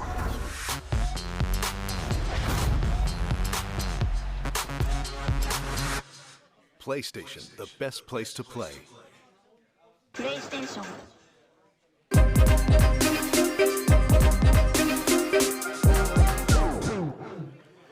Welcome back then to London for the LQE for FIFA 19. Let's have a recap and a reprise of what we just saw before that mini break. And we swapped the analysts over. We had Fabio Donoso taking on F2 Tex. And as Lyrics said, no one really wants to take on F2 Tex right now. And Donoso is probably feeling exactly like that, as you can see from the expression on his face. Losing overall 4-1. F2 Tex just showing he is in good form going into tomorrow now. He's got a 3-0 record, so guess what? He gets to put his feet up, relax, go back, and then chill out and then tomorrow come back and hopefully lift another trophy. He's been in incredible form, and I'm sure the analyst next to me, Mr. Dan Gaskin, and Onset will tell me exactly the same. No one really wants to play him right now. We saw from that video with Lyrics, F2 Tex is the man to avoid. Why would you want to play him? He's #1 in the rankings at the moment. I mean, his consistency that so far in FIFA 19 has been so impressive, to the point now where if he doesn't win a tournament, we're surprised. And I think that says a lot about him. I think he's got to console finals. I think his worst performance has been a semi-final on the console. And I mean, that shows, still being one of the 4 best players in the world on your console, that's his worst performance. Why would you not be scared of him? Yeah, I mean, there was a goal machine back in January that managed to beat F2 Tex, and they're sort of like fast food buddies. They go out, have a little bite to eat, but if you kind of need to get inside his head a little bit to try and beat him. The way to beat Tex is to be a rogue player. Yeah. The last 3 times he's lost, they've all been part of rogue. Do we see any rogue players here today? Ooh, maybe Tex has a chance. I see what you're saying. I like it. Anyone else who stood out for you today in the competition? Before we get to the matches on the way, we'll be able to tell you the next match we're going to go into. Been very impressed with Dax so far. I think that not only the way that he's defended, because we know how good he is defending, how good he is at keeping possession, that his ability to create chances and flowing chances as well. He's not relying on some of the meta plays, like we say, like the time finesses, the El Tornado crosses. He's actually just ripping players apart. So that's very exciting to watch, especially moving forward, because it seems to be getting better and better every game. Yeah, indeed. When that next patch comes in for competitions, obviously PSG Dax will really, really enjoy that down there. So there we go. Let's have a quick look at the fixtures, Dan Gaskin, for you to break everything down as the scenes are going on behind us and we're keeping a straight face, so I like that. Megabit has a chance again to get that victory so he can get through to the knockout rounds. I'm sure he'll be disappointed he didn't go 3-0, but he's one of those players that he always manages to get through anyway. And of course, there we have some chances for Senna to try and get back from his earlier loss against Dax. So I think this is going to be a lot of tight matches, and that's what happens when you get to this round in the Swiss. When it starts to get to those kind of do-or-die fixtures, you get really closely contested matchups with players who are just going to be trying to get through to those knockout stages. And what about that one, second to bottom, the penultimate matchup, Rebel Painter taking on Lyrics versus Luck, as in Lyrics and Painter. That's a UK versus UK. It is. It's UK versus UK, and Painter obviously just become part of the Rebel organisation for this event as well, so a big pickup for them. But I want to touch on what you were saying there. The further in the rounds you get with Swiss, the more shaky that your hands get when you're playing, because you kind of, in this situation, if you win here, sort of, you start to breathe a little bit. Whereas if you lose here, it's kind of like, oh my God, all of a sudden, it's like everything has changed. I need to win my next game instead of just getting it done, getting dusted, like Tex has done, go home, relax, put your feet up and just, run yourself a bar. Indeed, Zimmer's doing exactly the same right now. This is the PS4 Swiss stage, round 4, and it really is do or die right now for these guys. And Pinner taking on NYC Chris. Which matchup stands out for you, Dan? Seeing Ajit Power there again, of course, he took down Nicholas earlier, but he hasn't got the job done, hasn't got those 3 victories yet, so he's going to have to try and secure it against Daniel. And Mr. Dunn versus Lost in the Waves as well. I was impressed with how Mr. Dunn attacked, and Lost in the Waves, we know from last event, he plays very attacking football, so that could be a high-scoring goal. Yeah, a bit of a goal fest, that one. And it was great for Mr. Dunn. You're sort of staring down the barrel, you're 0-2, and he gets that result. So that might give him the sort of the boost and the sort of kick on in this competition. But we were yet to be seeing that. However, I can now reveal what match we are going to, and it is PSV Pina 97 taking on NYC Chris. NYC Chris first got an opportunity to see him in the Spring Cup when we were in America on set. Yeah, we did. He's one of those players who always seems to just scrape out of a Swiss group or actually fall in the Swiss group, but he never seems to get into that kind of final 8 of the tournament. So I want to see a big performance from him. I think he puts a lot of pressure on himself as well as a player. You know, he's a very emotional player. We've seen him, towards the end of games, maybe leave the game a little bit early sometimes. So he needs to kind of get his head together a little bit. And I feel like he's such a talented player as well. And there's a lot of expectation on him from the North American guys. He's represented them super well over the years. And I just want to see him keep his head together a little bit, get through those early rounds, those tough moments, because he's such a talented player that if he gets past those tough rounds, then he could win a tournament. Indeed. He's one of those pros that's constantly travelling, and it does take a toll on these pros. You're always on the road, but hopefully he does well. What about PSV Pino? What do we need to know about him from Bucharest last weekend? Yeah, I mean, he needs to kind of make up for what he did in Bucharest. He was playing so well in Bucharest, like incredibly well, and we're thinking, right, this tournament's probably his, he's got it in the bag, no one really to threaten him left in the tournament, and then he fell at the console semi-finals, which I think he'll be disappointed with, and maybe his fans will be. This is a chance for him at this tournament to show what he's got because he has stiff competition. Nicholas is here. The last time that those two were in a tournament together, they did face each other, and Nicholas was able to take down Pina in a semi-final. So I feel like Pina needs to just qualify through now, show his dominance, show that he is one player that everyone needs to be worried about. Indeed.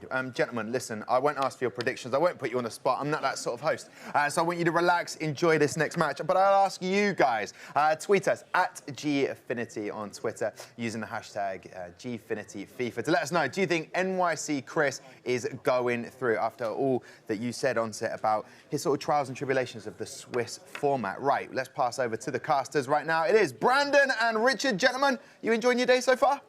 We are loving it, Tom. And of course, this is the stage that we enjoy now. Of course, round 4, round 5, Swiss-style format. This is why this format is so good, because you've got the players that are through now. You know, you don't have to play anymore. They've got the 3 and only 4 players have got, obviously, Dax and Tex from the Xbox side, PlayStation side, Dr. Ohano and Zimmer. They can go home. They can relax now. However, for some people, they've still got to play. Yeah, for some people, it's not even half-time yet on their Swiss-style journey, you'd say. This is where it really is do-or-die time. We're going to see people dropping out of the competition round by round until we get to that final round 5 of Swiss-style. And to even make it more tense, we split it. So we only play Xbox at one time and PlayStation at one time as well. The game that we're going to be focusing on, massive game, Stefano Pina versus NYC Chris. Both players 2-1. Both players had a pretty good event last weekend in Bucharest. NYC Chris made it through to the last 16, I believe, until he got knocked out against FC Cincinnati Fiddle. The luck of that draw. Yeah, 3-2. Stefano Pina making it through to the final 2 on his side of things on the PlayStation, where it was Hasu who knocked him out to move through to the cross-console final. Pina is getting a reputation for being one of the best players alongside Nicholas on the PlayStation 4 right now. A win here just adds to that reputation, adds fuel to the fire, you'd say, Brandon. Yeah, it does indeed, and I think Pina, I think he's always been that one step off picking up a trophy, picking up a big title for himself. You know, we look at, he lost to Tex in the LQE back in Bucharest, you know, back in December that one was.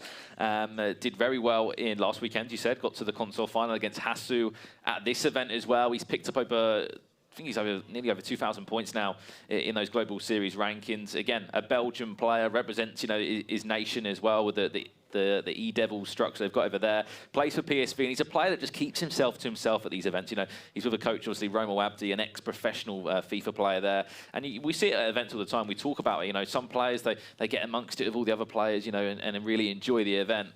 Some players, they just, you know, it's not just business. Yeah, it's not. You know, we spoke about this with Nicholas about how as soon as the game starts, he gets his hood on, he gets his headphones on. It's all business. It's all business for him. And Stefano Pina for me is someone that follows that as well. Yeah, exactly the same for Stefano Pina. You talked about the points that he is currently on. He's currently sat 3rd on the rankings with 2,425 points. So definitely got a grand final spot in my opinion. And this is actually a top 10 clash, because number 10 in those rankings is New York City, Chris. But just to give you a bit of context on this one, this is a 2-1 Swiss-style format game. So both players have won 2 games already. Win this one, you're going to be going through to the knockouts tomorrow. However, if you lose, you go 2-2, Richard, and you'll be in the competition in that dreaded round 5. Here we go, though. 2 legs of FIFA as always. Stefano Pina from left to right. I'm going to start off with a bang. And that is exactly what he'll do. 4 minutes on the clock, and it's Neymar putting that in the back of the net. 1-0 up, Stefano Pina. Neymar firing it into the top left corner for Stefano Pina. Great start to the game from the young Belgian. Watch him here, just cued the run with Neymar, knocks it back to him, and then left-footed time. I don't think it was time, to be honest, just finessed into that top left corner. Neymar, what a start for Stefano Pina. I'm sure in Chris's head as well, he'll be thinking back to the last LQE that did take place here, where he had to go to round 5. And he went all the way out with JRA Lion, in which actually, unfortunately for Chris, he went 2-3 and out the competition in day 1. Important to point out as well, we are playing on the older patch for the game update, so those finesse shots do have a higher success rate than you will be playing at home with right now on Weekend League or however you decide to play FIFA. The new patch will be rolling out to the players at events very shortly. 1-0 up, he's going to go 2-0 up, maybe. No, he's not. It was timed just over the bar from Stefano Pina there over David De Gea's net, which was just a hit about 7 in-game minutes ago. 2 legs of FIFA, as we always say. This is round 4 of Swiss Star. That's a lovely touch from Kylian Mbappe there. And you speak about the travelling there. You know, you heard Tom and the guys at the desk. I think if you look at the schedule that Chris has had, look at the air miles on him.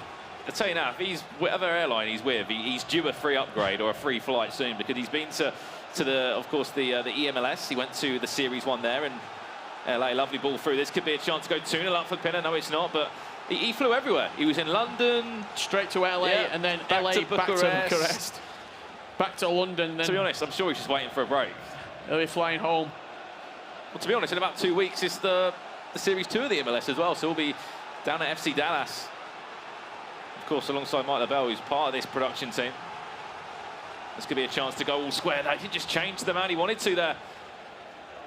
I think Eusebio originally he was controlling, but couldn't get it over to Cristiano Ronaldo, who potentially could have jumped up and won that header. I think Chris is one of those players that a coach and a second voice is really important to him. If you look as well who he's playing next to, teammate, and of course exactly the same from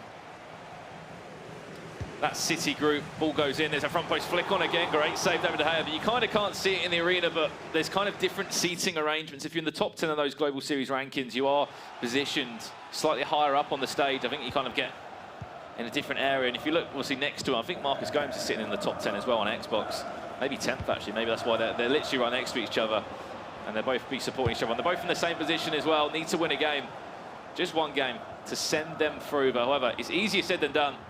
It's not quite knockout football yet for either of these two players. However, after this matchup has finalised, one of them will be going through, one of them will be going home, and there's some players already gone home after that first 3 rounds. Exactly that, and we always say how 24 hours can change in competitive FIFA. How about this for a week then, Richard? Obviously, Footwiz Marco was on the verge of going 5-0 in Bucharest last weekend. He goes out of the competition 0-3 here at the LQE, which is crazy to think that changed from a week ago. Then Webb leaves as well. We know Webb Nasri played in the playoffs, did so well there, just over the bar from Pina.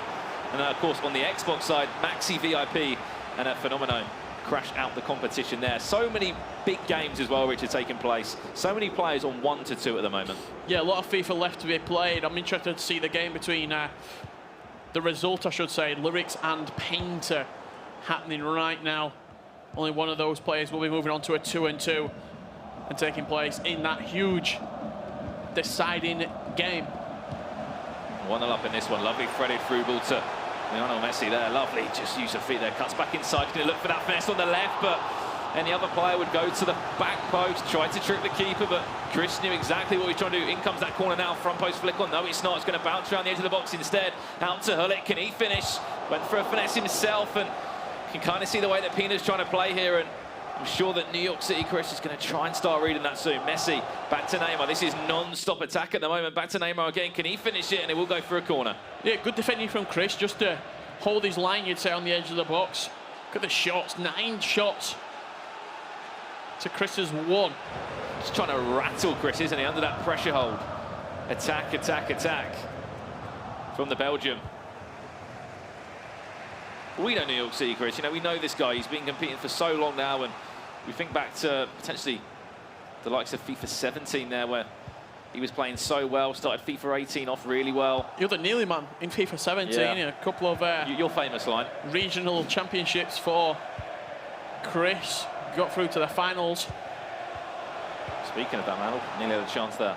First time we got to see him was in the Berlin finals. Yeah. I remember stringing a conversation together, and he just looked at me and said, "Richard, I ain't got a clue what you just said." It's great to see the journeys that some of these players have taken, though, in their FIFA careers. Yeah, look at Stefano Pina, was under that ECV Esports banner, then picked up that move to PSV, playing alongside Roma. See Abdi, his coach there, and you've got obviously Alariza Agun, the Xbox player, fantastic player, joining them for that Eredivisie club, obviously playing in the eDivisie, the virtual league there. Another big Dutch league that does so well. Here's a chance now. Neymar going to be blocked Chris needs to wake up here now and try and put himself back in this one. Looks for the through ball. Is he going to be onside? It was tight. He is. Cristiano Ronaldo, where's he going to go? Opens up a pocket of space to Eusebio, and there we go. Out of absolutely nowhere. Maybe the third chance or the third shot in this half compared to Pinner's 10. But it doesn't matter at the end of the day. 1-1 to score. Fake to go right, fake to go left, and then just rifled it into that bottom left corner. You see the little bit of movement here from Eusebio. He looked to come inside and play a pass, and then quick turn of direction onto his right foot, low driven into the bottom left corner. Something we're used to seeing last year with that low driven shot. I've seen that quite a lot today. We saw Kylian Mbappe do it a few times for the likes of Nicholas against Mr. Dunn. We saw that game. There's been a few big results here as well. You've spoken about that Ajit Power. Went and beat Nicholas. And of course, he actually beat Chris as well. Did the Canadian. There's a finesse from distance. Ooh, stinging the gloves of David De Gea before we go into the half-time interval. Cross comes in now, punched away by De Gea. One more attack, maybe for Chris. No, it's all done. And it'll be interesting to see these stats because it was all Pinner, in our opinion, in that first half. I think I just saw the possession there, 62% for Stefano Pinner. Chris not had a lot of the ball, but took his chance when it came to him at the end of the first half. Both of these players playing in their 4-2-3-1, and just saw Van Dijk as well starting for Chris. Going to get straight on into the second half to start to go with the 95 Team of the Year, Virgil van Dijk. So that's a +10 upgrade compared to his base for item. Of course, the Liverpool man doing some fantastic things. Ball goes all the way across there. Has he got away with that? Oh my, I thought he did for a minute with Kylian Mbappe. Still deciding to use Eusebio Prime as well is Chris. It's one of those, you know, all the pros have been saying these Team of the Years have just changed the game, changed the meta a little. However, some players have kind of slowly moved across. They've kept, obviously, the basic upgrades. Ronaldo's, Mbappe's made it into a few teams. Neymar, kind of the newer additions compared to being a super sub. Well, if you look at the players who were very, very used before Team of the Year did come out, Cruyff, he's pretty much been pushed to one side. Maldini is there or thereabouts. Pele is pretty much been pushed to one side completely as well. So it's a weird made one. An impact on the teams. However, not all players have fully bought into the Team of the Year ethos, you'd say. It's a weird one, isn't it? Because some players still stick with Maldini. Some actually put Rio Ferdinand in the team still. We saw for a period Varane and Ramos involved, but then, I don't know, sometimes the two of them in that same back line. Some players prefer just to put out Ramos to right back. Of course, you've got other players that will happily stay with the Kyle Walkers, Cancelos, Lala for a few players. Each to their own preference. And it's who they trust at the end of the day, who they've played hundreds of games with at home in qualifiers and weekend leagues. In online tournaments, there's a lovely threaded through ball now. This is Mbappe. Can he try and break away from his man? He's going to look for a finesse. Went first time and nearly just past the post there. Nice little ball across the box, and Pina very unlucky on that occasion. Not to be rolling away in celebration. Look for Chris just to keep his cool, keep his calm. He's quite an emotional player, isn't he, Chris? Ball across. What a turn-up this could be. He's going to get that rebound as well. Neymar Jr. stepping up again for him. Could not put it away in the first time of asking. Got denied by David De Gea, but lucky for him, it fell right into his path. And I don't think he's going to be missing them ones in a hurry. Yeah, big finish from Neymar. Close range, quick on the rebound. What a turnaround. 99 attack positioning from Neymar. Always knows where to be when that ball is loose in and around the box. And Chris is just, he's not had the most of possession. That's a very, very loose pass. That is risky. Oh my God, David De Gea just about getting there before Mbappe was about to snatch it off him. He's not had the most possession. He's not had the majority of the shots in this game. However, when the chances have come for him, he's taken them with open hands. Vieira back inside. It looks so routine for him. He knew exactly where to put that ball, and it was just inches over. What a chance that was for Chris to go 3-1 up. Wasn't even timed as well. Straight back down the other end now for Binner. Could say a bit of a sour taste in his mouth in this second half.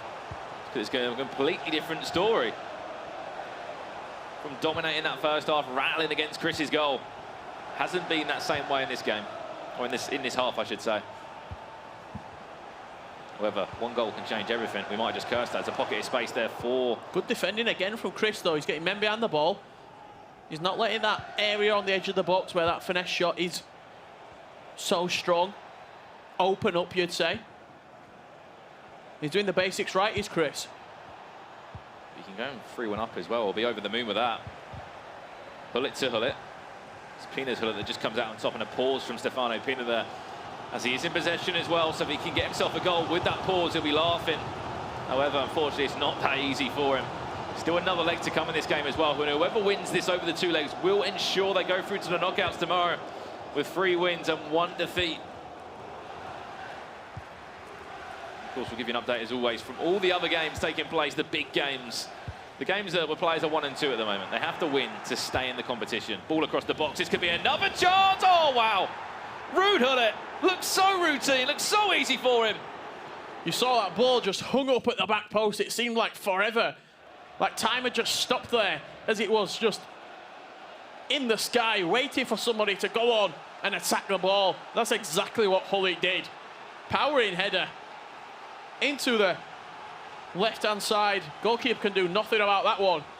And Chris, when he's looking like he not got a lot about him in that first half. Kind of explain the situation as well. If you kind of look at the face cams, they're like one console between them. Lyrics is bang in the middle. Yeah, Lyrics the only person separating these two at the minute. It goes Chris, Lyrics, Pina. They're literally maybe 3 meters apart right now, both of these 2 players. And they're just solely focused on those screens as well. I don't think any of them are looked across to each other. Rude Hullet, a player that we're used to talking about in the air regarding his aerial kind of status. Usually a defensive aspect, though, yeah. The man to kind of seal things up defensively. What a turnaround this has been for Chris. 2-0 up as well on aggregate, technically, with a 2-goal lead. Messi timed that one, could not rush his chances. It needs to work it better.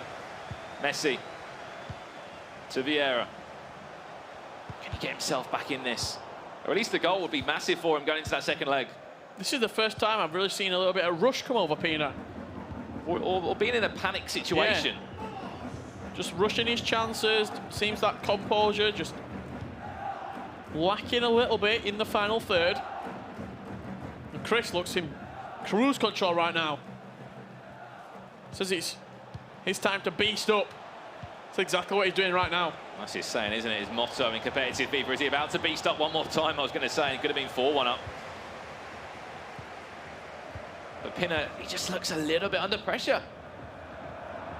This is where that 8 minutes left of this game, that man behind him, Robelardi, is thinking, what am I saying right now to my player at so-called half-time between the 2 legs? What am I saying to get them hyped up for a massive second leg? Ball across the box, surely a winner. No, Ramos jumping above the rest to clear that one. It's been a fantastic first leg for Chris, and could say those horrors or the reminder from last time when he was here for that LQE, when he went out in the round 5 of Swiss style, could say the knockout round, went out 2-3. And he'll be thinking back saying, I do not want that to happen again. I've travelled all this way.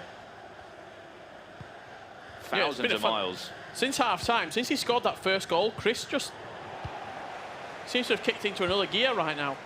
Did lose possession on that occasion. Will it come to cost him? A little bit too heavy, and I think he spread it too far out to Mbappe.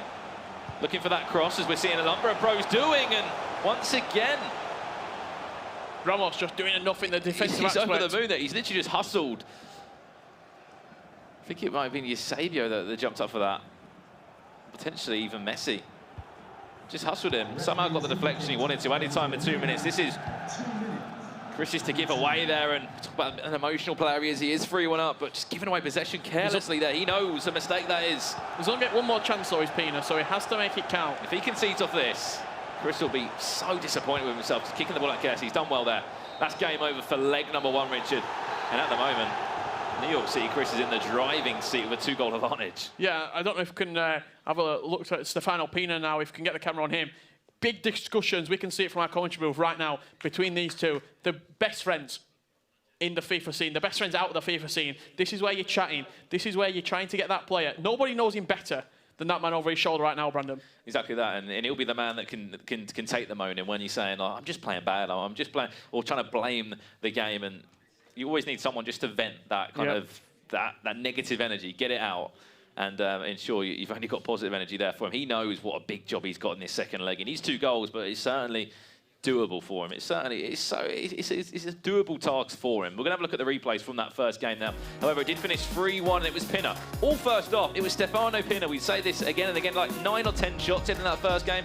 This was the opening one of his chances. Looked so routine for him. Played it back into Neymar and on the finesse. Yeah, it looked like a routine day at the office from this point on from Pinner, but just approaching half-time, Chris got this one opportunity, and he made it count. If you just watch here how he turns with Eusebio, fakes to go left, goes right, and just bends it there, or just kind of drills it, I should say, into left bottom corner. And then from this point on, New York City Chris just kicked on. He played through the gears, you'd say. Nice little ball down the line, threaded through ball. First time whipped cross into the danger area. Neymar, second bite of the cherry. That's what he needed to take him 2-0, but then quickly afterwards. Yeah, just put over the bar there by Neymar. However, the goal did come, and if you look here, that's a little mistake at the back, or the press of anything from New York City Chris. All the way over. Who's leaping up? It's not Ronaldo, it's Ruud Gullit instead. That goal right there, very, very interesting. So the player that the AI has switched Chris onto isn't Gullit.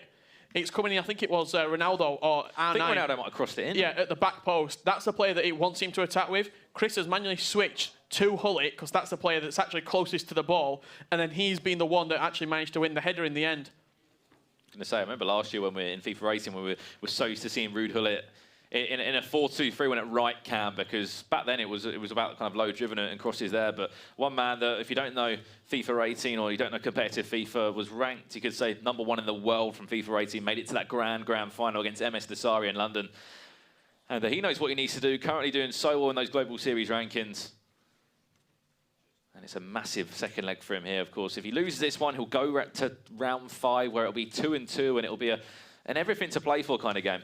Yeah, if you just look at some of the results that he had last week in that fantastic Bucharest Foot Champs Cup, I believe he beat Chechen 3-1. He then went and knocked off Marv 2-0 in the quarterfinals, and they had a fantastic game where he beat Lost in the Waves 8-6.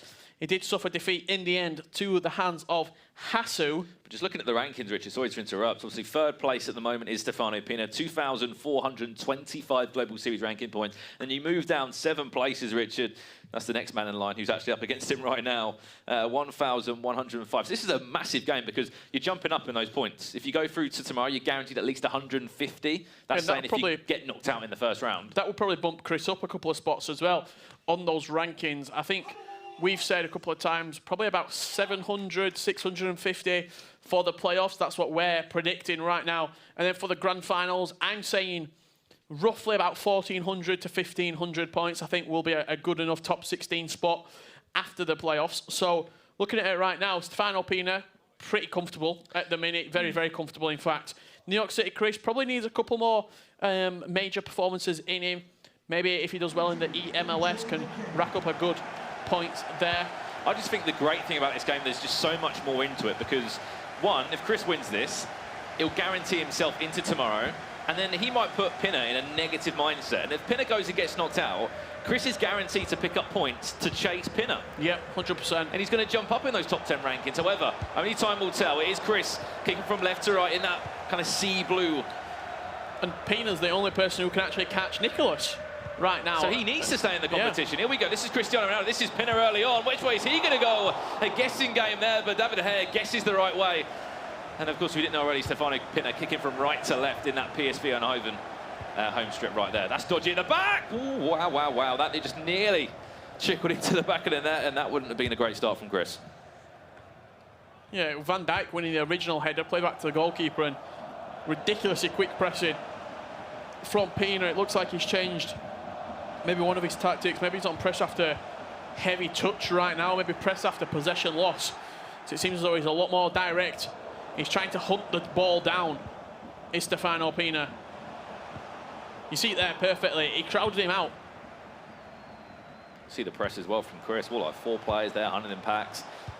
This is where FIFA is more than a game. It turns into a sort of chess match right now. What's my opponent doing? How can I...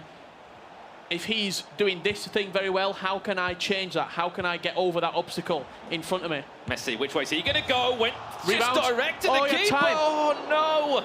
Messi just literally let rip of a thunderbolt there. They just hit the bar, came back on the rebound. As you mentioned, Richard, he didn't expect to have that much time when the ball took a header automatically. Another day, chased that one down and volley into the back of the net. Yeah, he could have had a picnic right there. He had so much time inside the box. Unfortunately for him, that's a let off for Chris as well. Another day, maybe if it's just a centimetre or two under that bar, it could just fly into the top-hand corner, or at least potentially pull out a big save from Chris's keeper. Surprised to see Van Dijk, though. Of course, we know he's got great stats. We know he's obviously one of part of that team of the year, 95 rated, but not many players will choose him. It's probably that familiarity thing that Chris has done. He's probably picked him up on his own team, own ultimate team at home. He's probably had good success with him, qualifying, maybe even going into rivals. Looking at Virgil van Dijk, and he's a big fan of the Dutch centre-back. Well, he's just intercepted there for him as well and done that extremely well. Look for that ball down the line. Interceptor, then Chris wins it back. It's going to be a quick counter-attack here from New York City. Chris, Neymar stepped out well, though. Again, Pina with that high press. Stepped out of the back, won the ball back. And you see the pass accuracy. That shows how frantic this game has been so far. 81% pass accuracy for Pina. I was going to say, like, one reason I was kind of doubting Van Dijk, I'm just looking at his pace stat. 84 pace. It's doable for a centre-half. Don't get me wrong, you know, when you're up against the likes of the Messis, Ronaldo's, ball across the box once again. It's exactly the same as before. However, it's this time, it's the Frenchman who's been so good in the air last week, the week before, when these team of the years were all involved. And he delivers once again on the big stage. 4-1 up for Chris. And it's in that same corner again, and from across once again. Yeah, you're looking at Mbappe, 93 jumping, 99 heading accuracy for the man from PSG.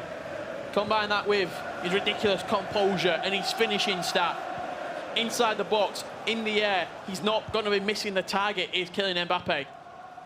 He's just done an incredible thing there for Chris in the hindsight of this game. Cuts back inside, great save from De Gea. And you saw the emotion just pour out of Chris there. You knew that that was a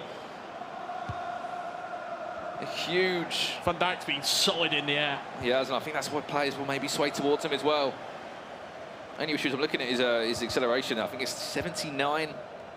It's going to be interesting potentially. There's a finesse and it's in. If you think about it though, competitive FIFA, how often is your centre-back running backwards towards his own goal? Maybe when we're playing on weekend league, we need that centre-back to have 85, 90 pace, because the ball's always in behind us. When you're playing at this level, everything's in front of you.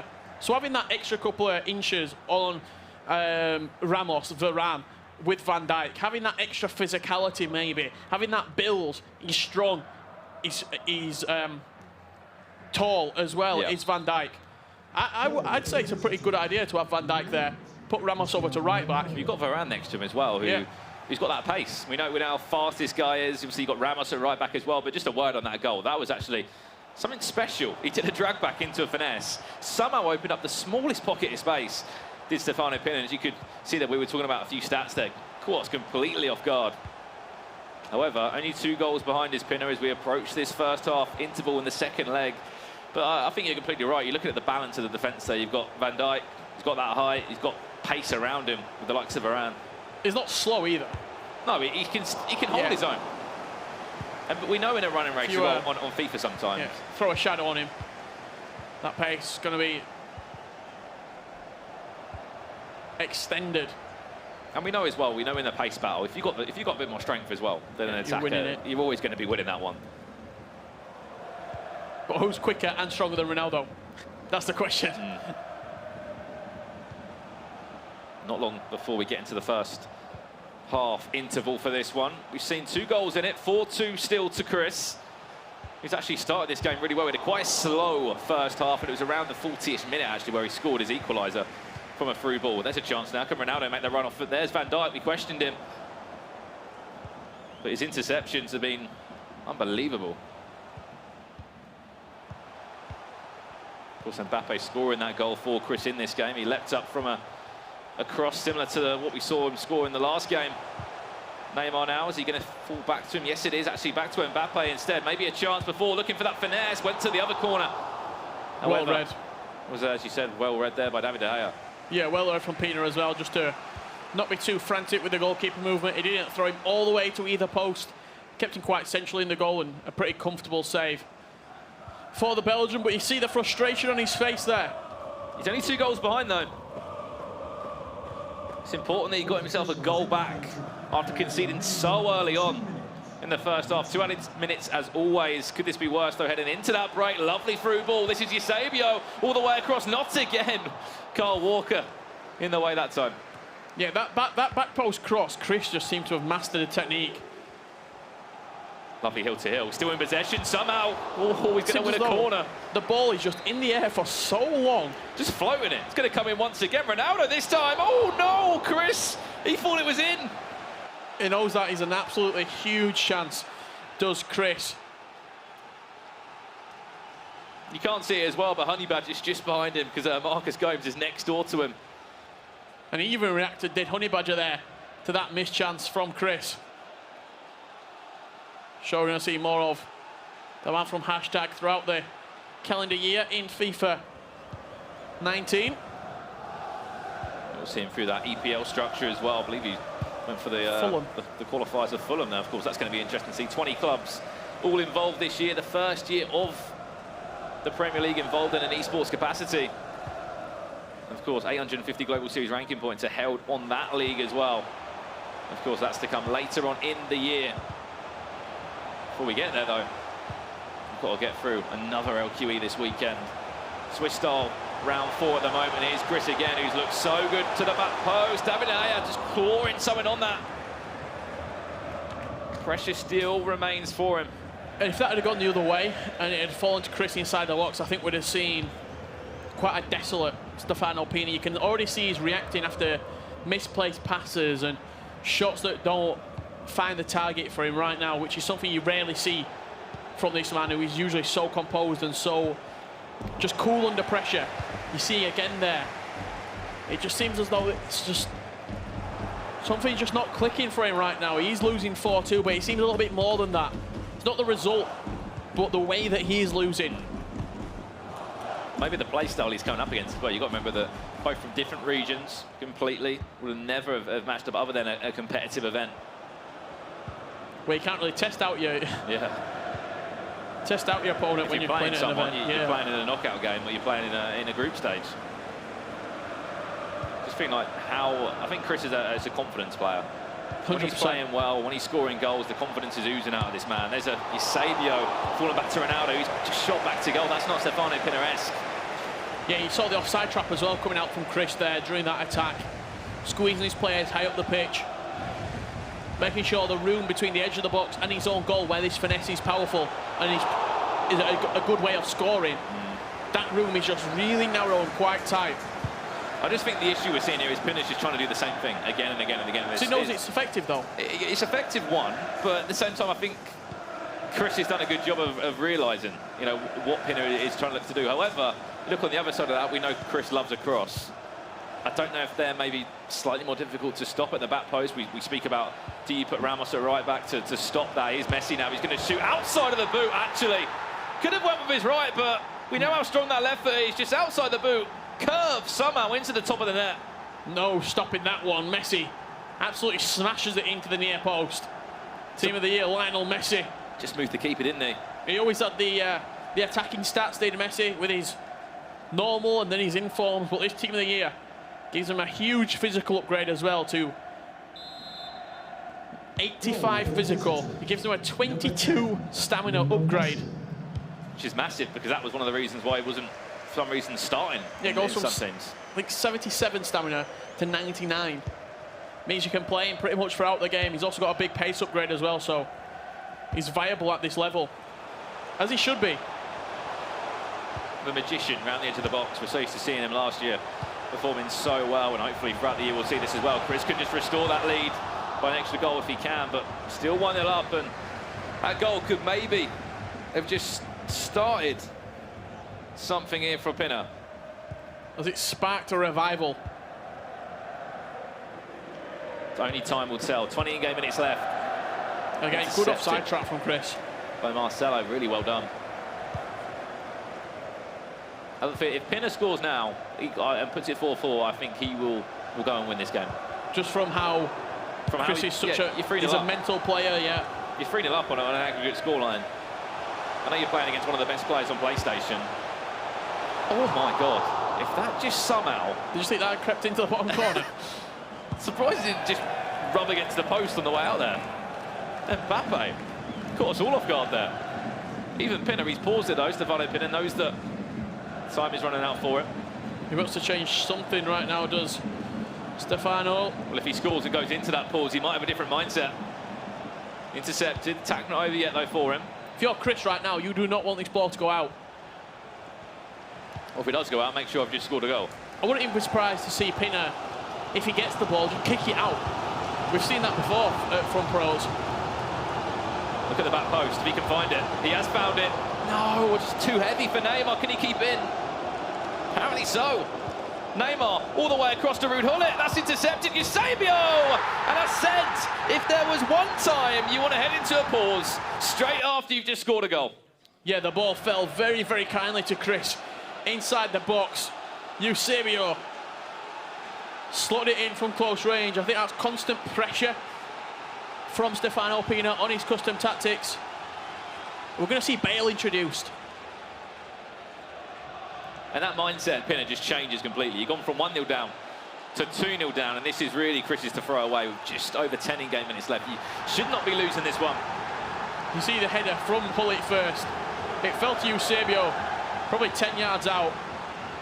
Makes no mistake, finesses it past him. And is that firing Chris into Championship Sunday? That is the all-important question. As we said, this game currently, both players are 2-1. 2 wins, 1 defeat in Swiss style as we're in round 4 now. Whoever wins this one will ensure they go through to tomorrow, and it'll mean that this state of this Stefano Pinner will go to round 5, which he's probably not used to doing in a knockout situation where he's 1-2, lost 2, has to win to go through to the knockouts. You see the frustration as well. We mentioned it so many times. Pinner just seems a little bit lost now. After Chris has put up such a fight against him. Let's not forget as well, in the entirety of these 2 legs, Pino's winning 1-0. And the difference in the games as well. It's been a dominant display in the first half of the first leg from Pinner. Now this leg, it's just been all Chris, to be honest. Tactical from him. Managing this game out. We talk about players that get better and better throughout the game cycle. You see a Chris that went out in Swiss style at the LQE in January to the round of 16 last weekend. What's in store this weekend? We don't know. Building and building and building is NYC Chris. Maybe we're going to see some of that FIFA 17 form again. Where he did so well representing that North America region and putting so many doubters. Or keeping so many doubters quiet, I should say. Yeah, proving a lot of doubters wrong and silencing people saying that he doesn't have the ability or the mental fortitude.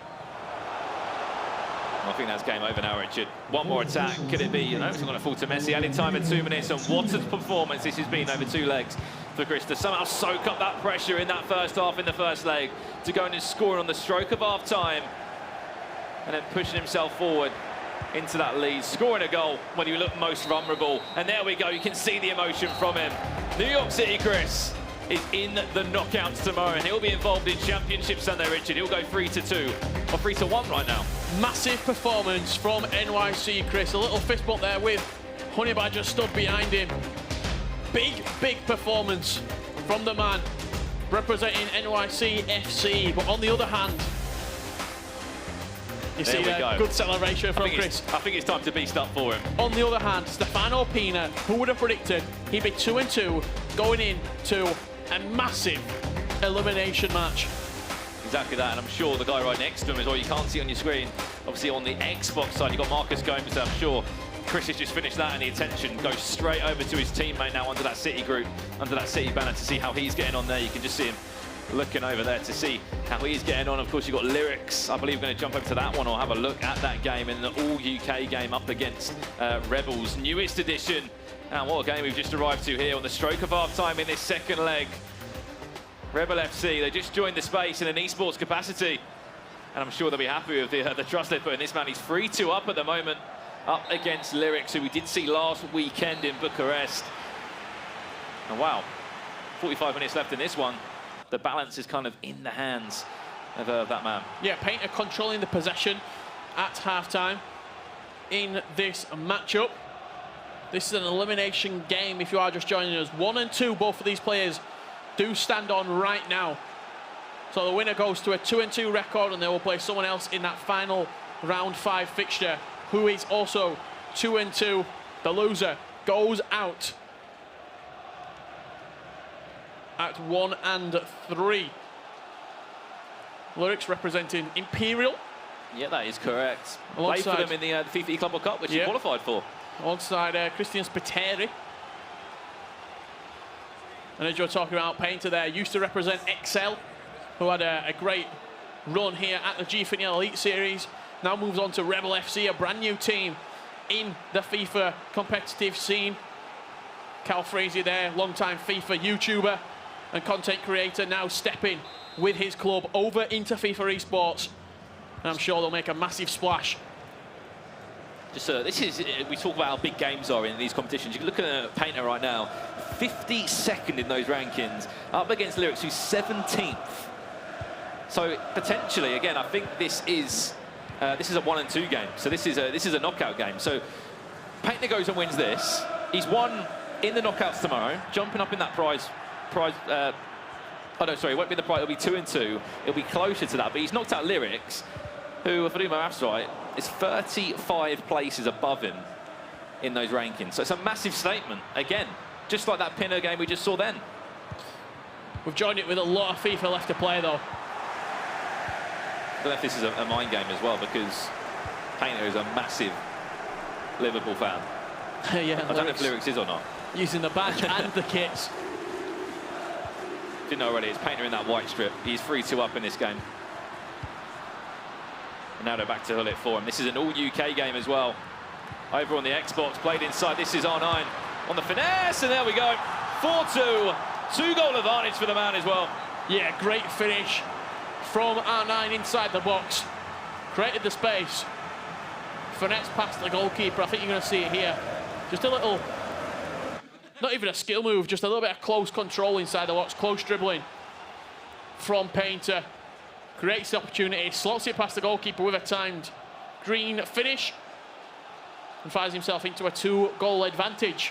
We'll change 4-2-2 now for Lyrics. We can see on our screen there, looks like he's going to jump into those custom tactics as well. Fast build-up, pressure on heavy touch from Lyrics. It looks like Mbappe and Neymar are going to be the 2 cams. Won't be surprised potentially to see Hullet as well coming on. I mean, Hullet coming off, I should say. He's playing Eusebio left back. There is a reason behind this, I'm sure. Unless he wants to switch into a 3 at the back at some point, Eusebio will be playing left back. Just to give you that other attacking option as well, wants to risk it. Because if he does go 3 at the back, as you mentioned, he will have another attacking player in there. However, he's just conceded there on the finesse. So R9 Ronaldo, and you can see the change there. Ramos, of all people, leaving the field. That's big. Oh, he's gave the ball straight away from kickoff as Lyrics. Let's Painter come straight back at him. You can see Lyrics on the left-hand side of your screen, Painter on the right. First leg finished 2-2. Lovely ball. As we said, both currently 1 and 2 in Swiss styles. This is a knockout game, elimination football. If you lose this one, or if it stays like this, it will be Lyrics leaving the competition, unfortunately for him. Is it 110 Global Series ranking points he'll be walking away with? If Painter goes through, he'll be walking away with 150, which will add nicely to his tally and push him further up the rankings towards that playoff spot. We say that getting himself in the top 30, moving himself up, establishing himself even more. So many tournaments still to come. Look at the back post. He's got men over. Can he play it over? This is Painter now. Rebel Painter on the attack. Oh, that's dodgy there with the tackle. Tried to simplify the chance, and it's going to work for him as well. Was lucky not to give away a penalty, in fact, was Lyrics. Lunged him with a tackle, but just simplified and played the one more to Kylian Mbappe. That's a really, really fantastic goal from Painter. You're going to see the replay when the pause does come out. Really, really nice bit of play. Cold control inside the box, and now we're seeing that three at the back change from Lyrics. Eusebio now moves further forward in the attacking sense. It's not about attacking 5, is it, in that arrow? Eusebio, Neymar, R9, CR7, and then Mbappe. Constant pressure, width and depth. Pretty much all the way maxed out. And you've got a fresh Modric as well in that midfield that can be box to box if he needs to. Be involved in the attacks as well. Hullet can just see things up. There's going to be a lot of room at the back, though. You got Cancelo marking the back post, which is going to be danger. I'm surprised that he brought Ramos off. I'd have probably put Ramos over to left back and put Eusebio into right back. And then when you do know you want to go to 3 at the back, you can have there as well. Ramos, Varane, Maldini. Great, great goal, though, from Painter. Close control inside the box. Little Cruyff turned back. And then found it to Mbappe to slot home from the penalty spot. 3-goal mountain for Lyrics to climb in 25 in-game minutes. Looks like he will be exiting the competition unless we see something miraculous. Of course, you guys can't see it at home, but this arena is slowly emptying from the 32 players we had earlier today. Players are kind of leaving the competition, I should say. Some players are leaving, some players have got that 3 wins, so they're allowed to go back to the hotel, relax for the evening. However, 20 minutes left, Richard. Pause cued by Lyrics again. Paints up 3-0 up in this one. We spoke about the rankings, we spoke about the difference between the two at the moment.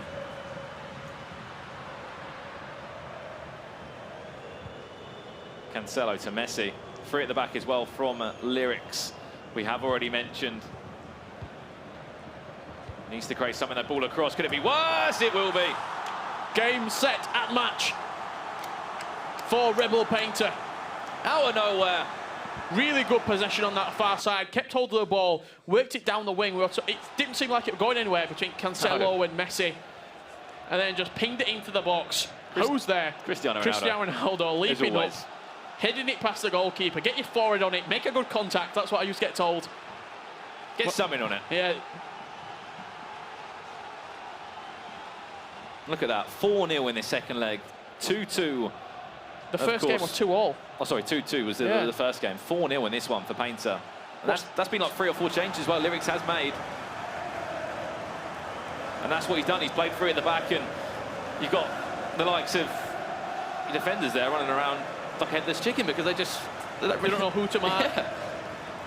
And you haven't got that extra man to allow that support as well. So it's going to be 4-0. There's going to be 6-2 on aggregate. 4 goals behind in 20 minutes. I'm not saying miracles can't happen, but this is a tough one.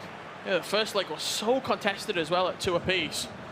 And then this second game, Painter just turned it on.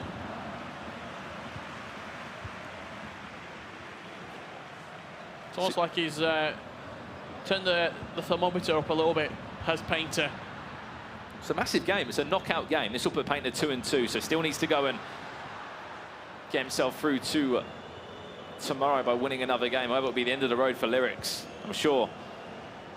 The end of the journey a lot earlier than he would have wanted it to be. We'll leave the competition with 110 Global Series ranking points as Painter just looks to see this game out now. If anything, he's going to cross it probably into the box again. He's got numbers in there. He's got Hullet in there. Got Messi at the back post. He's got Ronaldo around the edge of the box as well. Oh, Hullet, could it be worse? Played it back inside to try and simplify it, and he's done it again.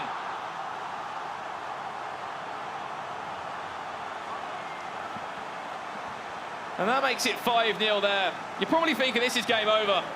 And honestly, it certainly is. We mentioned about how the arena is slowly emptying, hence why we haven't jumped over to any more games yet, because to be honest, people have left the competition, people have gone through, and this game is really going right till the end, I would say. Yeah, the way that Swiss style works is you can't formulate the next round of fixtures until the last game has finished on the current set. So as soon as this game finishes, we will then move on to round 5, and we can see the fixtures coming up from round 5, but we've got to stick on this game as I think it must have been a little bit of a delayed kickoff between these two. And this is the last game happening right now on the arena floor here in the Gfinity Arena. Exactly that. Then we'll move on to round 5. Obviously, we'll split that into 2, PlayStation and Xbox, where it really is the last straw for a number of players who go 2 and 2. But look at Rebel painting the way he's just flourishing around that box. 5 goals, Richard. Hasn't conceded one.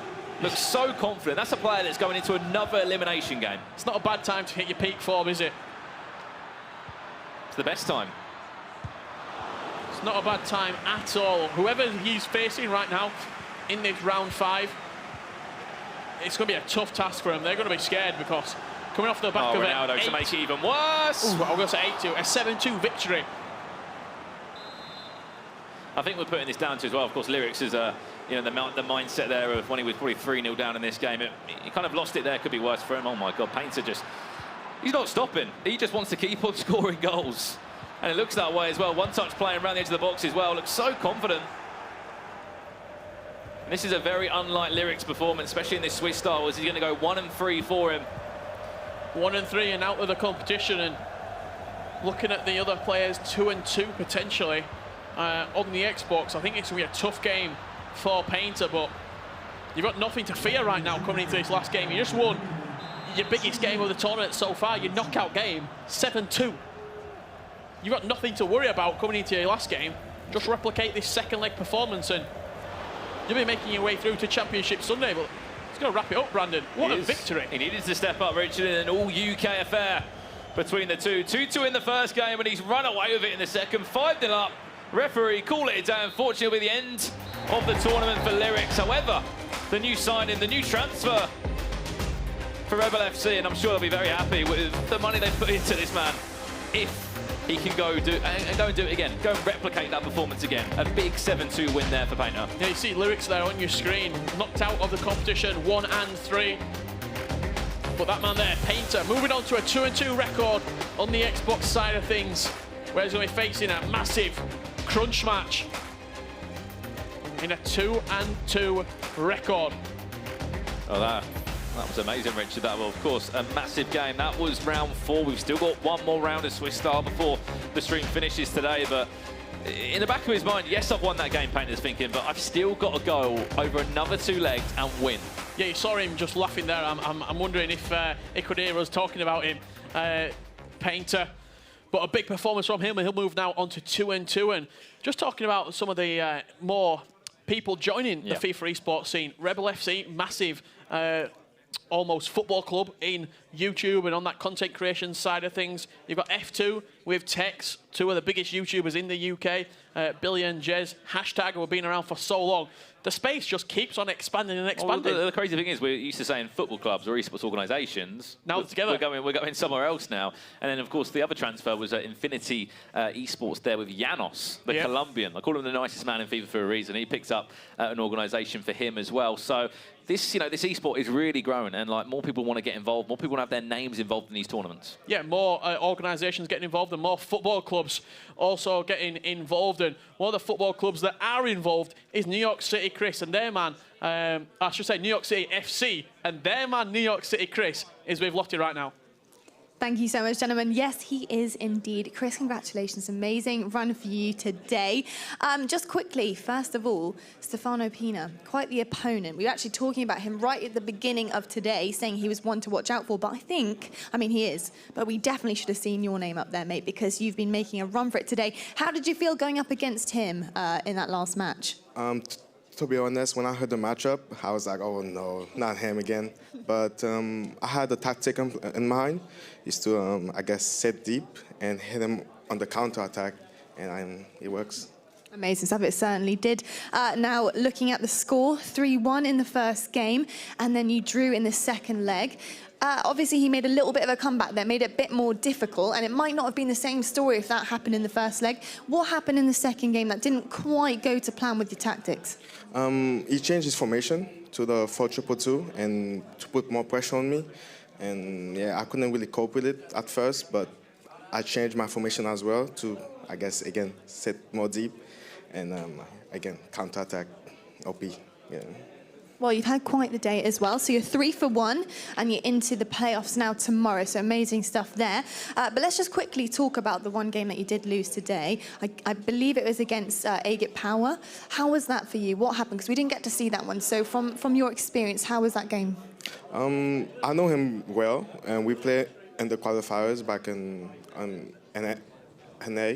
So it's pretty good, but I usually beat him at home, but he got the best of me this time. He's a very good player. Amazing stuff. Well, I like that humble stuff from you as well, Chris. I'm loving it. Best of luck tomorrow, and amazing stuff from today, so congratulations. Tom, it's back to you, mate. Thank you so much, LVP, and thank you very much to NYC Chris, and just giving a little salute there. I like it when the players just show their emotion, give a little smile and a wave to the camera. Listen, guys, just going to let you know that in the Xbox at the moment, due to a technical issue, the game between Abuasa and Janos is still going on right now. So as soon as we can give you an update on that, we will do. But before we go there, I'd like to look at the PlayStation results. So let's have a look. And guys, what do you think of this? Darren Gaskin, Mark, Onset, Hatcher.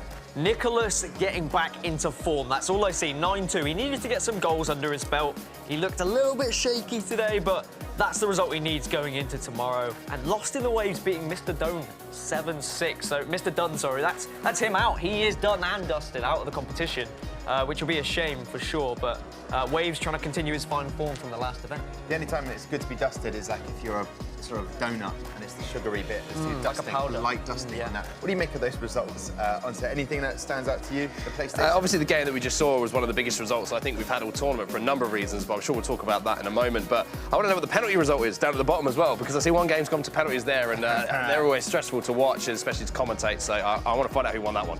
Indeed. All right, OK. Just finding that out right now for you. And as I say, just reminder, the Xbox, the matchup between Abuasa and Janos is still going on due to a technical issue. So as soon as that plays out, we can update you and let you know what's happening. But the PlayStation 4, the guys going through, well, there's your top 5 there. I think if Zimmy could play every single competitive game of FIFA in a tournament, anywhere in the world, he would play it here. For some reason, this arena seems to just be his second home. 3-0, straight through, no problems at all. Nicholas through as well, you can see. But, I mean, look at some of the names that we've got down here. Zazinho, Stefano Pina. Their tournament lives are pretty much on the line at the moment. It's scary, scary times for them. I mean, I always talk about Stefano Pina, how he's not talked about enough. This is a scary moment for him because he could be out of the tournament before he even make it to the elimination. Indeed, indeed. What did you make of that match against NYC Chris?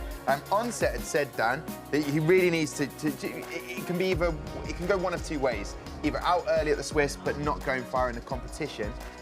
He had the minerals there. He showed us what he's capable of. NYC Chris was doing very well to be unpredictable, and he was shooting in a variety of different ways. A lot of low-driven shots. They were catching Peanut off guard. But also, Peanut wasn't hitting his greens. Usually with his finesse shots, we see him greens every time, but there was a lot of yellows there that could have resulted in goals. So maybe his hands just aren't quite warm enough, or maybe he was just under a little bit too much pressure in that game. But certainly not the Peanut that we're used to seeing. And he'll definitely want to try and fight back in his final game of the day.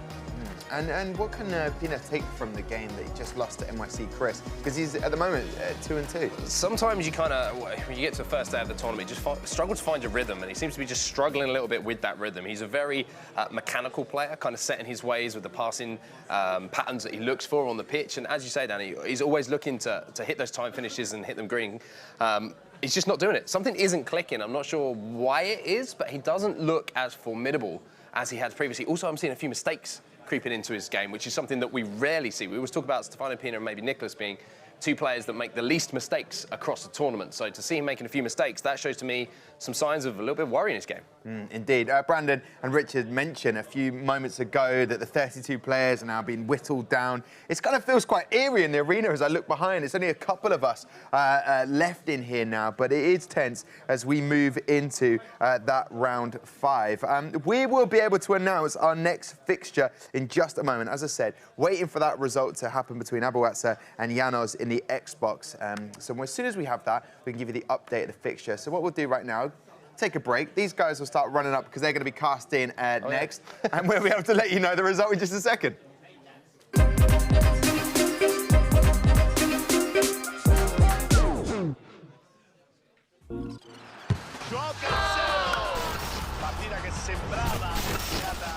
Dai, giochiamo a modalità sopravvivenza, dai.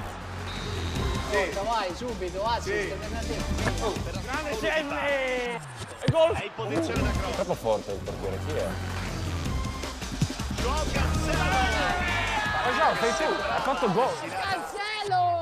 Cancelo elimina Cancelo. Dai, ciao Giovanni. Come mai fa gol Cancelo, ragazzi? È sparito Cristiano Ronaldo dal campo. Oh, giochiamo un uomo meno, non c'è Ronaldo.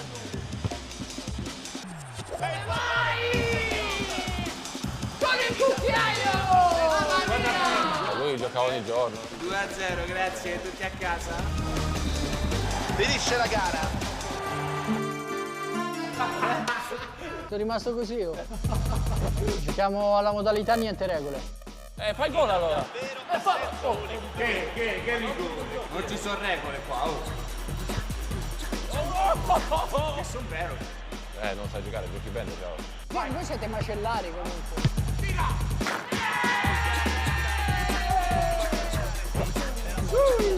Fai palo. Sono veloci, non tanto. Solo così potete giocare. Su, Leo, su. Alla bassa tutti a casa lì, tutti a casa lì.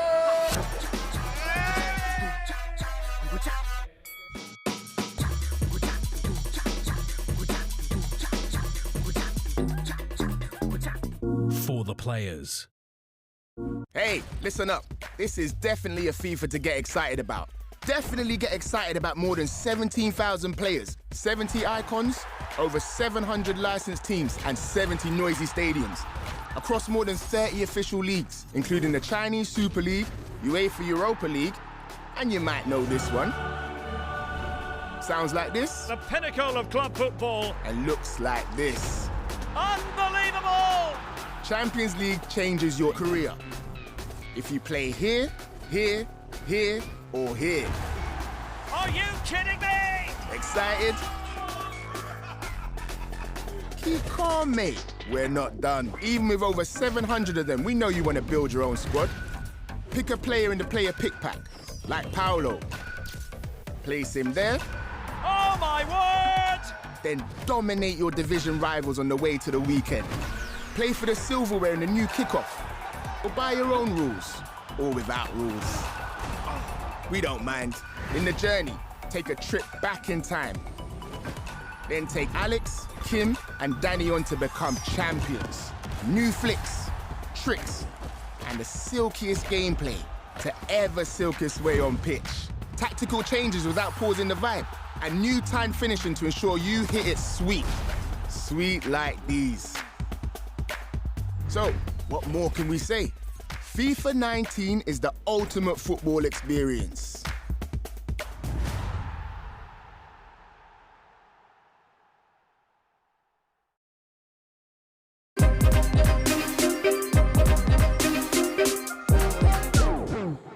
Welcome back to London. My name's Tom Deacon. It's a pleasure to have you with us here for the FIFA 19 Global Series qualifiers, LQE. That's what it's all about. And we just had a ferocious match between PSV Pina versus NYC Chris. And Mark Hatcher, aka Onset, said very clearly NYC Chris had it all to do. And sometimes the Swiss format hasn't quite done himself justice. Well, I tell you what, he tore apart and made light work of PSV Pina. So he is now through, and PSV Pina has it all to do. And do you know what? Oddly enough, that may well be our next match that we go to. But congratulations to NYC Chris.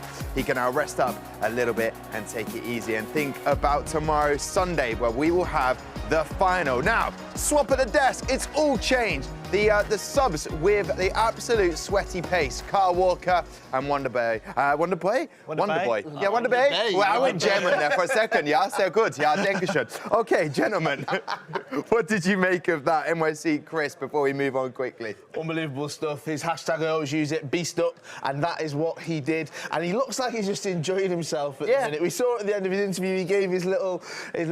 We don't often see that, do we? No, and then I actually saw him as well. He came up here. I'm looking at him right now. He said he looked at Marcus and he did a little thing where he was like, he just looks like he's enjoying himself, which is so good to see because that's what it's about, serious competition, but having fun at the same time. Indeed, and if the pro players are in a right frame of mind, the mental side, it's just easier because they're relaxed and they're not overthinking it. Yeah, you're playing your own game, and that's a great win for Chris, honestly. I mean, Chris is a guy who's on the fringe of the top 10, 10th in the world in the PS4 rankings. Beats Stefano Pina in the Swiss-style format. I mean, Stefano's no slouch. He's been in PS4 finals. He came second in the PS4 final in Bucharest last weekend. So, when you beat a guy in Swiss who's top 3 in the world, that's going to give you so much more confidence. Like you said, a bit more relaxed going into the rest of the tournament. You can start playing your own game. And I'm going to be looking forward to seeing Chris in the knockouts. Yeah, and what did you make from the casting earlier on, Harry? What was sort of going through your mind? You're up in a different part of the arena over that way. Have you noticed anything about the gameplay today? Is it a little bit more cagey, a little bit more edgy because of the Swiss format? Yeah, a lot of the times we see teams try and feel each other out early on, and that's something we're seeing a lot more, especially with these new cards introduced. Last time I was able to cast FIFA 19, none of these Team of the Year cards were in, and we're seeing a lot more diversity in the pro gameplay now, because you have the likes of Kante, you have Modric, who are thrown into that midfield mix. You have your subs, you have to start thinking about, do you sub off Neymar, do you sub off Mbappe? There's so many different tactics that you can employ now thanks to these new cards that are available in the game. Some players don't like playing Modric because he's too small, but then you look at his stats and it's like, how can you not play Modric? Of course, you can open up a defence. There's a lot of different tactics going on. So of course, that Marcelo debate that goes on for forever. And gentlemen, we're at that point now, and for everybody, wherever you may be, let's have a look at the PS4 fixtures. This is what we're down to on this Saturday. And as you can see, PSV Pina 97 taking Lost in the Waves. And then you've got Artie Griezmann versus Daniela Aguila. And then Cezinho and Abo HWS. So that is the fixtures, and this is the match we are going to. We've already seen him earlier on, just a moment ago. PSV Pina, he can be out of the competition, and the man standing in his way, Lost in the Waves. A different headshot there. I like that. Lost in the Waves is like, nah, you're not taking a picture of the chest as well. Different. Close-up. There you go. Here's a close-up there. Why not? So listen, gentlemen, we look at this match. What do we need to know about Lost in Waves? The first time we get to actually watch him today on the feed. Being in Bucharest last weekend, I interviewed them both, and what was really interesting about Lost in the Waves is he actually was playing so well, and he was so positive and so confident, and it was nice to see. And I think this is the first time we're going to see him today. Is he going to cause a massive upset? The pressure won't be on him, I don't think, because he'll just play how he plays. I think the pressure is going to be on PSV Pina because it's such a huge game for them both. But they're both coming off such great tournaments last weekend. It's just going to be who can hold those nerves. And Wonderboy, I remember in Gfinity, he was with Envy, with Jazz, and it was such a formidable partnership. Exactly. I didn't actually notice whether Waves was wearing those particular leather trousers he particularly wore. Yeah, they were electric. I loved them. That could be the lucky mascot today. But what do you make of Waves? I've been so impressed because the only time before the Gfinity Elite Series, like you said, I got a chance to see Lost in the Waves was in that 2 versus 2 style. It's good to see his form transition over to the 1 versus 1 global series tournaments that we're seeing him playing now.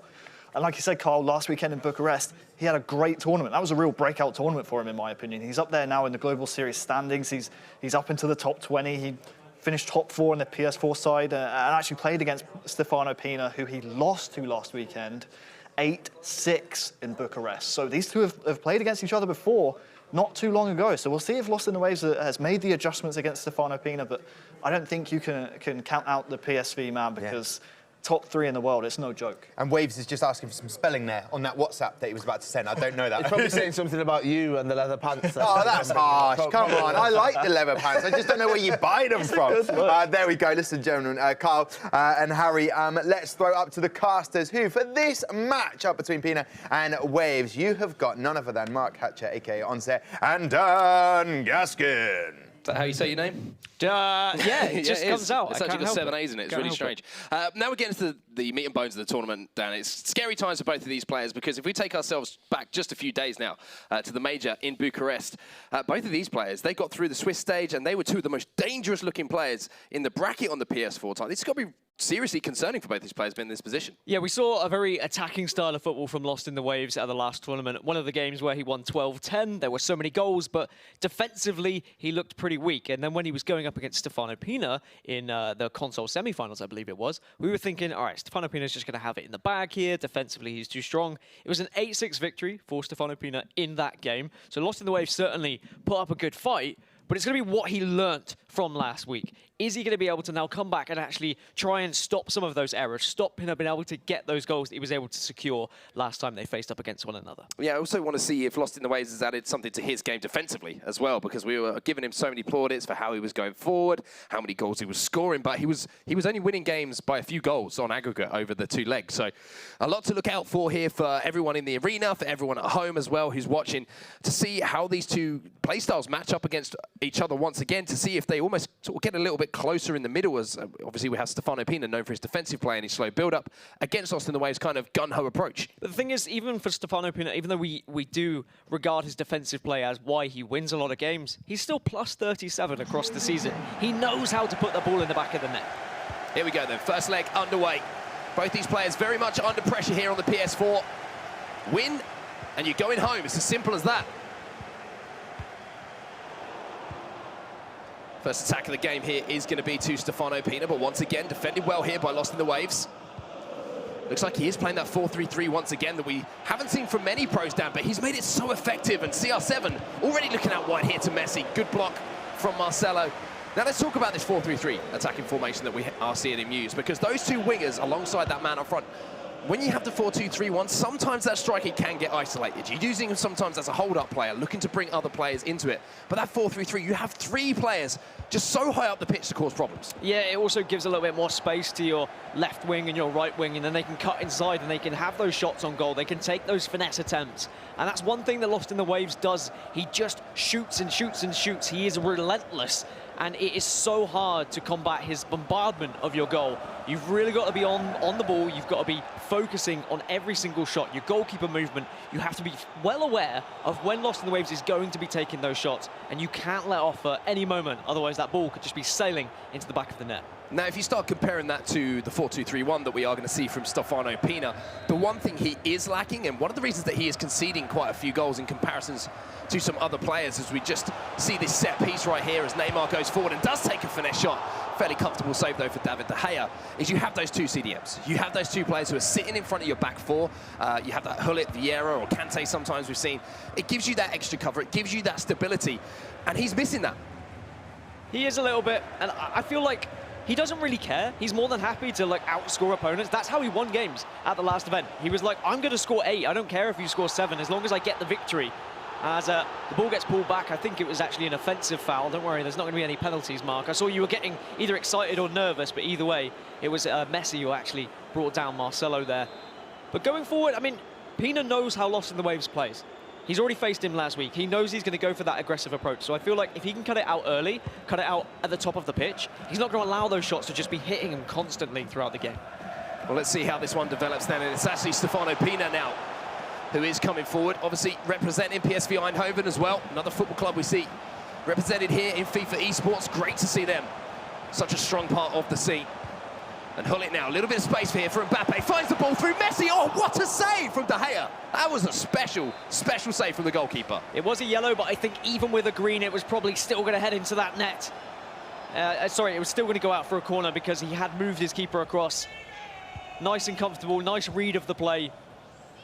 And that's exactly how Lost in the Waves is going to stay ahead of this game, is to keep the ball out of the net, of course, and stop Pina from getting those early goals. Because if Pina does get an early goal, that's when he starts to dominate. That's when he starts to play his possession-based football, and that's really where he thrives. And going back to that chance and an early save like that, I mean, Stefano Pina's probably got in that position with that Team of the Year Messi foot item, 99 rated. He's got every single stat you could want to finish.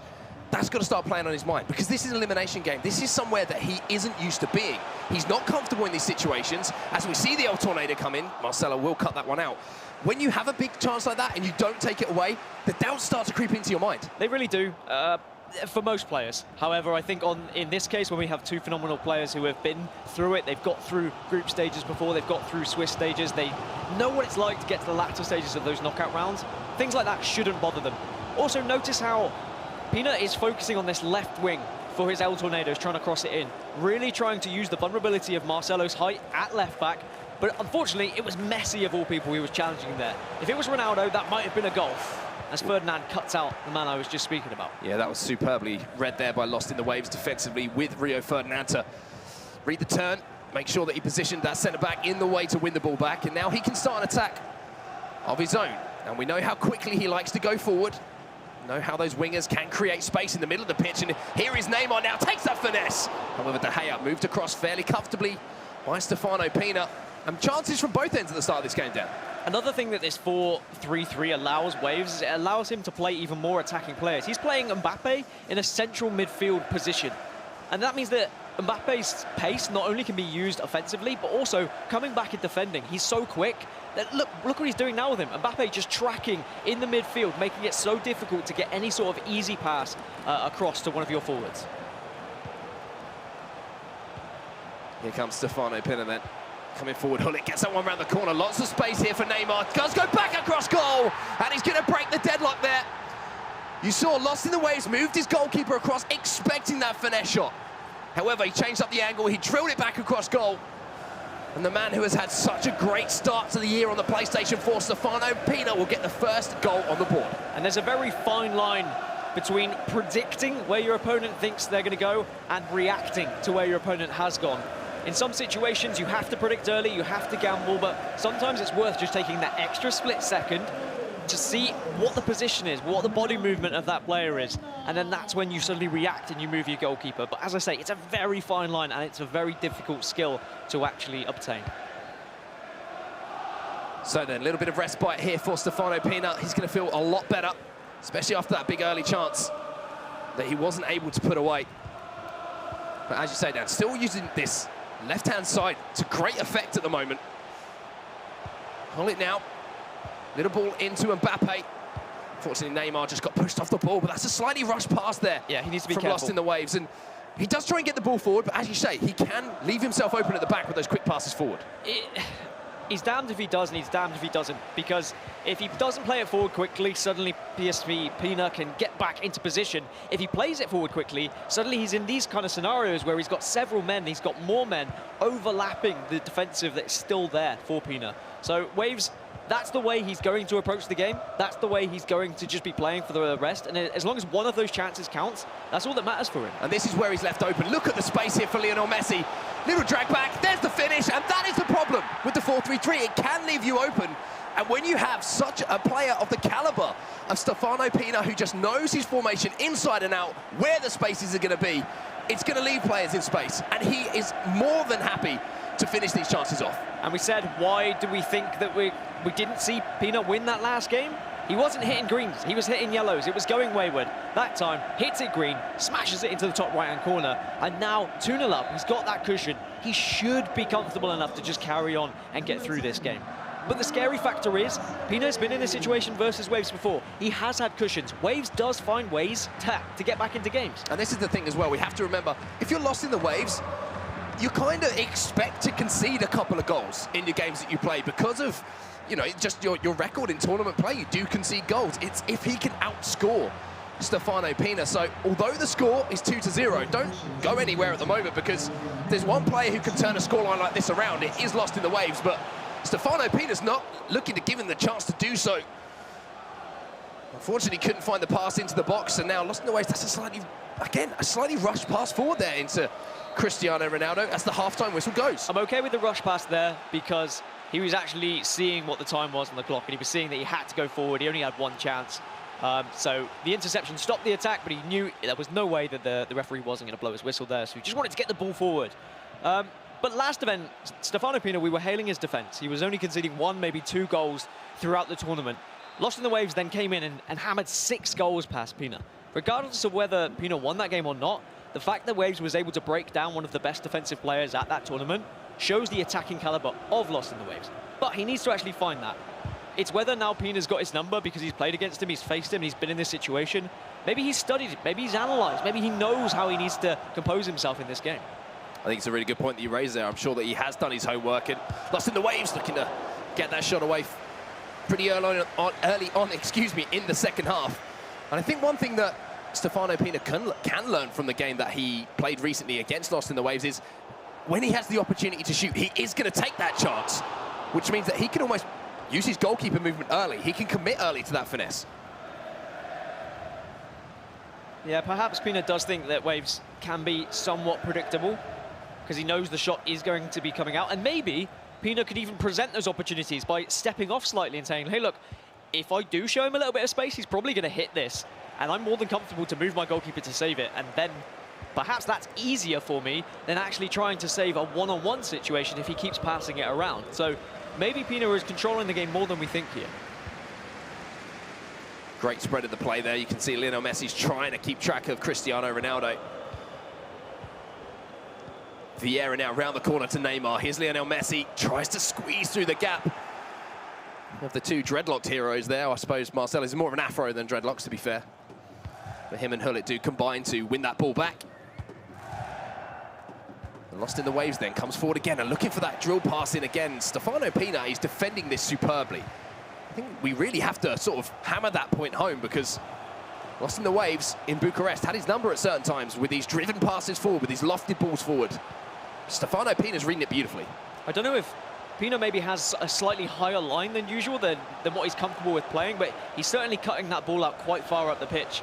Often his CDMs are past his halfway line, and he's managed to grab that ball, and now he might be rewarded with a goal. He's not going to be, but he's the one who's generating the pressure. He's the one who's actually having these shots on goal, which is what we're used to seeing Waves do. He is the one who is completely controlling this game at the moment. Lost in the Waves.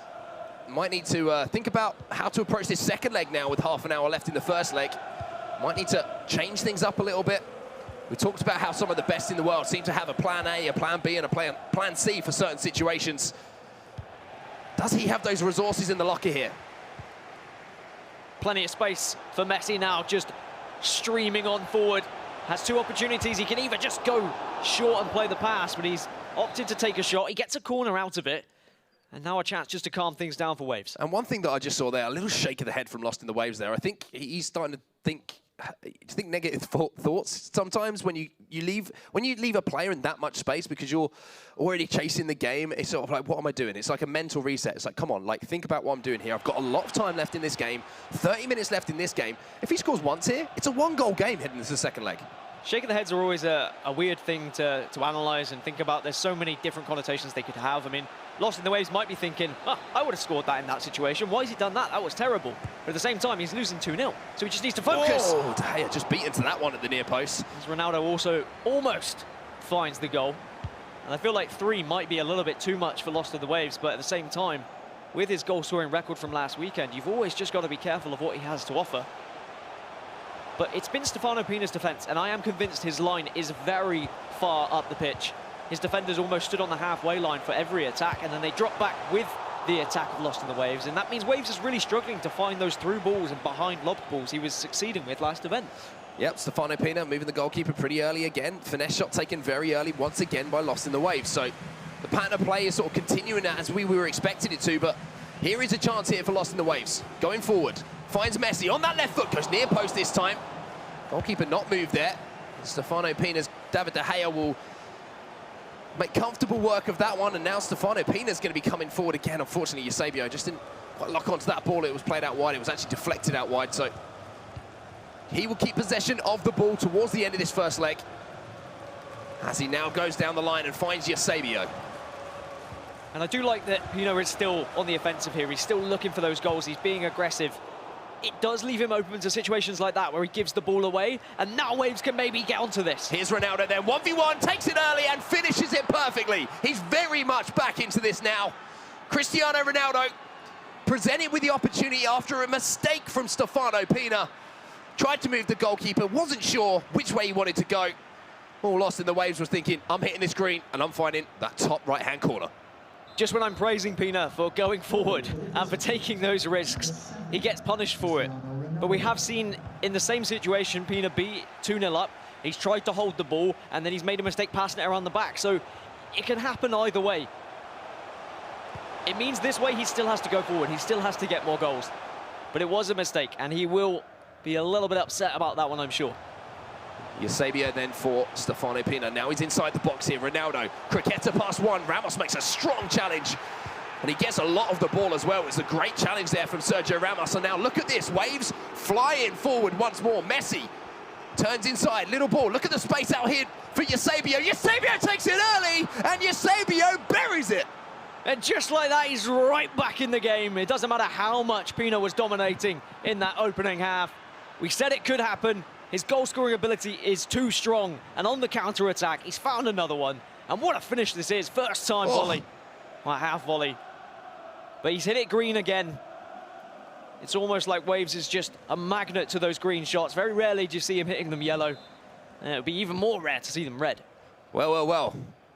Stefano Pina, we were applauding him for how he was controlling the game and everything was going his way. 2-2 now. This is how dangerous a player lost in the Waves is. You only have to give him a sniff of a chance, and he can create a goal. And now the momentum's changed. Look at this Messi trying to find Cristiano Ronaldo, and you have to say, with how this game has changed, it really could go either way now at the end of this first leg. But it's going to be chance for Pina on the left-hand side with Eusebio. Nice little ball roll to beat the man, but good defending from Lost in the Waves, getting up in his grill with Sergio Ramos and just saying, oi, get off that ball, sunshine. I'm not giving you the space to dilly-dally around with it and try all your tricks and tips. Another mistake there from Stefano Pina, and look at this, he's trying to wait for that run of Lionel Messi. You can see him moving there, but Ronaldo's doing enough work. Croquetta's left, right, and centre here from Lost in the Waves. Keeps hold of the ball here with R9. Eusebio, the goal scorer, goes top corner, hits the post. I said he doesn't miss the greens, but that one wasn't a green. I don't know if it was a yellow, it might have just even been a white. Completely late on the timing. But he's not going to be comfortable. He's not going to be happy with that because that was an opportunity to go one up here, Mark.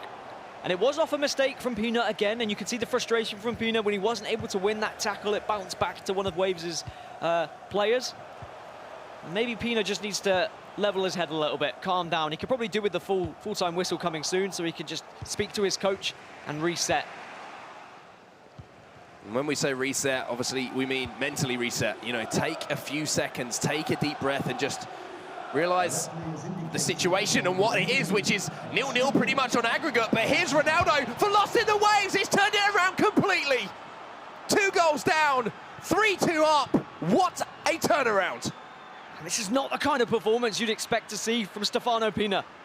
And you can see he's having a battle, a mental battle with himself at the moment. After every wayward pass, he's just talking to himself.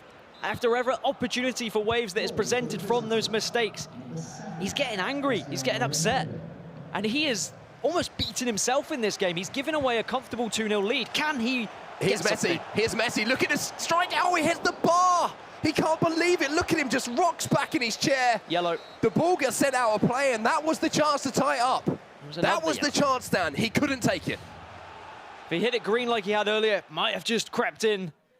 But you can see verbal and visual frustration there from Stefano Pina as he just has a little chat with his coach here. Of course, they can talk to their coaches between legs. I believe they're giving up till 5 minutes between games if they need it. Usually they don't need that long, unless you text, and of course you take your bathroom break, which quite rightly you have to now and again. But Stefano Pina is going to be pretty upset with that. He knows he gave it away. Yeah. Even though I was frustrated. saying I appreciate that he was still going forward with the 2-0 lead. Maybe against a player like Waves, he shouldn't have. It's one of those catch-22 situations. Especially when you're playing such a play using that counter-attacking formation. You know, you've got those 3 players who are staying upfield, who are making those runs in behind as we have the replays coming in here. I think you'll see at least 2 of the goals that Lost in the Waves scored were on the counter-attack, but they came from mistakes from Stefano Pina, giving the ball away high up the pitch, which meant that all that Waves had to do was find 1 or 2 direct passes in behind the defence, and they can turn into goal-scoring opportunities. But Pina, he had a really strong first half, and I feel like if he had kept that he going dominated through, that first if half. he had kept that domination, then he was completely comfortable in this tie. But he gave Lost in the Waves a sniff, and it was just that one mistake, that one goal that Waves was able to get in behind, and then suddenly Pina started to doubt himself. And he started to make more mistakes and almost was trying to rush balls forward and was playing into the hands of Lost in the Waves. I mean, this is a perfect example of giving the ball away in that 4-3-3. And that was the goal. 3 players flying up, and it turns into that goal, like you say. It's such a risky game to play. And, you know, Waves is one of those players who, once he notices those mistakes are starting to come through, he is going to start applying more pressure. He is going to be pushing up even more men. He's going to be sending 2 men to try and get that ball because he knows that Pina is a little bit shaky. But that finish... That was emphatic. That was an incredible finish. A lot of players would just taken that down and then maybe tried to finesse it around the keeper or maybe driven it low, but to take it first time. Confidence. Incredible. If you can hit those greens and you can hit those half volleys with confidence, why would you not? That's the kind of result that can come from taking those shots. But I mean, for all that we're talking about, you know, the fantastic comeback and everything like that, Dan, that was the first leg. We've still got 90 minutes left between these two players to decide who stays in the tournament, who makes it through to tomorrow, and who's going to go home. And it's just a situation now for Waves where he wants to make up for last weekend. He had the chance to get even further into the tournament, to get to those console finals, potentially, where he would have secured even more Global Series ranking points. He can make up for that right now by not only securing 150 for himself if he wins, but also knocking down Stefano Pino, a man who is so high up in the leaderboards, he'll only get 125 for this tournament, when he's been securing, like, thousands at other tournaments. Yeah, that's a great point. It's unheard of to see him secure such little amount of points, and players like Nicholas, players like Joxan, they'll be laughing about it. Yeah, Joxan just at home at the moment, just watching, you know, his position look a little bit safer, even though he's not at the tournament. He's probably expecting, you know, Stefano Pino to maybe overtake him in this tournament, and you know, have to go through some qualifying processes, you know, for some events, etc., etc. All of a sudden, if he sees Stefano Pino going out in the Swiss style, he's like, oh, cool, like everything's fine, like I'm good, like I'm Gucci, everything's fantastic. But I want to talk about the impact of the guy behind him at the moment. I mean, it's so difficult, especially when a player's come off the back of such a big turnaround. I mean, it's not so much what you can offer tactically. I think it's almost an emotional help, isn't it? You just need to calm them down and just refocus them on that game. The coach will know Pina better than we do, and he will know in this scenario whether he does need to approach him. Maybe he knows, actually, I don't speak to Pina in this situation.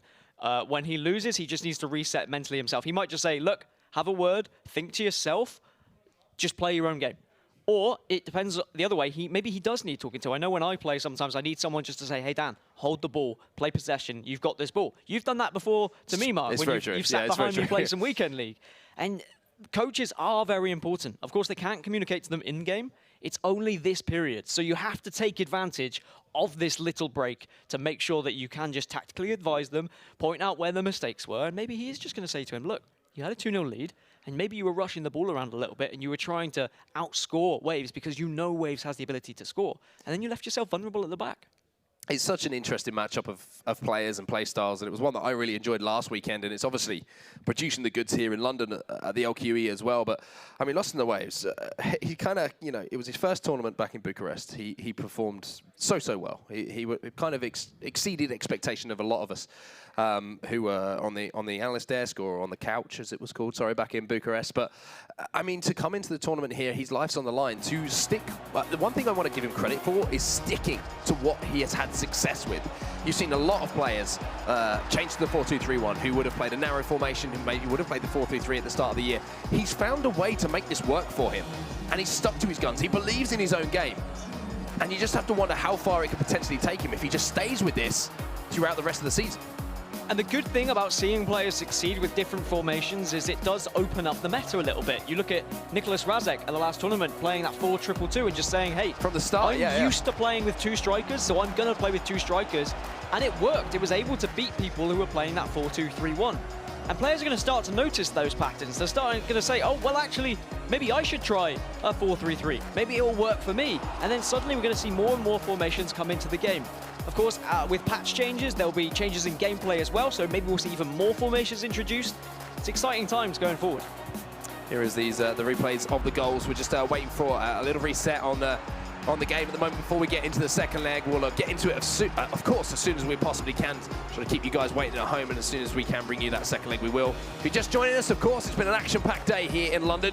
This is the last round on the PlayStation 4. We still have the Xbox final round of Swiss to come as well. So some more elimination games are going to be coming your way later. And of course, we always want to hear from you guys at home. So use that hashtag Gfinity FIFA, and of course, tweet at Gfinity. And firstly, let us know who you think is going to win this game, because the second leg is now underway. Lost in the Waves was 2-0 down in that first leg. He pulled off the comeback. It's 3-2 now on aggregate to him. Let's see how this one plays out. This would be an absolutely huge statement for Lost in the Waves to the rest of the tournament, to say, look, I was able to take down one of the top players on PS4 side here. You should be worried if you have to face me in knockouts. Scary times, though, for Pina. We are not used to seeing him be eliminated from the Swiss. We always see his name get all the way to those latter stages. Of course, we have seen him as a PS4 console winner in Bucharest before as well. Consistency is key. But also, champions, they dig deep in games like this. They show up when they need to. And I don't think it's quite over for Stefano Pina yet. He's only a goal down, Don't count him out. Yeah, I think another great point. Champions find a way to win games when they might not be 100% at their best, when they might be coming up against an opponent who makes them uncomfortable. And it seems like Lost in the Waves is one of those players for Stefano Pinner. And here comes Lost in the Wave forward. That's a beautiful heel to heel. And you can see immediately looking for that through ball behind Stefano Pinner's defense. This time, the Belgian managed to defend it well. And now you're seeing a little bit of space in behind here down the right-hand side. It was Mbappe who was making that run. Kyle Walker going to now use Kylian Mbappe. Messi making that run in that inside channel, and now Neymar's going to be twisting and turning, uses Ruud Gullit, who in turn goes back to Patrick Vieira here. Stefano Pinner looking dangerous. Mbappe got a foot in there, but it wasn't enough to win the ball back, and Messi takes it first time, and oh, it's over the line. It's in, and we are tied up once again on aggregate, 3-3. And you could see Pino was looking for it. He was just constantly passing it around the edge. He was looking for that one player to get that bit of space. Mbappe was doing a lot of work for Waves in chasing man-to-man, but finally, he was able to get that gap and get that shot off. And I was just about to ask you, what colour's the pitch? Green. And so was the time finish for the first time there from Stefano Pinner. We've seen him get into that position for the finesse shot, and he nailed it. I didn't know where you were going to go with it, so I didn't know what colour I should have said the pitch was. But you did your job very well. Thank you. I'm glad I was able to help you in that particular moment, Mark. But yes, Pina has now hit it green. His hands are starting to warm up a little bit. But Lost in the Waves, I mean, he's used to it. He's used to conceding goals. I don't think he's going to be as effective. Oh, straight up the other end. And he's done it again. Flashbacks to that 12-10 game we saw in Bucharest last weekend. From the kickoff, Lost in the Waves is very effective. Some people are very good at defending against kickoff opportunities. Tex, for example, was able to defend against 11 kickoffs last weekend in Bucharest when he won 11-1. But Lost in the Waves just has a little bit of magic about him. So Stefano Pinner worked hard to get back into the lead, and the reply came in almost instantaneously from Lost in the Waves. Back to where we were at the start of this second leg. One goal between the two players. And he's such a dangerous player. He's like a python, isn't he? He just snaps into action, scores goals almost at will. He's so dangerous. But here comes Stefano Pinner. It's yellow, but it's good enough. Straight up the other end now, 4-3. 4-4, sorry. And Lost in the Waves gets a little bit of his own medicine there. Pina now responding instantly. Just finding a little bit of vulnerability at the back from that kickoff. And now Pina just needs to focus up, make sure it doesn't happen down the other side for him. Use that offside trap. Use every ability you can to try and stop any sort of chance here from this kickoff. Press those players. Don't give them the space on the edge of the box. Here comes Lost in the Waves then from the restart. Gullit now, look at that run down the bottom of the screen there. He's going to be found. It's Mbappe's 1v1, but Stefano Pinner committed to the goalkeeper movement earlier. And fortunately for him, he managed to defend that play well.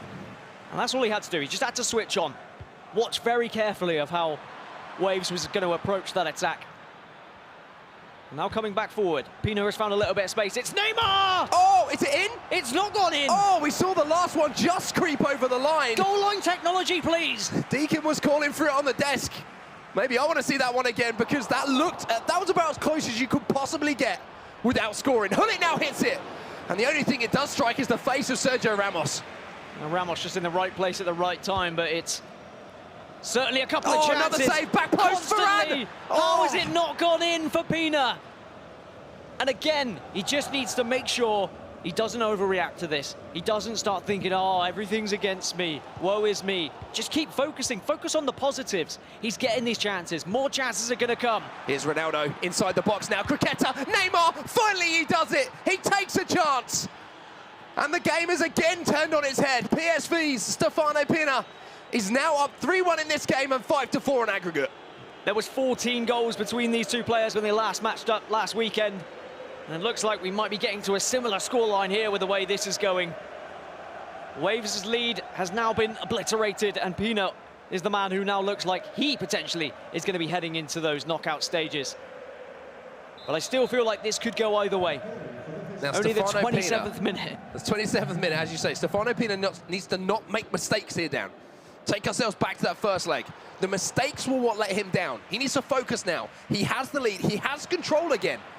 He can't give Lost in the Waves those opportunities on goal. He can't let him score on the breakaway. He has to make him work hard for his chances. And now he is, but Stefano Pinner guessed well, guessed left, and guessed right.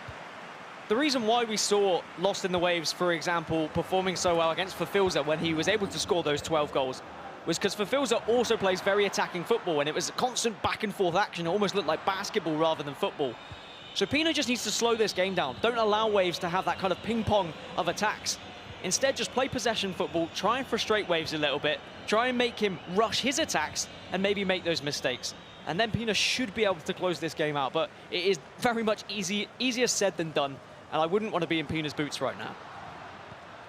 Look at the space here. There's a player down in the middle here for Stefano Pina. You can see he almost couldn't believe what he was seeing. There was a player just laying on the floor, which gave Lionel Messi so much room down that right-hand side. Luckily for him, Lost in the Waves really made a bit of a hash of that situation, to be honest with you. Had a little bit more time than maybe he realised on the ball. Could have taken that in towards the box. Didn't do so, and now up the other end, Stefano Pina. 5-4 up on aggregate. Almost managed to find the run of Cristiano Ronaldo. And with just 5 minutes or so left till half-time, this game is balanced absolutely beautifully. Good defending, though, from Lost in the Waves. I feel like Pina was just trying to tee up one of those El Tornadoes, but there's a rush of the attack from Waves that we saw a lot during the first leg, or the first half of the first leg. And that is going to open up opportunities for Pina here. So you can see he's trying to have a delicate dance on the edge of the box, but now going forward, Waves is getting it again. And that's the mistake. Again, he's given the ball away high up the pitch. Lionel Messi should be able to strike it here, and he has. Stefano Pina moved his goalkeeper towards the near post, maybe thinking about committing him out to try and cut that pass out. Lost in the Waves saw that. He timed the finesse perfectly and landed it straight over the head of David De Gea, but again, it's a mistake giving the ball away high up the pitch from Stefano Pina. Two mistakes, really, giving the ball away and moving that keeper and not bringing him back quick enough. I have seen a lot of players in those situations move their keeper back towards goal to try and counteract those finesse shots from going in the top corner, but at the same time, Lost in the Waves might have seen that keeper going back, and then he would have just carried on running forward and presented a new opportunity. Great little fake shot there from Mbappe back across goal. Neymar was up, but he was beaten to the ball there. Mbappe now again, an aggressive defending again here from Lost in the Waves. And now he's just waiting for those runs in behind again. He's going to look for that ball down the line at some point. Slows it down just a moment, though. Probably just thinking about half-time being around the corner here. 5-5 on aggregate. Everything is set up for this to be a slobber knocker of a second half. If you've enjoyed the first 90 minutes and the first 45 minutes of this second leg, you know that the last 45 is going to be special. Most importantly from Lost in the Waves, it's consistency in hitting those greens. You can see Pina has the possession, he has had control of the game, but Waves just looks so deadly going forward. He's hitting those finesse shots, he's making sure he hits them green. But remember, if you are watching at home, this is a different patch. If you're wondering, why can't I hit those finesse shots? Why am mine going in? This is a different version, and Waves is taking full advantage of that. Like, he is really enjoying this patch. He knows how to play this patch, and I'm very impressed with him going forward. He really has dominated when he gets an aggressive chance to play in this game. So then from the restart, Stefano Pina will have the first attack of this second 45 minutes in our second leg, and he's won the ball high up the pitch again here, Lost in the Waves. Neymar finds the run of Cristiano Ronaldo. Fake shot inside. Little spin, goes far post. David De Gea called into action early on. Messi gets taken down by Marcelo, though, after using the active first touch system just to flick it back over the Brazilian's head. And what a start to this second half that Germany is having, as Lionel Messi now stands over this set piece. That was slightly better keeper movement from Stefano Pina, though, and you can see he's moved his keeper so far out here, just trying to stop that quick ball to the near post. And now he has a chance to get on the breakaway. Didn't go for the through ball. He didn't want to risk it and play that one. And now that's given Waves an opportunity to break through. Thankfully, this time, De Gea can get to it. And wow, all tied up at 5-5. And even though Pina, when he does have control of the game, when he does have possession, you naturally think, all right, surely he's going to be able to get a couple of chances and get the victory.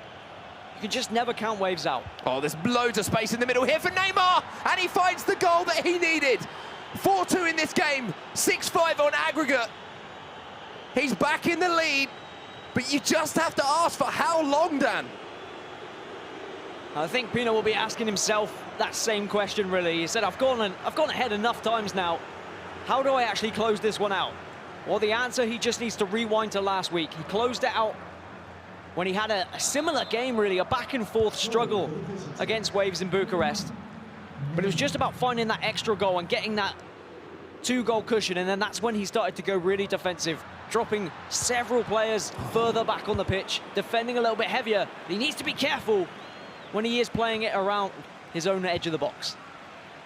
Lost in the Waves, only knows one way to play, and that is go forward. Hold that forward button. Get the ball up the pitch as quickly as you can. So nothing's going to change as far as that's concerned. Maybe some personnel changes coming in from both players here as we see the pause coming in. But one thing I find fascinating is the fact that you watch the likes of, Nicholas, you watch the likes of Stefano Pina, who's playing this game. It takes them, 11, 12 passes from their centre-backs to get into a goal-scoring opportunity. Lost in the Waves takes 3 or 4. He literally plays it forward quickly, looks for that ball in behind, and then he either takes a shot or looks for an extra pass. It's so fascinating to me that we have so many different play styles at the very, very top level of FIFA 19. You have Stefano Pina, who will say, the chance will come if I keep the ball. Whereas Wave says, if I keep drilling these passes to my attackers over and over and again, and I get this repetition, eventually that chance will come. So they both are playing for the same result, they're just using a different method to do so. But in reality, Waves is going to get more shots than Pina is in most of those cases. We can see some of the scores that have just come in on the PS4 as well. See Zazinho down the bottom, he's safe, 8-1 up at the moment. Daniel Aguilar as well, 7-2 up over Artie Griezmann. And then, of course, the game that we're in at the moment, which, we're still not sure what's going to happen in this one. It's been back and forth like a seesaw, and now there's a big chance here for Stefano Pina coming forward with Cristiano Ronaldo. Might be the chance to seal the game. Go for the croqueta. Great defending by Team of the Year, Sergio Ramos there. Read it perfectly, and now Waves again straight up the other end as Ronaldo's beaten. Rafael Varane to the ball, he goes near post to Gea, makes the save. Completely right, it has been a seesaw, it has been so back and forth. But maybe one of these players just needs to invite someone to join them on that seesaw so they can actually get a little bit of an advantage. Maybe that's a change in personnel, use a new foot item, see if they might be able to change the swing of things. Because really, the way this is going, you feel like Waves is going to get the better of Pina, because every time it's Waves who responds, it's Waves who comes back into things. And it's Waves who, on the offensive, looks more dangerous. The scary thing now is I think that Waves has gone somehow even more attacking. He's won the ball back here as well, but there's Cristiano Ronaldo throwing his physicality about to win the ball back here for the Belgian. Now he comes forward, and he's got space here on this right-hand side with Lionel Messi. Maybe just waiting for the run. Messi's got the opportunity to strike it, and he has done. I think that might be enough for Stefano Pina to secure his place for tomorrow's tournament. But I mean, I say that, and then in the back of my head, I've got that little voice that goes, we've been here before. But now, because there's not much time left, he has a 2-goal advantage, and he can just play extremely defensive. As you can see, 4-5-1 is available now. 3 of those players in midfield who are going to drop back and try and combat that 4-3-3 that was on the other side. In the first leg, when you go 2-0 up, you're not going to suddenly drop to a defensive formation because you know you have another 90 minutes after that first leg. Whereas now he is presented with the opportunity to go defensive, to really try and hold on to this lead. And it was somewhat a mistake in the defensive side of things for Waves. He tapped off Ramos. He had a chance to pressurize Messi with Ramos there, but he switched to the next player, hoping he'd be able to get to Messi with him instead.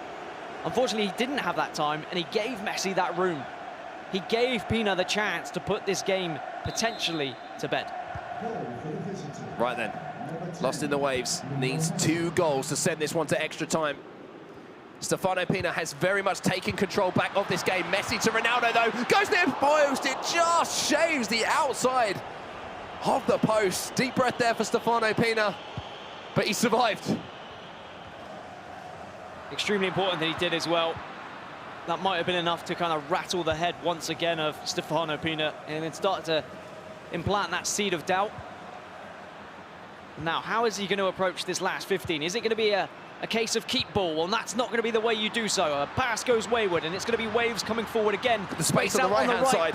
But he's not going to go for it. He plays it down. And every time you think this game's over, Waves just gets right back into it. It's just a goal in it with 15 minutes left. Pina changed his tactics. He went defensive, but he still can't stop the goal-scoring ability of Waves. you have to wonder how important that second goal from Stefano Pina might be here. He's still up by 1. Lost in the Waves has answered back here. He's thrown yet another counter punch in this battle. And now here comes Stefano Pina once more. Ramos with the tackle. Can he keep this in?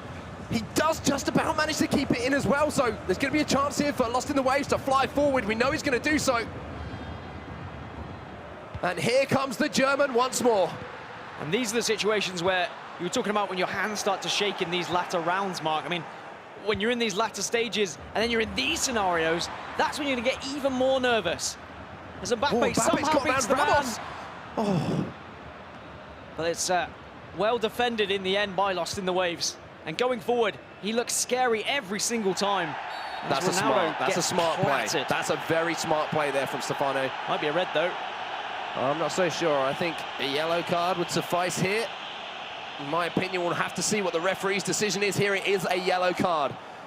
So in hindsight, it was a very smart decision there. If you're wondering, you know, oh, that's well out of order. That's a professional foul in FIFA. You know, the counter-attack was on there for Lost in the Waves. Stefano Pina, by bringing that player down, has just stopped the flow of the attack. Well, and I mean, Waves is just giving the ball away there as well. He'll be uncomfortable in that situation. Hullet has some space in the box here, and Pina is just going for blood! And there it is! Surely that's going to be enough now. Waves keeps answering back, but that 2-goal cushion has been secured. A tactical foul, as you said, bringing the man down, making sure it was a free kick, winning the ball back from that free kick, and then going right down that other end and really putting Waves to the sword here. It's been a fantastic effort here by the German, and you just feel there might be one more chance. Kante, R9, edge of the box! Well, well, well.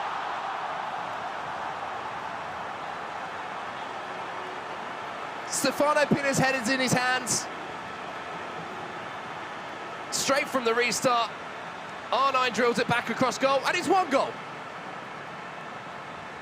I thought it was done. Stefano Pina thought it was done. You at home probably thought it was done. But Waves is just somehow finding a way to constantly put the pressure on Pina, constantly make Pina sweat that little bit more. And the ball goes out of play, which means possession for Waves, which means another chance for Waves.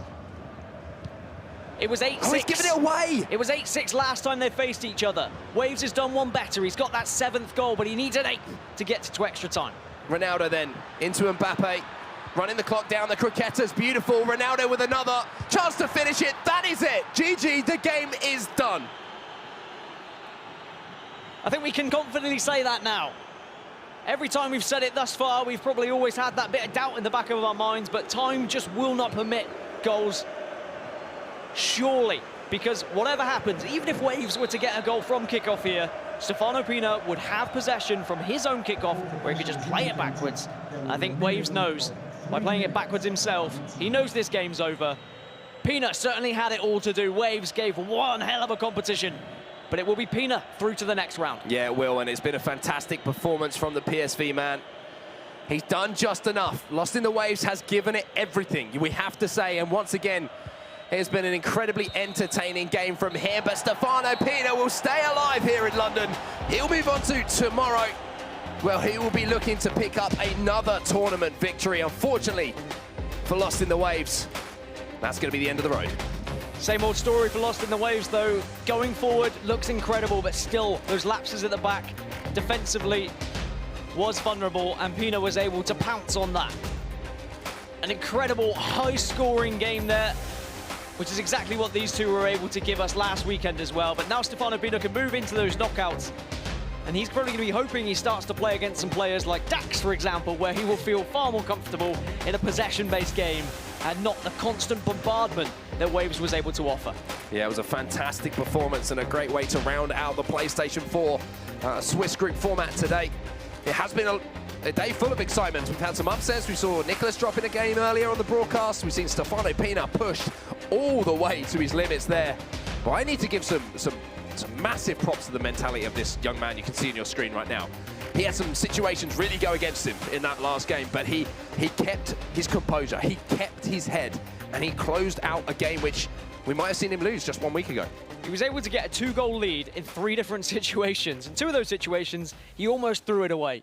And I think that it does show a real temperament about him. It does show that he has that confidence in his own ability.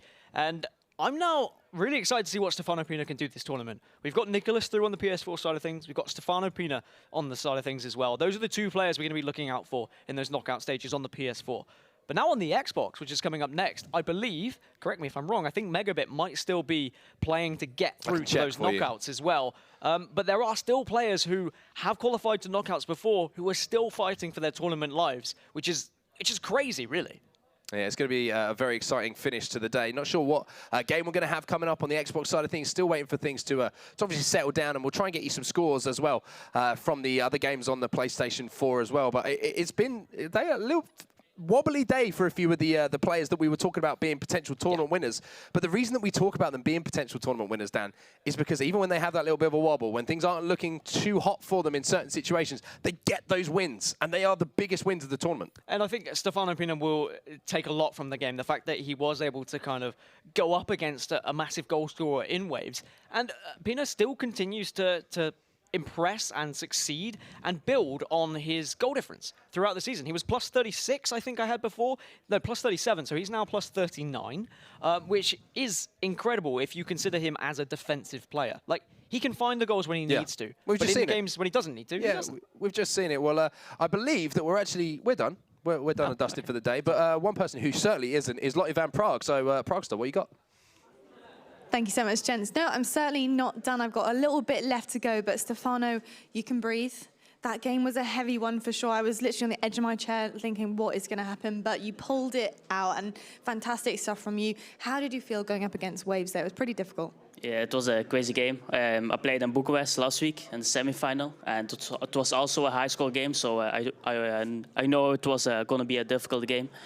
And yeah, he attacks very good. He always hit the green, so it was very difficult to hold my lead. During the game, did you have to switch anything up to try and get ahead a little bit and maybe adjust to what he was giving you? What did you do? Yeah, I switched to 3 midfielders, 4-5-1, so maybe more to make more control of the game, but he always come back, so it was very difficult until I scored the last goal with Ronaldinho, so that was the goal I knew it was done. Amazing. Well, of course, you are now 3 from 2, and you're into tomorrow's playoffs. Some amazing stuff from you. You've done your job that you needed to do today. But of course, you know, let's talk about one of your defeats earlier with Chris, and you know, we had a second defeat there from you today, which is probably not expected from you because a lot of people put a bit of pressure on your shoulders to be one of the best players in the game, and you most certainly are. But best players sometimes have their bad days. How do you now reset tomorrow? What is your what's the thing that you do tonight? Your ritual? Yeah, I need to relax, also mental, because it was a crazy day. And yeah, I need to play a lot better, otherwise I'm not going to make it to the final, semi-final or something, so I need to play a lot better tomorrow. Stefano, I believe you've got it in you, mate. Go and rest up and reset, and we'll see you for tomorrow. Tom, it's back to you, mate. Thank you so much, LVP. Up with the gang here. Kyle Walker just giving a little dance. Wonder Boy, nothing. But I expected that because he is a calm and collected man. And I tell you what, that is the opposite of what that game was. That was crazy. And it was crazy, back and forth. And here is a crazy long replay of all the action that took place. This is the second leg, already 3-2 to Waves. Talk me through what happened. Beautiful finish, that one, almost Tony Yeboah-esque. Well, Lost in the Waves must have keeping up his shooting boots from last week, because last week we had a game which ended 12-10.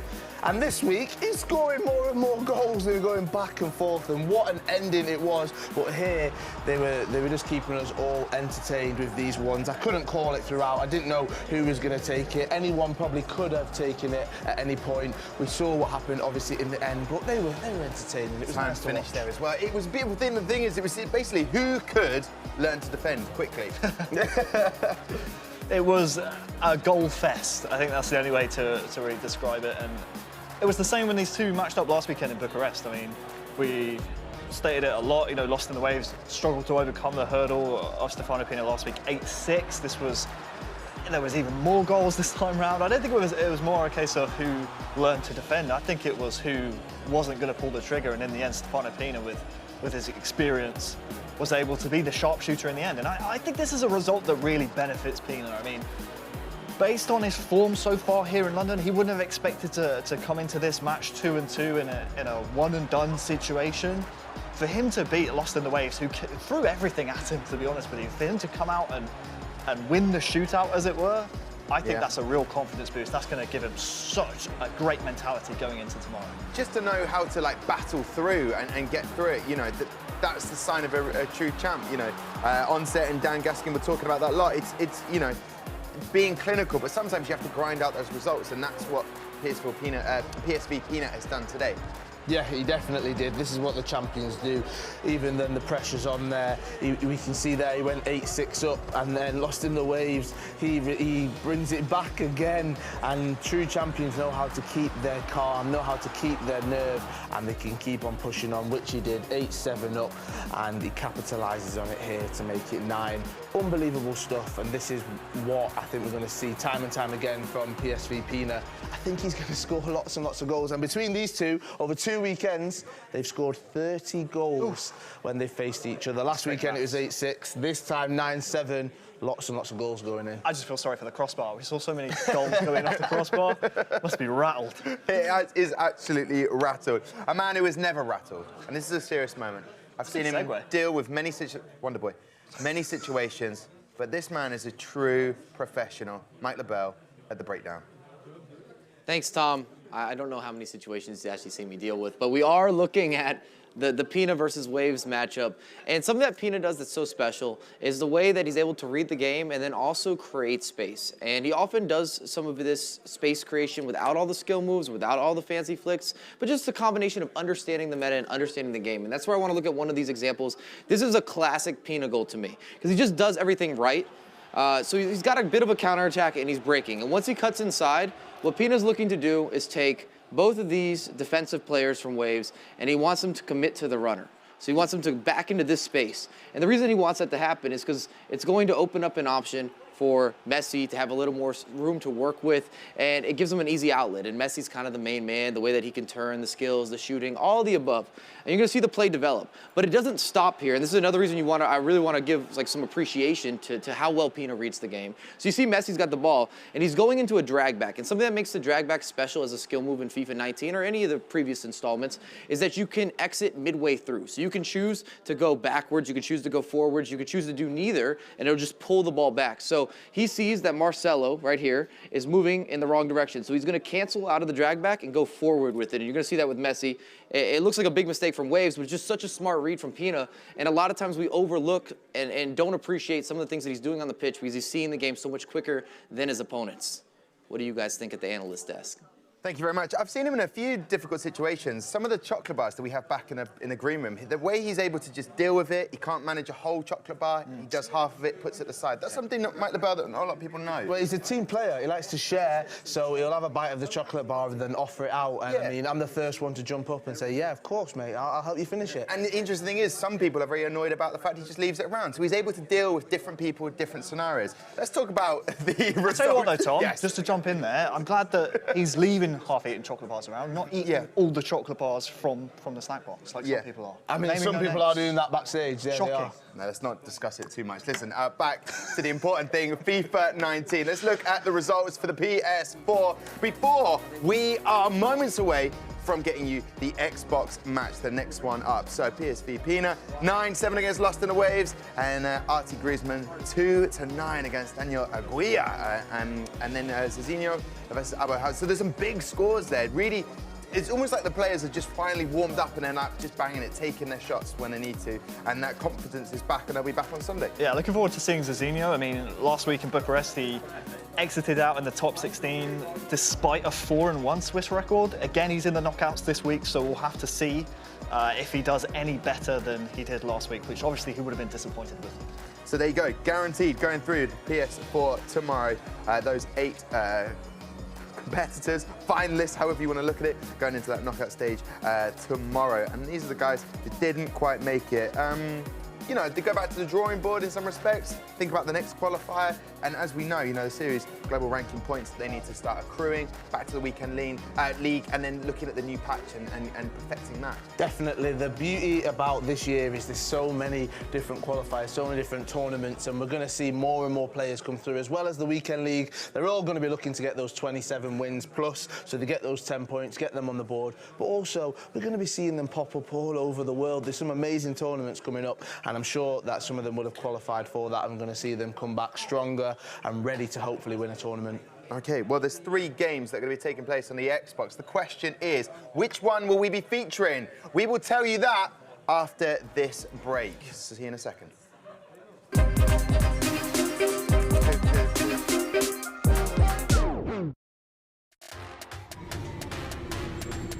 Diego, tenemos 10 minutos. ¿Vamos a echar un FIFA? Vamos, te voy a ganar, hermano.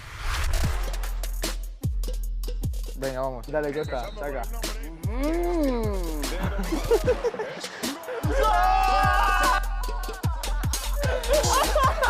Metimos Costa, mira. Complicado la cosa.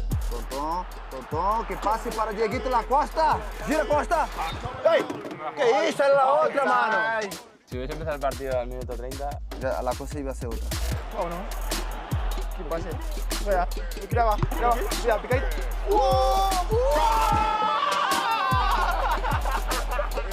Estoy un viciado, está engañado. Tienes que recuperarlo. Yes! Vamos, chicos, que hay un segundo partido en el vestuario. Vamos, equipo campeón.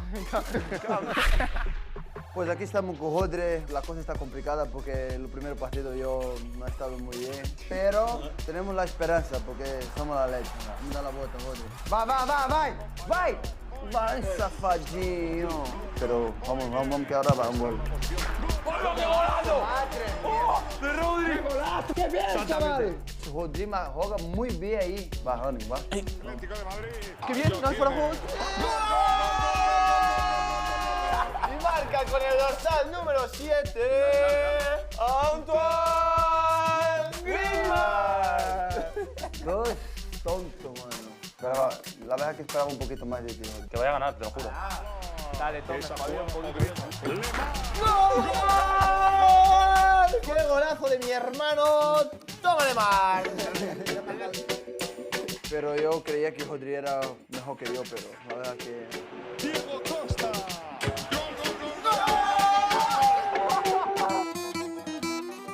Ya te dejo. Te lo mereces, hermano. Pero un abrazo. Un beso.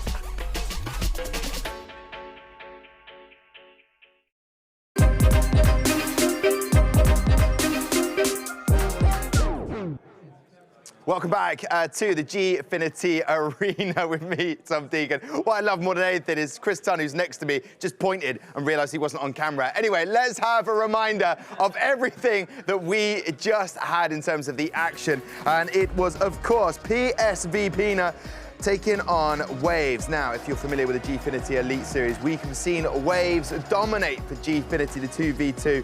He loves to get forward, and I tell you what, he didn't disappoint. Goals galore in those 2 legs. And eventually, PSV Pina doing enough, taking the lead and made sure he kept that lead as it finished 9-7 in the end. Waves leaves the competition disappointed maybe, or been able to say, look, I can build on this. There's other qualifiers in the horizon that I may be able to compete and get those global series ranking points. As for PSV Pina, he said it was a crazy game. He can go away now, come back refreshed, ready for tomorrow, where all the action will be happening.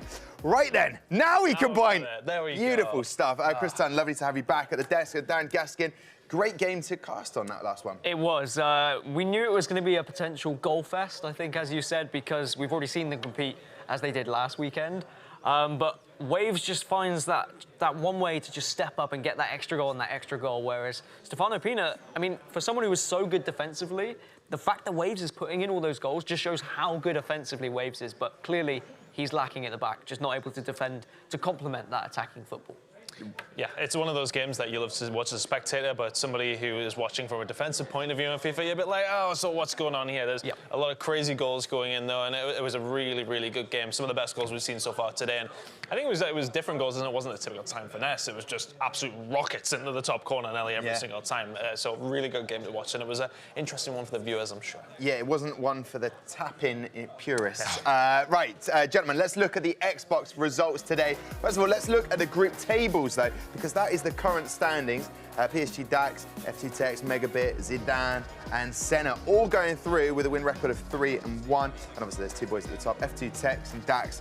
They had a little bit more time to relax. And then Marcus Gomes still having an opportunity. Well, that's what we thought anyway. But let's move on to that bottom pile. The guys that are definitely out of the Xbox situation. There they are. Janos, a man who's qualified for a few events, but just unable to get out the Swiss format.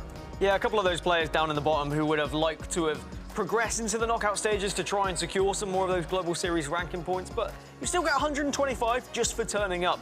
And sometimes you just need to grind away at these qualifiers, get those points, just add it up to your total, and then you might see yourself get to those playoffs towards the latter stages of this year. But those are going to be our 3 matches, Tom, and it's crunch time. It's now or never. Yeah, I said about Marcus Gomes there.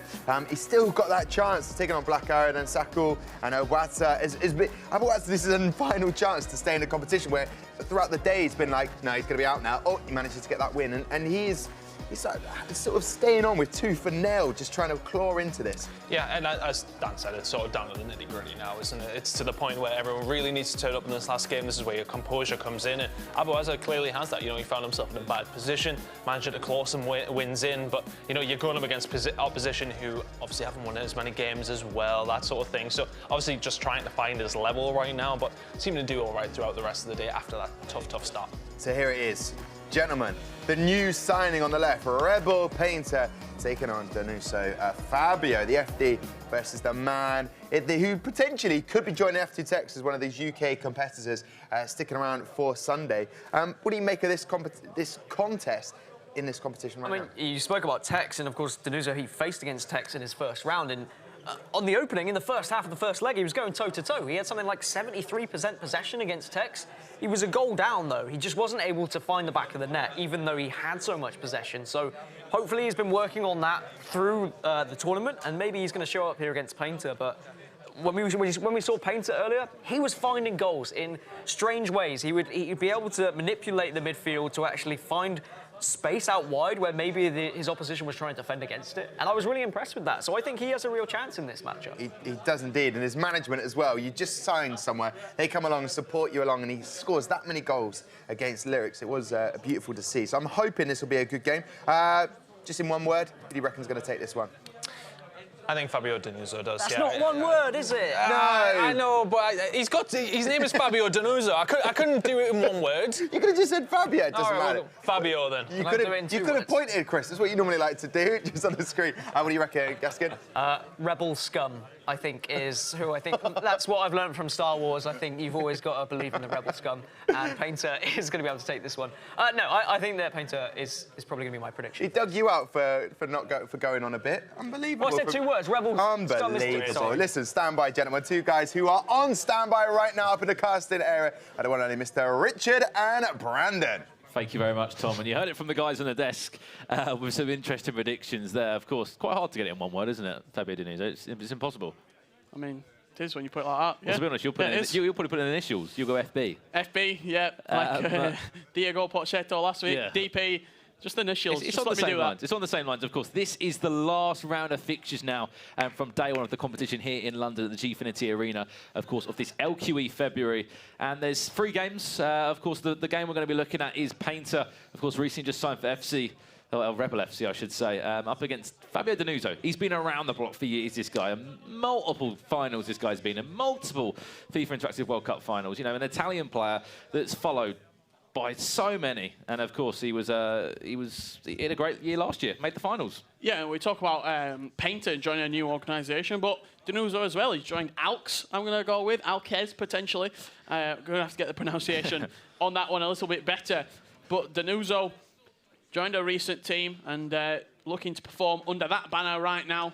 And just to put a little bit of context on this, right? So there was a game, I believe, obviously to decide who went 3-0. Fabio Denuso was in that game. So Fabio Denuso has gone from 2-0 to 2-2. So he's potentially lost 2 games on the bounce, he has, Richard, compared to Painter, who was 1-2 at one point. Now he's 2-2.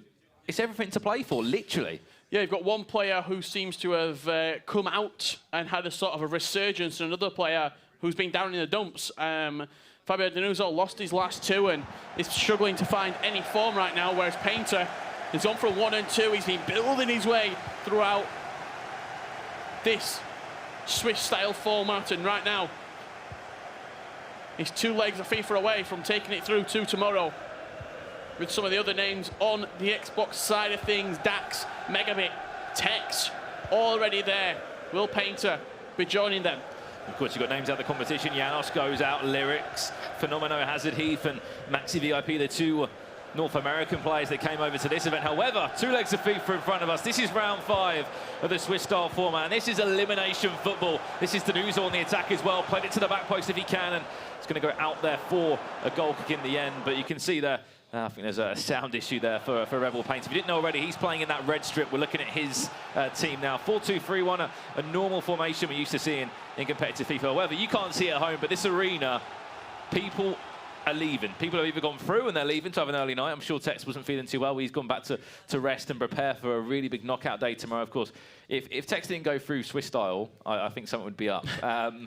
You can see there on the screen there, like, this was full this morning. This was boom, and this had 32 players in, potentially at least 20+ coaches as well with a number of these players.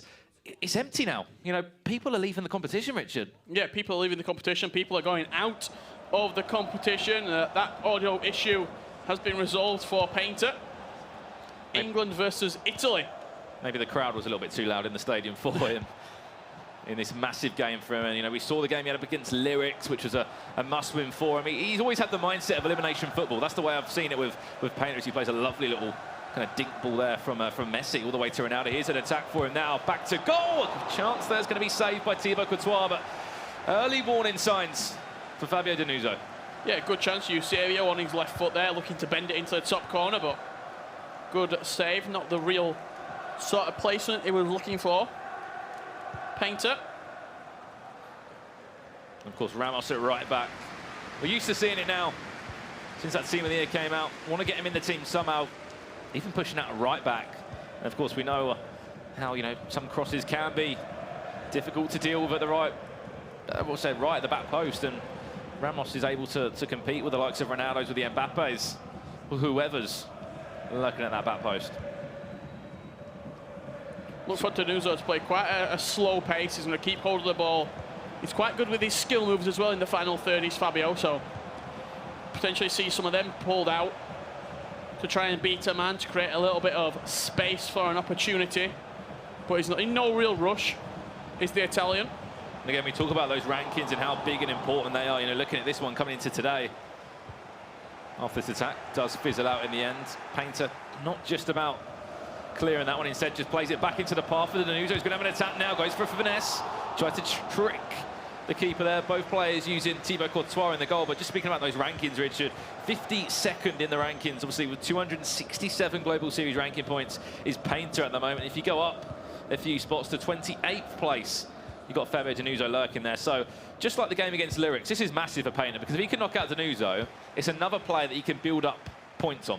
Yeah, there's a lot of players in the Xbox side of things, probably between rank 70 and you'd say like 40, who are very, very tightly contested. 100 points here or there, 50 points here or there, separating them. That's the difference in making out of Swiss, yeah, and going home in Swiss. That 50 points, that 40 points that you get extra, and that's going to be the small margins that are going to qualify you for the playoffs. That's going to get you into that top 60 bracket. Just over the bar there from Cristiano Ronaldo. Of course, Fabio Denuso's quite a cagey and a nervous start from both of these two. They know what's at stake. Obviously, if you go out the competition now, you'll leave with 110 Global Series ranking points. No prize money. Of course, that prize money comes into play when you start getting into the top 8 overall in the competition, the top 4 in your console. And of course, you'll be guaranteed more points as well as you go through this tournament. See, tomorrow's Championship Sunday is always knockout football all the way through, or you can find a cross-console final winner as well. This is Painter now, though. This is Ruud Gullit outside the boot. He's going to test Courtois again, but a routine save. Yeah, we're trying to just... a couple of skill moves on the edge of the box, a La Croqueta, a ball roll, just to see if Danuso were going to really make any rash decisions with his goalkeeper. It's a chess match in that final third sometimes. When you've got a player who's going to move the goalkeeper, you've got to try and almost bait him out into making a mistake, into jumping to one of the posts. Try and tease him, of course, to try and make that mistake you mentioned about how it's a game of chess, that you kind of see the wall of, there's so much space that that's from distance. That was very ambitious from both of these players. You can see Painter there just smiling, saying, no, no, no, Fabio, that's not going in. However, you know, look, if you look at how any footballer, well, how any coach would try and break down a team, you look at the line of midfielders, you look at the line of defenders. We've seen it throughout today about how people have been trying to break their opponents down. We've seen the likes of a few players, for example, Mr. Dunn, he goes out of the competition, but now actually supporting his fellow countrymen. And of course, in Abuaza. Great support. Like to play down the wings. Everyone plays different. Yeah, a lot of people have been using that back post, playing out wide and then getting the balls into the area. Some players still looking for that finesse shot. Interesting to point out as well the positioning of the two players themselves sat in the chair. Painter seems quite relaxed, sat quite far back from the monitor, whereas Danuso on the other hand, really close towards the monitor. Of course, everyone playing to their personal preference. This is Danuso now back to goal with Neymar, but Messi happy to put up his sleeves and come back and defend.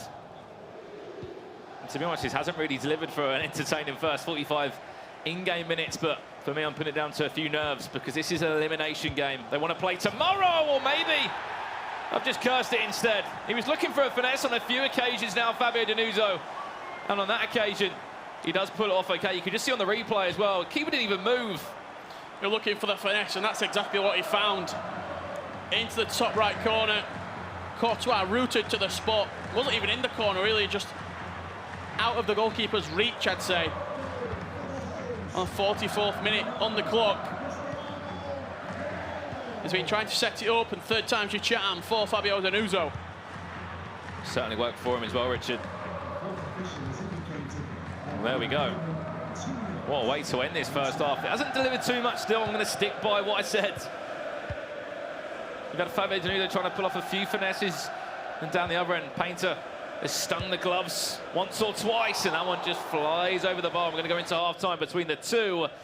Just the possession slightly in the favour of Danuso, but nothing really to celebrate about. That's what I was expecting from Danuso at half-time. 59% of the ball has gone the Italians' way.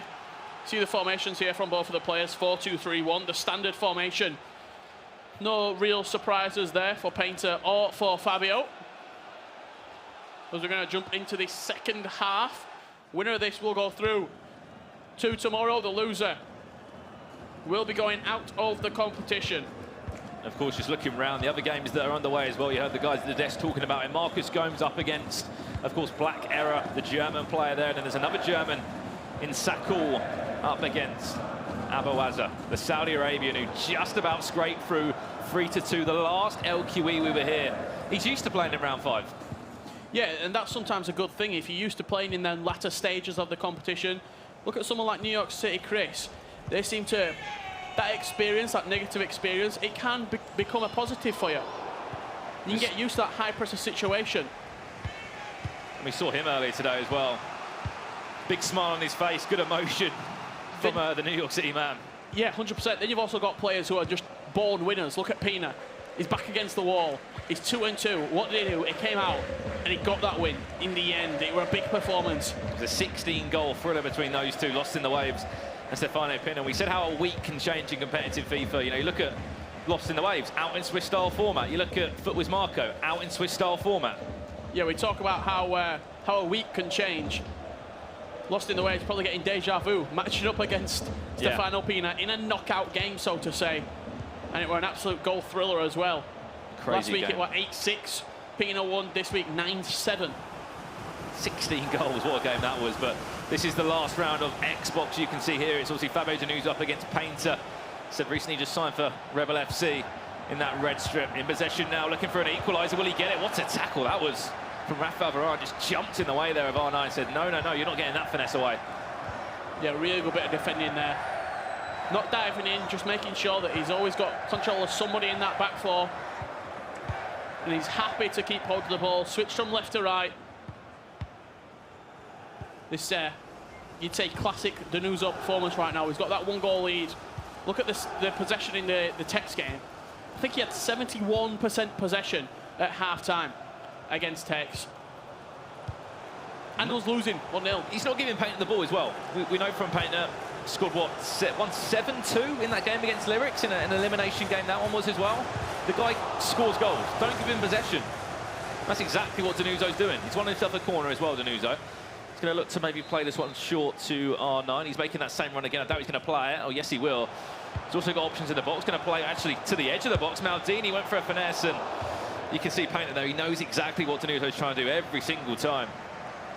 Yeah, it is the most effective tactic available. Using that finesse shot, whipping them in wherever you can. Across the field, if you time it green, good chance of it hitting the back of the net if your opponent hasn't moved the goalkeeper. Here's Hullett. Intercepted again. Look at Ronaldo getting back, doing the dirty work. Seems like everybody's working for each other for Danuso. Everyone's forward, everyone's back. Messi tried to play the overlapping ball, but still somehow in possession is Danuso, and actually that's been a kind of a stalemate, to be honest. The one goal that did come, it was a finesse. The Thibaut Courtois just had to stand there and watch flying to the back of the net. Painter's really struggled attacking the way that Danuso's been. Look at the defence of Danuso. Everybody's in his own half. Yeah, he's probably playing on drop back. He's Danuso. He's got a lot of men behind the ball. There's no real space for Painter to attack into. And he's struggling. You know, look at Cancelo. Look how high he's had to come. Look for a finesse if he can get it. Well read there by Courtois, but needs to be changed. Needs to change it up a little bit because the chances aren't coming by for Painter, and time is running out for him. Make a pause. Make a change. Danuso there, making sure he used all that 6 seconds. But that's what we say about Danuso. He's been in the tournaments. He's been in the FIFA Interactive World Cup Grand Finals. He's had that heartbreak. The playoffs last year when he won in the 120th minute.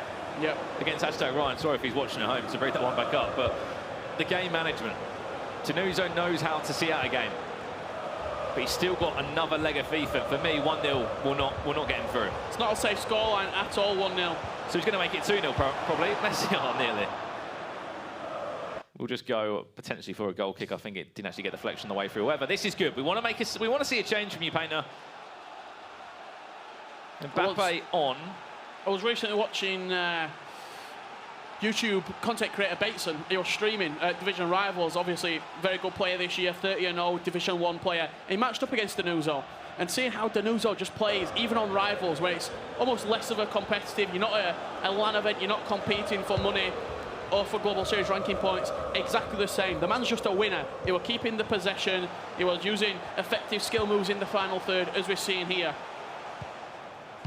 This is his play style, and he does it so well. Of course, Mbappe's been introduced for Painter. Can he be the man to put him back into this game, or will it be 2-0 to Danuso, or even 1-0? There's a finesse from distance, and too many times from Danuso, in my opinion, where it's just been unrealistic with the finesses. Yeah, I'd say quite predictable that he's looking for that every time. And you can see by Painter's reaction every single time, like that. Danuso, that's not going in from there. This is the chance that he needs, though. Painter, oh no, through the legs of Rafael Varane, I think he did as well, and it just went past Thibaut Courtois' far post. Dragged wide over the post. Such a good opportunity for Painter. I don't know if we're going to go near post. With the goalkeeper movement from Danuso, it looked like he could have potentially, but just did enough, put him off enough. He's going to get one more chance before we head into that second leg. Of course, we'll give you updates of the other 2 Xbox games, the elimination games. This is the last round of fixtures today, taking place here in London. Of course, you still can get tickets for tomorrow if you live around the area to come on down and to see some of your favourite FIFA players battle out, obviously, for those global series and that prize pot tomorrow. That all comes into play. He's going to get one more chance, Painter. Make the most of it. Here's Neymar. Play to Mbappe, the super sub. Here's a chance. Oh, went for a scoop turn with Ronaldo, but too obvious for him. I think that could be leg one done, and it really hasn't been much of a performance from both of these players. Not much of a spectacle, I should say. At half-time, you could say, in the series. First leg has finished, however, very, very tight, very, very cagey. Very similar to Danuzo's kicked there. You'd say a chess match at half-time. It's really difficult as well between the two. There's still another leg to play. 1-0 Fabio Danuzo. Of course, we'll have a look at the replays from that game, but there really wasn't too much to see out of everything, to be honest. And that was the chance there. And this was the goal, I believe, 42nd minute into it. It was Danuzo was just trying to finesse. It was just finesse any way you can on the pitch with the right player. And lucky enough for him, he did get that goal. There's a few chances for Painters, but nothing too much to write home about. A great tackle there by Rafael Varane, and he was matched. He was matched so well on the attack by Danuzo. Yeah, he had a couple of finesses from outside the box, did Painter. Nothing real clear-cut, apart from this chance right here. Neymar inside the box. If he'd have gone near post at that split second, potentially could have caught Danuzo off guard, but 1-0 at half-time. If you're a Rebel fan, if you're a Painter fan, there's a lot of room to improve on in this second leg and a lot of time to get back into this game.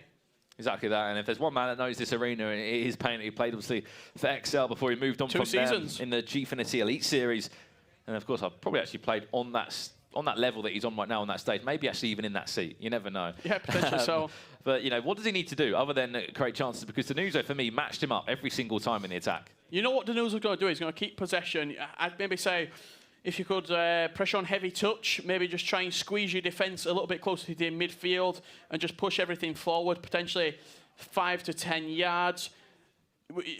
You're always going to get a chance in FIFA, and whenever this game's 1-0, all you need is one goal, and it completely switches the tempo of the game. Yeah. So if Painter can get a chance, it can take a chance early doors. I'm saying first 10, 15 minutes against Danuzo, and just make him doubt himself a little bit, Danuzo. Obviously, we've seen success from him late on in tournaments and in games, but we've also seen him lose 90th minute, 120th minute. We are going to see the other games results. This is big as well. This is massive. Marcus Gomes, what's happened in that first leg for him? Black Arrow 3-1 up, the German there. Sakul 3-1 up as well. It's the power of that German scene once again. You can see, I love that as well. You can see on the screen there, Mr. Dunn out the competition. However, straight behind his fellow countrymen and supporting him as well. And of course, a number of other games taking place. We'll keep you up to date on that there. But what's happened in that game there with Marcus Gomes? I'm sure he'll be really disappointed. I'm just having a little look to my right here. I can see hashtag Honeybadger sat behind Marcus Gomes, just providing a little bit of feedback, maybe what he's seen. It's always good to get a second pair of eyes of things throughout a game of FIFA. Sometimes they can see things that you can't see. You go back to the LQ before when Marcus didn't make it out of Swiss again. I remember last time that New York City Chris, Marcus Gomes, both playing in that City group. They both went out in that first day. I think we had dinner with them after that first night, and then they just went and played weekend league all day. You know, you talk about how professional these athletes are. No, they're at the competition. What's the best way to come back? Play, learn, get yourself back, play those weekend league, ensure you get those 10 Global Series points, which are all important. Whilst watching some of the action yesterday, and there's still another leg. There's still another leg for those games. We have to repeat that. There's still loads of time left, and we've seen goals got flying in 2-3 minutes in FIFA time. You've got an entire leg right now. If you are Painter, an early goal completely changes this game. You go back to, I know it's a phrase that a lot of people say at Sunday League, it's 0-0, switch on, but it really is. It's a clean slate. You're starting fresh almost in that second leg. And out of all those games, this is the most contested game. Yeah, it's the tightest game between the two. And you know, although he looks a little bit, devastated there, Painter, he's still got a long, long time left to pull this back. And if anything, he'll be frustrated because Danuso just simply did not let him play. If you play against Danuso, who's been around the scene for so long, he will wear you down. He's going to keep possession when he needs to. He's going to get the best game management tactics impossible to ensure there's no way for you going back. The thing that Painter doesn't want to do is concede in the first 10 minutes here, because then Danuso will just sit on that 2-0 lead, make Painter come out and attack, and it could be 3 and 4. Counter-attack in behind. It could end pretty bad for him. Yeah, the first, I'd say 30 to first half is massive in this game. If Painter could come out, get a goal early, I should say, this game is wide open. They'll be looking to join the likes of Tex, the likes of Megabit, Dax, who are already through to Championship Sunday. Will it be Painter or will it be Fabio Danuso? You can see the team there on the screen. You're playing a 4-5-1 to get the best players in that you want him to do. All 4 Team of the Year attackers are involved. Then you switch formation into your 4-2-3-1. Hullet and Vieira will be holding. Messi, Neymar, Mbappe in behind. CR7 up top. Of course, everybody involved in the usual 4-2-3-1. Of course, if you've been watching the action today, if you've just joined us now, only 4 players went unbeaten. If you don't know what that means, they went 3-0 in Swiss-style format. Did not lose a game, went home early on the PlayStation. That was Roma Zimmer and Stuttgart's Dr. Ahano. On the Xbox, it was F2 Tex, surprise, surprise, and PSG Dax, who's hitting some fantastic form at the moment. However, it might be all good and I could say enjoyable for those players at the moment because they're unbeaten, they're enjoying it. However, for these guys, this is serious. This is elimination football. You lose this, you can come back tomorrow, but you're not coming back as a player, you come back as a spectator. You're coming back as a fan. Who will it be, though? 1-0 currently to Danuso, playing in that orange strip from left to right now, and it will be Painter in that white. Needs an early start here. He's only 1 goal behind, don't get me wrong, but we said how Danuso can control a game, how he can see it out. He's such an experienced pro, one of the biggest Italian FIFA players out there that's been around this scene for so long. Of course, you've got the likes of Principe in there as well, and some other huge names, but I think he's coming to his late 20s now, Danuso. He's been around this scene for so long. You look at, for me, the Boras legends, all those, they've all played in tournament for years together. Yeah, Fabio Danuso, Boras, Dito, Mike LaBelle here working as part of the talent team. These players have been around, they've been around the block. It's safe to say they've seen when FIFA was $20,000 at the end of the year. And they've seen that the was jump. one tournament, and then you're seeing all these qualifying events, all these leagues, all these clubs, and new esports orgs getting involved with FIFA. They've seen the growth. And they're the players that are embracing it right now. Danuso in possession. He was 60% possession last game, was controlling it for fun, and it was the 44th minute roughly when he did score that goal. Was kind of a finesse from the edge of the box. Do not let him score when he's done that. This time it's taken 30 in-game minutes less for him. And it will be Danuso that strikes again. I said the worst possible thing that Painter could do was let Danuso score in the first 10, 11 in-game minutes. And now it's back to plan A again, really, for Painter, and he's 2-0 down. Yeah, Neymar on that left foot. Finesse shot, 25 yards out. Finds the back of the net, and Painter with a real back against the wall performance right now. Just look at the numbers back. You can see on the mini-map as well, there's no attacker in Painter's half. There doesn't need to be. Everybody's back. Everybody's doing the defensive run. He's controlling 1 or 2 players and letting that AI kind of just automatically shuffle from left to right and position itself in the best possible area. As you can see, he's controlling Ronaldo on your screen. Messi to Cristiano Ronaldo. He needs a bit of magic. Does the Englishman. This is a chance for him now. Chance for him there, and he put all his money on Cristiano Ronaldo stepping up. He put it all on the front post. In particular, if he'd have gone for a low driven across. There we go, off the ball. No, Ramos getting something onto it. That was a huge chance again for Painter. 2 chances. Danuso right now is riding his luck. That's 2 chances for Painter. 1 off the bar from the corner, and then that near post drive with Ronaldo. On another day, that might go as an own goal. You never know where that's going if it's just bouncing off the bar. Well, this has been an interesting start. 20 minutes into this one. You're thinking Painter should have a goal back in this one. Courtois was even off the line, and I'm surprised the cross did as well as it did. I think he had a little bit of second judgment, Danuso. He brought him out, with the right stick and then didn't fully commit to it. And then when you've got your AI taking back control of the human goalkeeper movement, sometimes you get a few animations where the goalkeeper might turn his back. Just things like that where it's not ideal for your goalkeeper. This is Danuso now of Ronaldo. Oh, you saw the run. He tried to play through Neymar, who did score the opening goal in this game to ensure that Danuso will be 2-0 up. We have to say it again. This is round 5 of the Swiss-style format, the last round of fixtures. And of course, alongside this game here, we've got Marcus Gomes up against Black Arrow. That was 3-1 after the first leg there. Black Arrow, of course, in front in that one, the German player. And in another game involving a German winner, we've got Sakal, who's 3-1 up against Abuaza, the Saudi Arabian. Be interested to see who goes through there. We'll go from 6 down to 3, and then we'll go through to tomorrow, Richard, from 32 to 16. As this tournament hits the famous Championship Sunday line. Painter needs a goal before half-time at least. He's trying to fashion a good opportunity here, Painter. He's playing the right way. Just the way that Danuso's defending, he's not giving him any room in and around the box. Hullet. Edge of the box, looks for Hullet again. Deflection, oh no! Look at the reaction from Danuso there. I thought he nearly just nestled into the back of the net. Another corner though. You can watch the run, Ronaldo, all the way to the back post. Too heavy, way too heavy. Yeah, I don't think, obviously it wasn't intended to go that heavy, the corner, but it does trickle out of play in the end. And Painter just seems as though he'll be thinking right now, everything that I'm doing is going against me. Everything is going against me. He can't think like that, because if he goes and concedes now, he will have a mountain to climb. I think the thing we've noticed with Danuso, I've not seen a player defend like Danuso, aka everybody in my own half, everybody behind the ball. That's what drop back can do for you. It enables you to have 11 men behind the ball pretty much at all times. Soak up the pressure and then counter-attack quickly.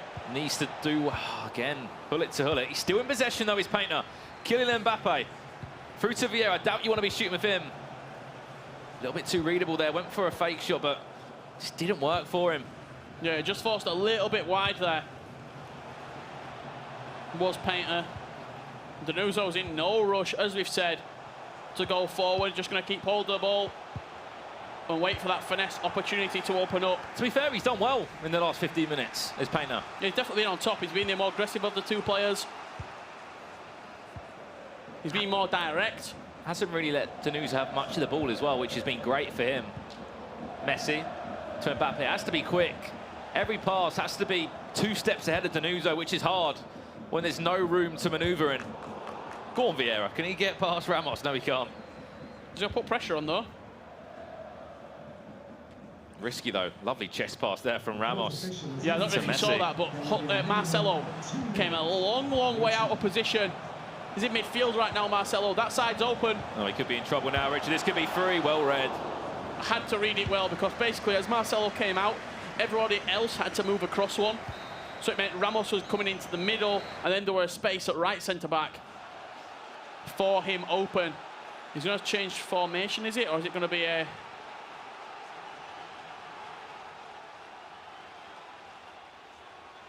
Of course, we can't see the team that Painter is making. This is Painter, sorry, Danuso. We can't see what Danuso is doing. This is Painter here. 4-3-2.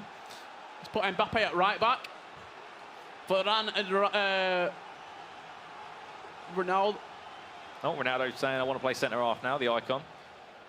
I'm sure this is for more of a tactical reason, as we saw earlier. Well, Mbappe actually did a bit of a shift at right back. I remember last weekend in Bucharest.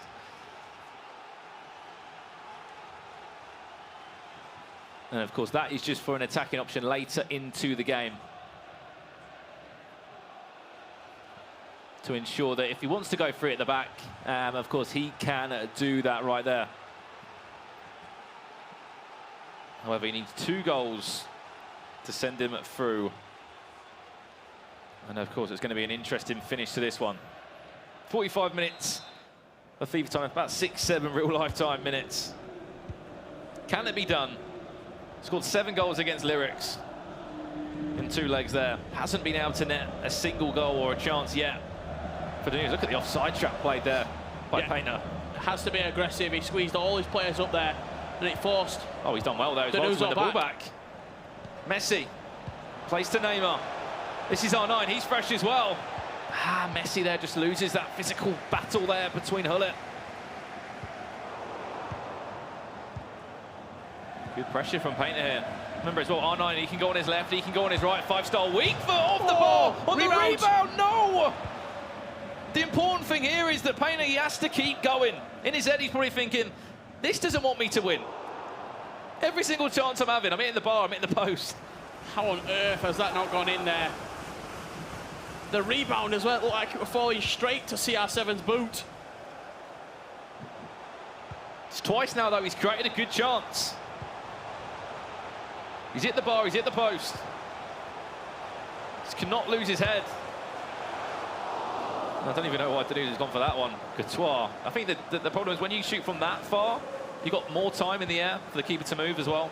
Also more time to move your goalkeeper across as well. But if you have time in it green, sometimes it's unsavable. Of course, with the right power at the right time. Can cause trouble. R9's in that gap. He does not decide to play it in the end. R9's just come back and defended for him. This game is really going to come open in the last 30 minutes here, where Painter's going to come out. He's going to have to give everything.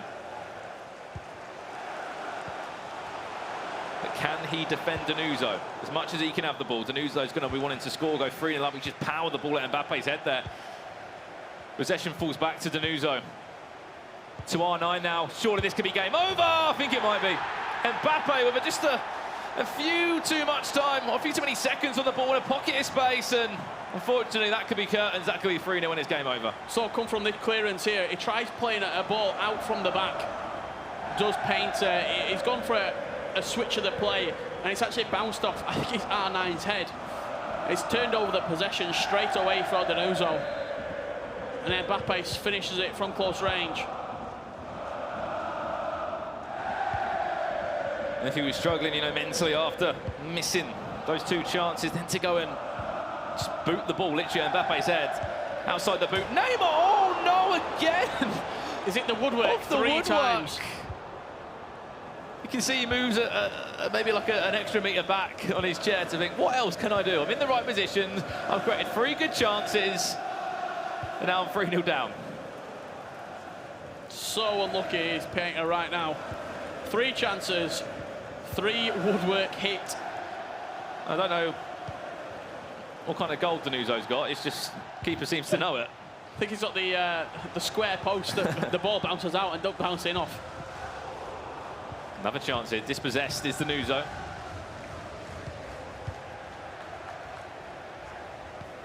Of course, we'll give you an update on those other games as we proceed to the last 20 minutes. To find out who will be going through to the last 16 tomorrow. There's another chance now. Neymar across to R9. He's open up pocket space. There we go. Finally. Is it game on?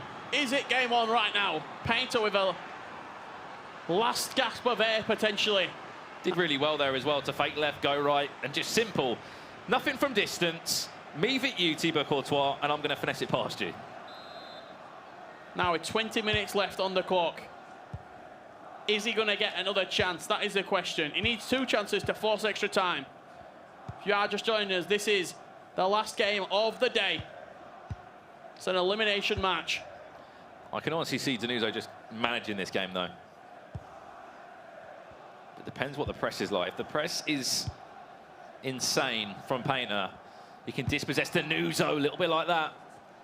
You can see 5 people running the ball every single time. But those 5 people are out of position now.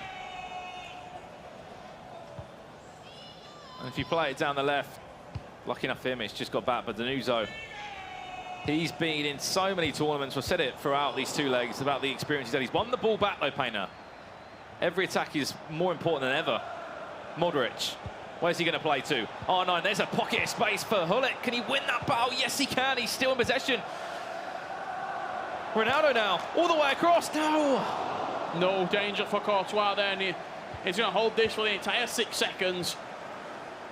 Here's Danuso.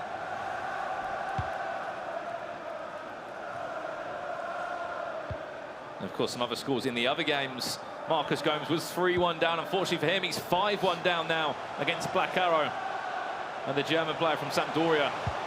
And of course, in the other game, Sakal is winning. He was 3-1 up in the first game. Now he's 5-3 up against Abu Azza, the Saudi Arabian player there. So at the moment, 2 Germans will progress through to the knockouts. As it's looking its way, 2 Germans and an Italian. From the Xbox side of things, Painter switching into a 4-2-2. Press after possession lost and fast build-up for the Englishman, and Eusebio coming on. Can Eusebio be the magic man? 10 minutes left. Can he make 2 chances? I'm sure Painter's head will be thinking about if that chance went in there, hit the bar, or if that chance before happened. There's a chance for me. Oh, Danuso. Just closing the game out. 4-1 on aggregate. Even though Painter made his changes, even though he tried to pull something back, straight from the corner, Maldini into Ronaldo. And that is going to be game over. And the Italian will progress through to the knockout stages. If anything, I thought we would manage this game. At 3-1 up on aggregate, I thought we'd manage out the last 10 minutes. There's no better way, I should say, to manage a game than getting an extra goal and sealing the deal. Ronaldo on his left foot, time green into the top corner. Nothing Courtois can do about it. Between the sticks, I think he got a hand to it, but it wasn't enough. If you look back at the chances as well in the game, Painter, he's thinking another day. This is 4-4 on another day. Yeah, another day. Those chances go in for him, but that's how football goes sometimes. With the chances to hit the bar or keeper got a fingertip onto 1 or 2. And there's not much that Painter can do other than move on, take me to the next tournament. He'll pick up 110 Global Series ranking points still. But unfortunately, he'll be out of the competition. This is good from Danuso. Wow, I know he won goal of the tournament, the FIFA eWorld Cup Grand Final last year, but some of the best football we've seen him play.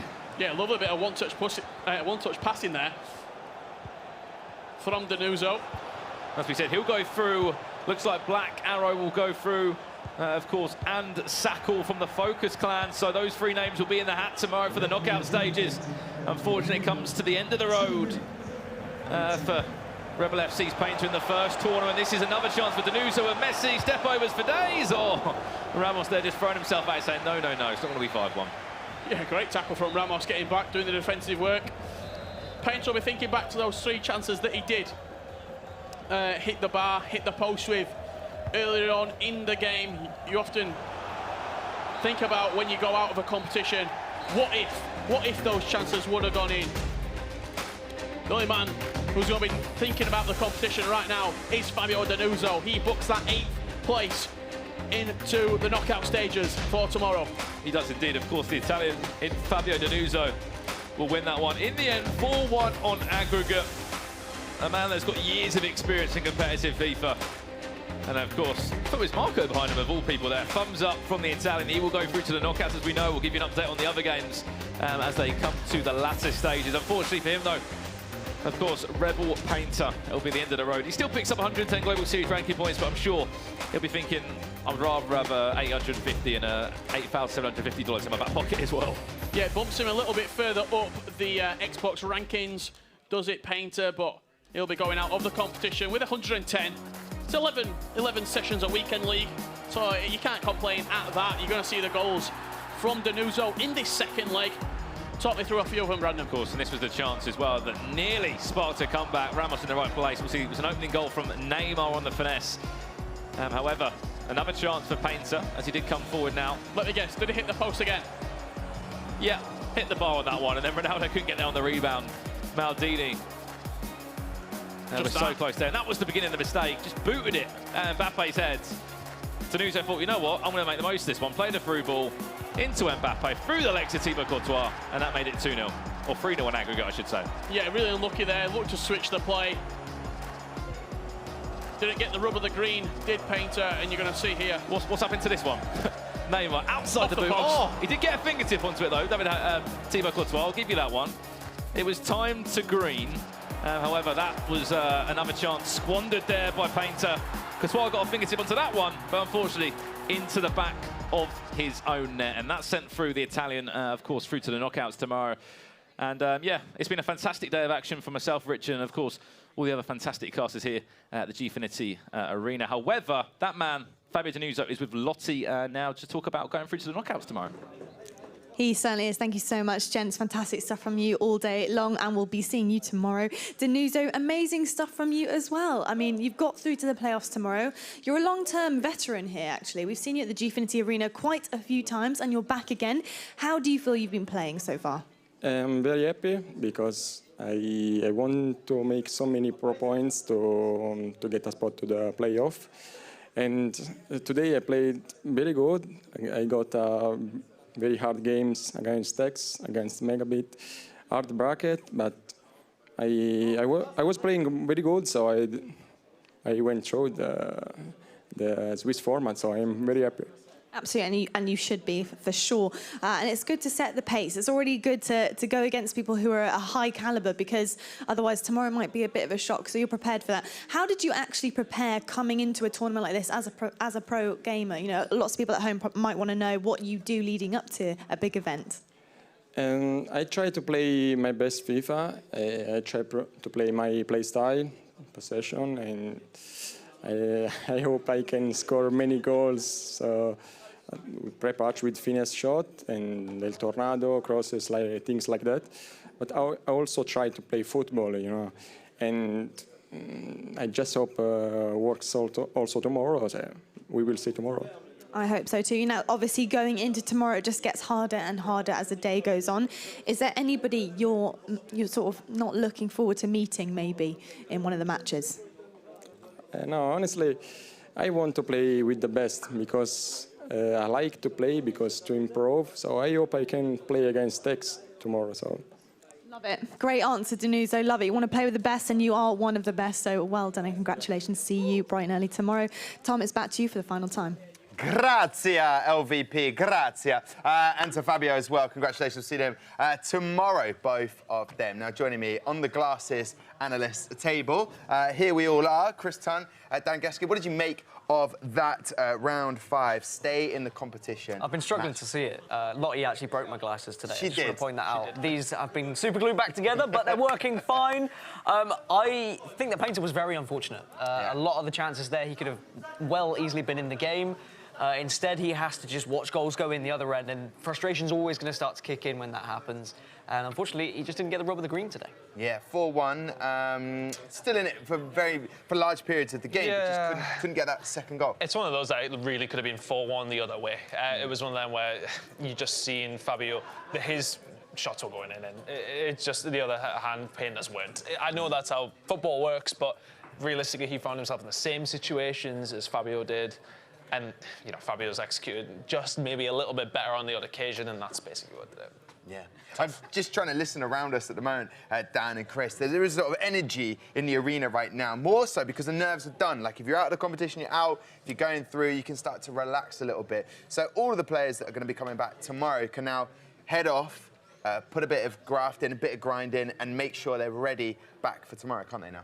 Yeah, and I think, you know, this is the high-pressure part. I would say it done, but then you go into another different high-pressure situation where you've got no chances to make mistakes. In Swiss, at least you've got 2 lives, so to speak, and then now you've got nothing left. This is it. You have to win every single one of your games, but at least, you know, you're not fighting to get to this point. You've done very well to get so far to the back. Championship Sunday now.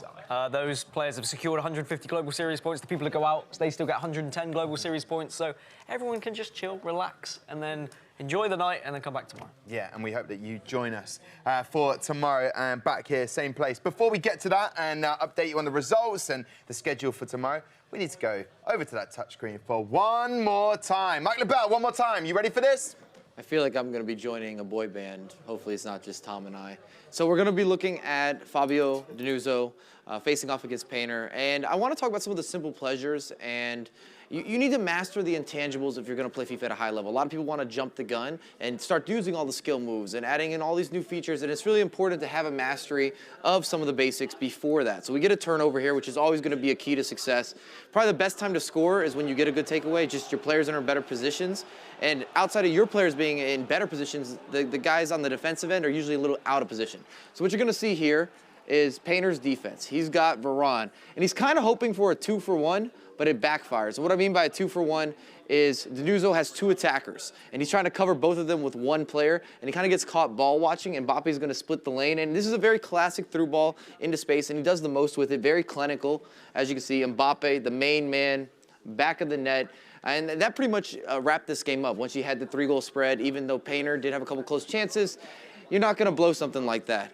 And that's a good way to finish off the day. Just make sure you're mastering all the basics. Got everything down, packed. Isn't that right, Tom? Thank you so much. I couldn't have put it better myself. MLB, Major League Baseball, knocking it out of the ballpark for one more day. If you think that's it from Mike LaBelle, you'll be very much mistaken, because tomorrow he'll be back. Dan Gaskin will be back. Chris Tunn will be back. The glasses will be on. What are you going to do about the broken glasses? I mean, the super glue's doing well at the moment. They're still on my face. That's all that matters. That is all that matters. Lottie's promised me new ones, but at the moment, these will do fine. I'm going to wear my contacts because I'm scared of my glasses being broken tomorrow in the green room, so we'll keep that. We'll get that out of the equation. Perfect. Now, I just wanted to ask this question. Obviously, we'll delve into it a bit more tomorrow. But what tends to happen in January in the LQE was the people who got the 3-0 and then had longer time to wait before they played again didn't necessarily do so well when they get through to the knockout stages on that championship Sunday. Is that something to consider when we get excited about tomorrow? I mean, FIFA players are always going to find ways to feel like they're going to do better or worse. They're very superstitious. But ultimately, they just need to turn up tomorrow and they need to perform well. Tex, we know what he can do at a tournament. This is his tournament for the taking. No rogue players to take him down. The next player in the Xbox side of things is Megabit. They've already faced each other in a console final so far this season. Tex was able to win that one. He's going to be coming to tomorrow thinking, look, I can get that trophy again. I can get my name back in the headlines, because that's where he should be, realistically. Yeah. Are there any sort of surprises for you in terms of anybody that's gone out today who we won't be seeing back tomorrow? We can dwell on that because we're just waiting for the final result to come in for the Xbox so we can shore everything up, put it in a lovely, beautiful, cheeky little graphic for you so that you can see. But is there anyone that's just sort of gone out of the competition that you're a bit surprised about? I think, honestly, Painter. I thought that maybe he was going to be able to get through, especially with how he played in the opening games. But he'll be disappointed to go out, but he still gets a little bit of consolation price of 110 Global Series points, but maybe he'll be able to come back in a different tournament. And Stefano Pina struggled today as well. I know he's not... He just didn't play as well as that we have seen from him in the past, and look to him to maybe step it up at some point as well, because hasn't been playing great FIFA. Ooh, a little bit of a sort of someone who's gone out and someone who needs to improve to impress Chris Tunn. Let's look at the Xbox results from today, and just now it came down to these last 3 matches. Rebel Painter, as you can see, losing 4-1, but Black Arrow 6-1 against Marcus Gomes. That's a huge result there. Yeah, Marcus Gomes is somebody who we've seen throughout the whole season so far has been putting up consistent results, but that is by far his worst sort of position that he's been in now out of the tournament. He's a player you would expect in this tournament specifically to at least get the rank. Yeah, I would have been thinking he was going to get further. On the PS4 side of things, lost in the waves, of course, he got eliminated. I expected him to get further as well. But the names in orange, that's all that we need to care about, who we're actually going to see tomorrow, Chris, because they're going to be the ones who are going to be competing for the chance of being a winner here in this LQE top. 850 Global Series ranking points, plus the $8,750 prize monies. And these are the guys who, unfortunately, we will not be seeing there. So, yeah, I think you said earlier, Rebel Painter going out. For me, personally, that Marcus Gomes, looking on Twitter, and without doing his voice, he gets, I just love just performing FIFA, I just love it, love the traveling, and he, unfortunately, unable to... So without doing his voice. Yeah, and I did it in the end. Listen, before we see those PS4 results, actually we can. Let's look at the bracket for the Xbox and PS4. Let's start PS4, and then we'll go to the Xbox.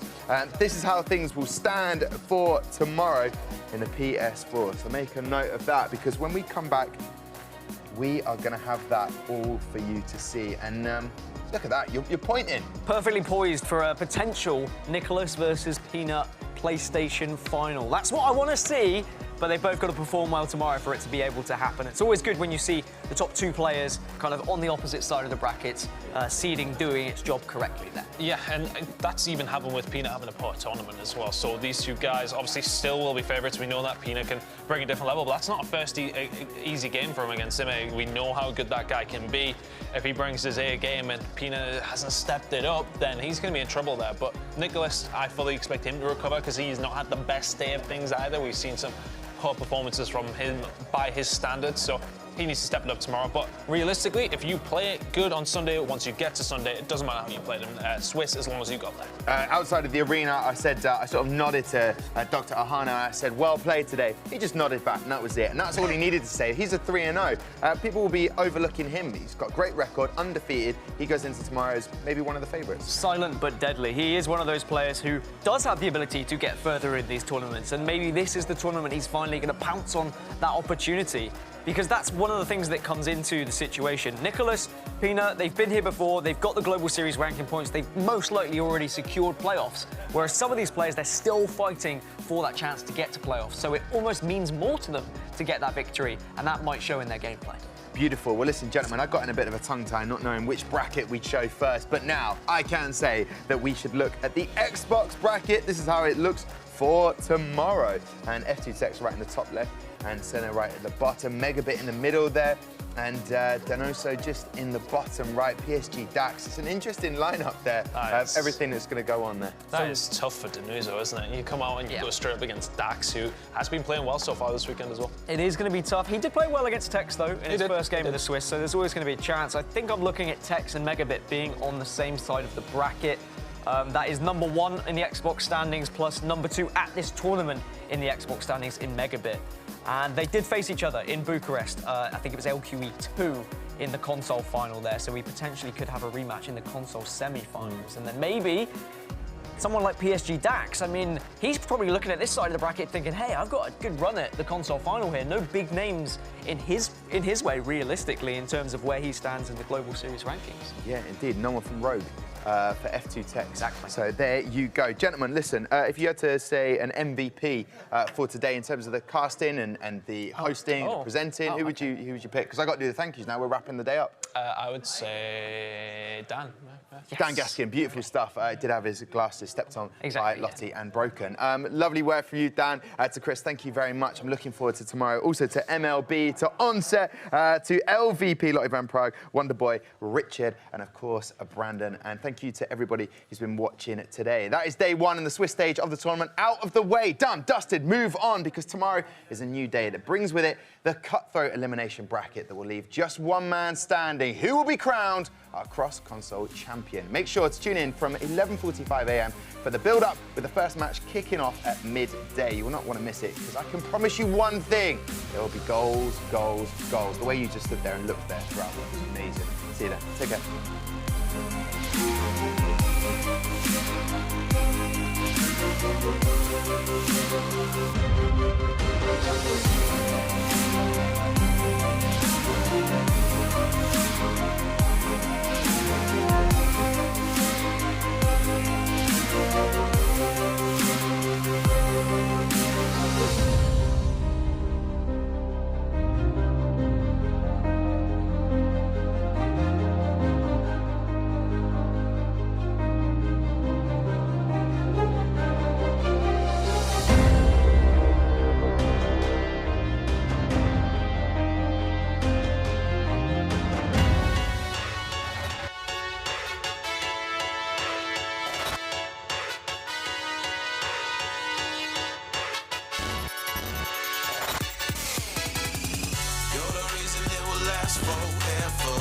You're the starter staring back up in the mirror. 'Cause it's special when you stand out from the rest. When you know that you're the best.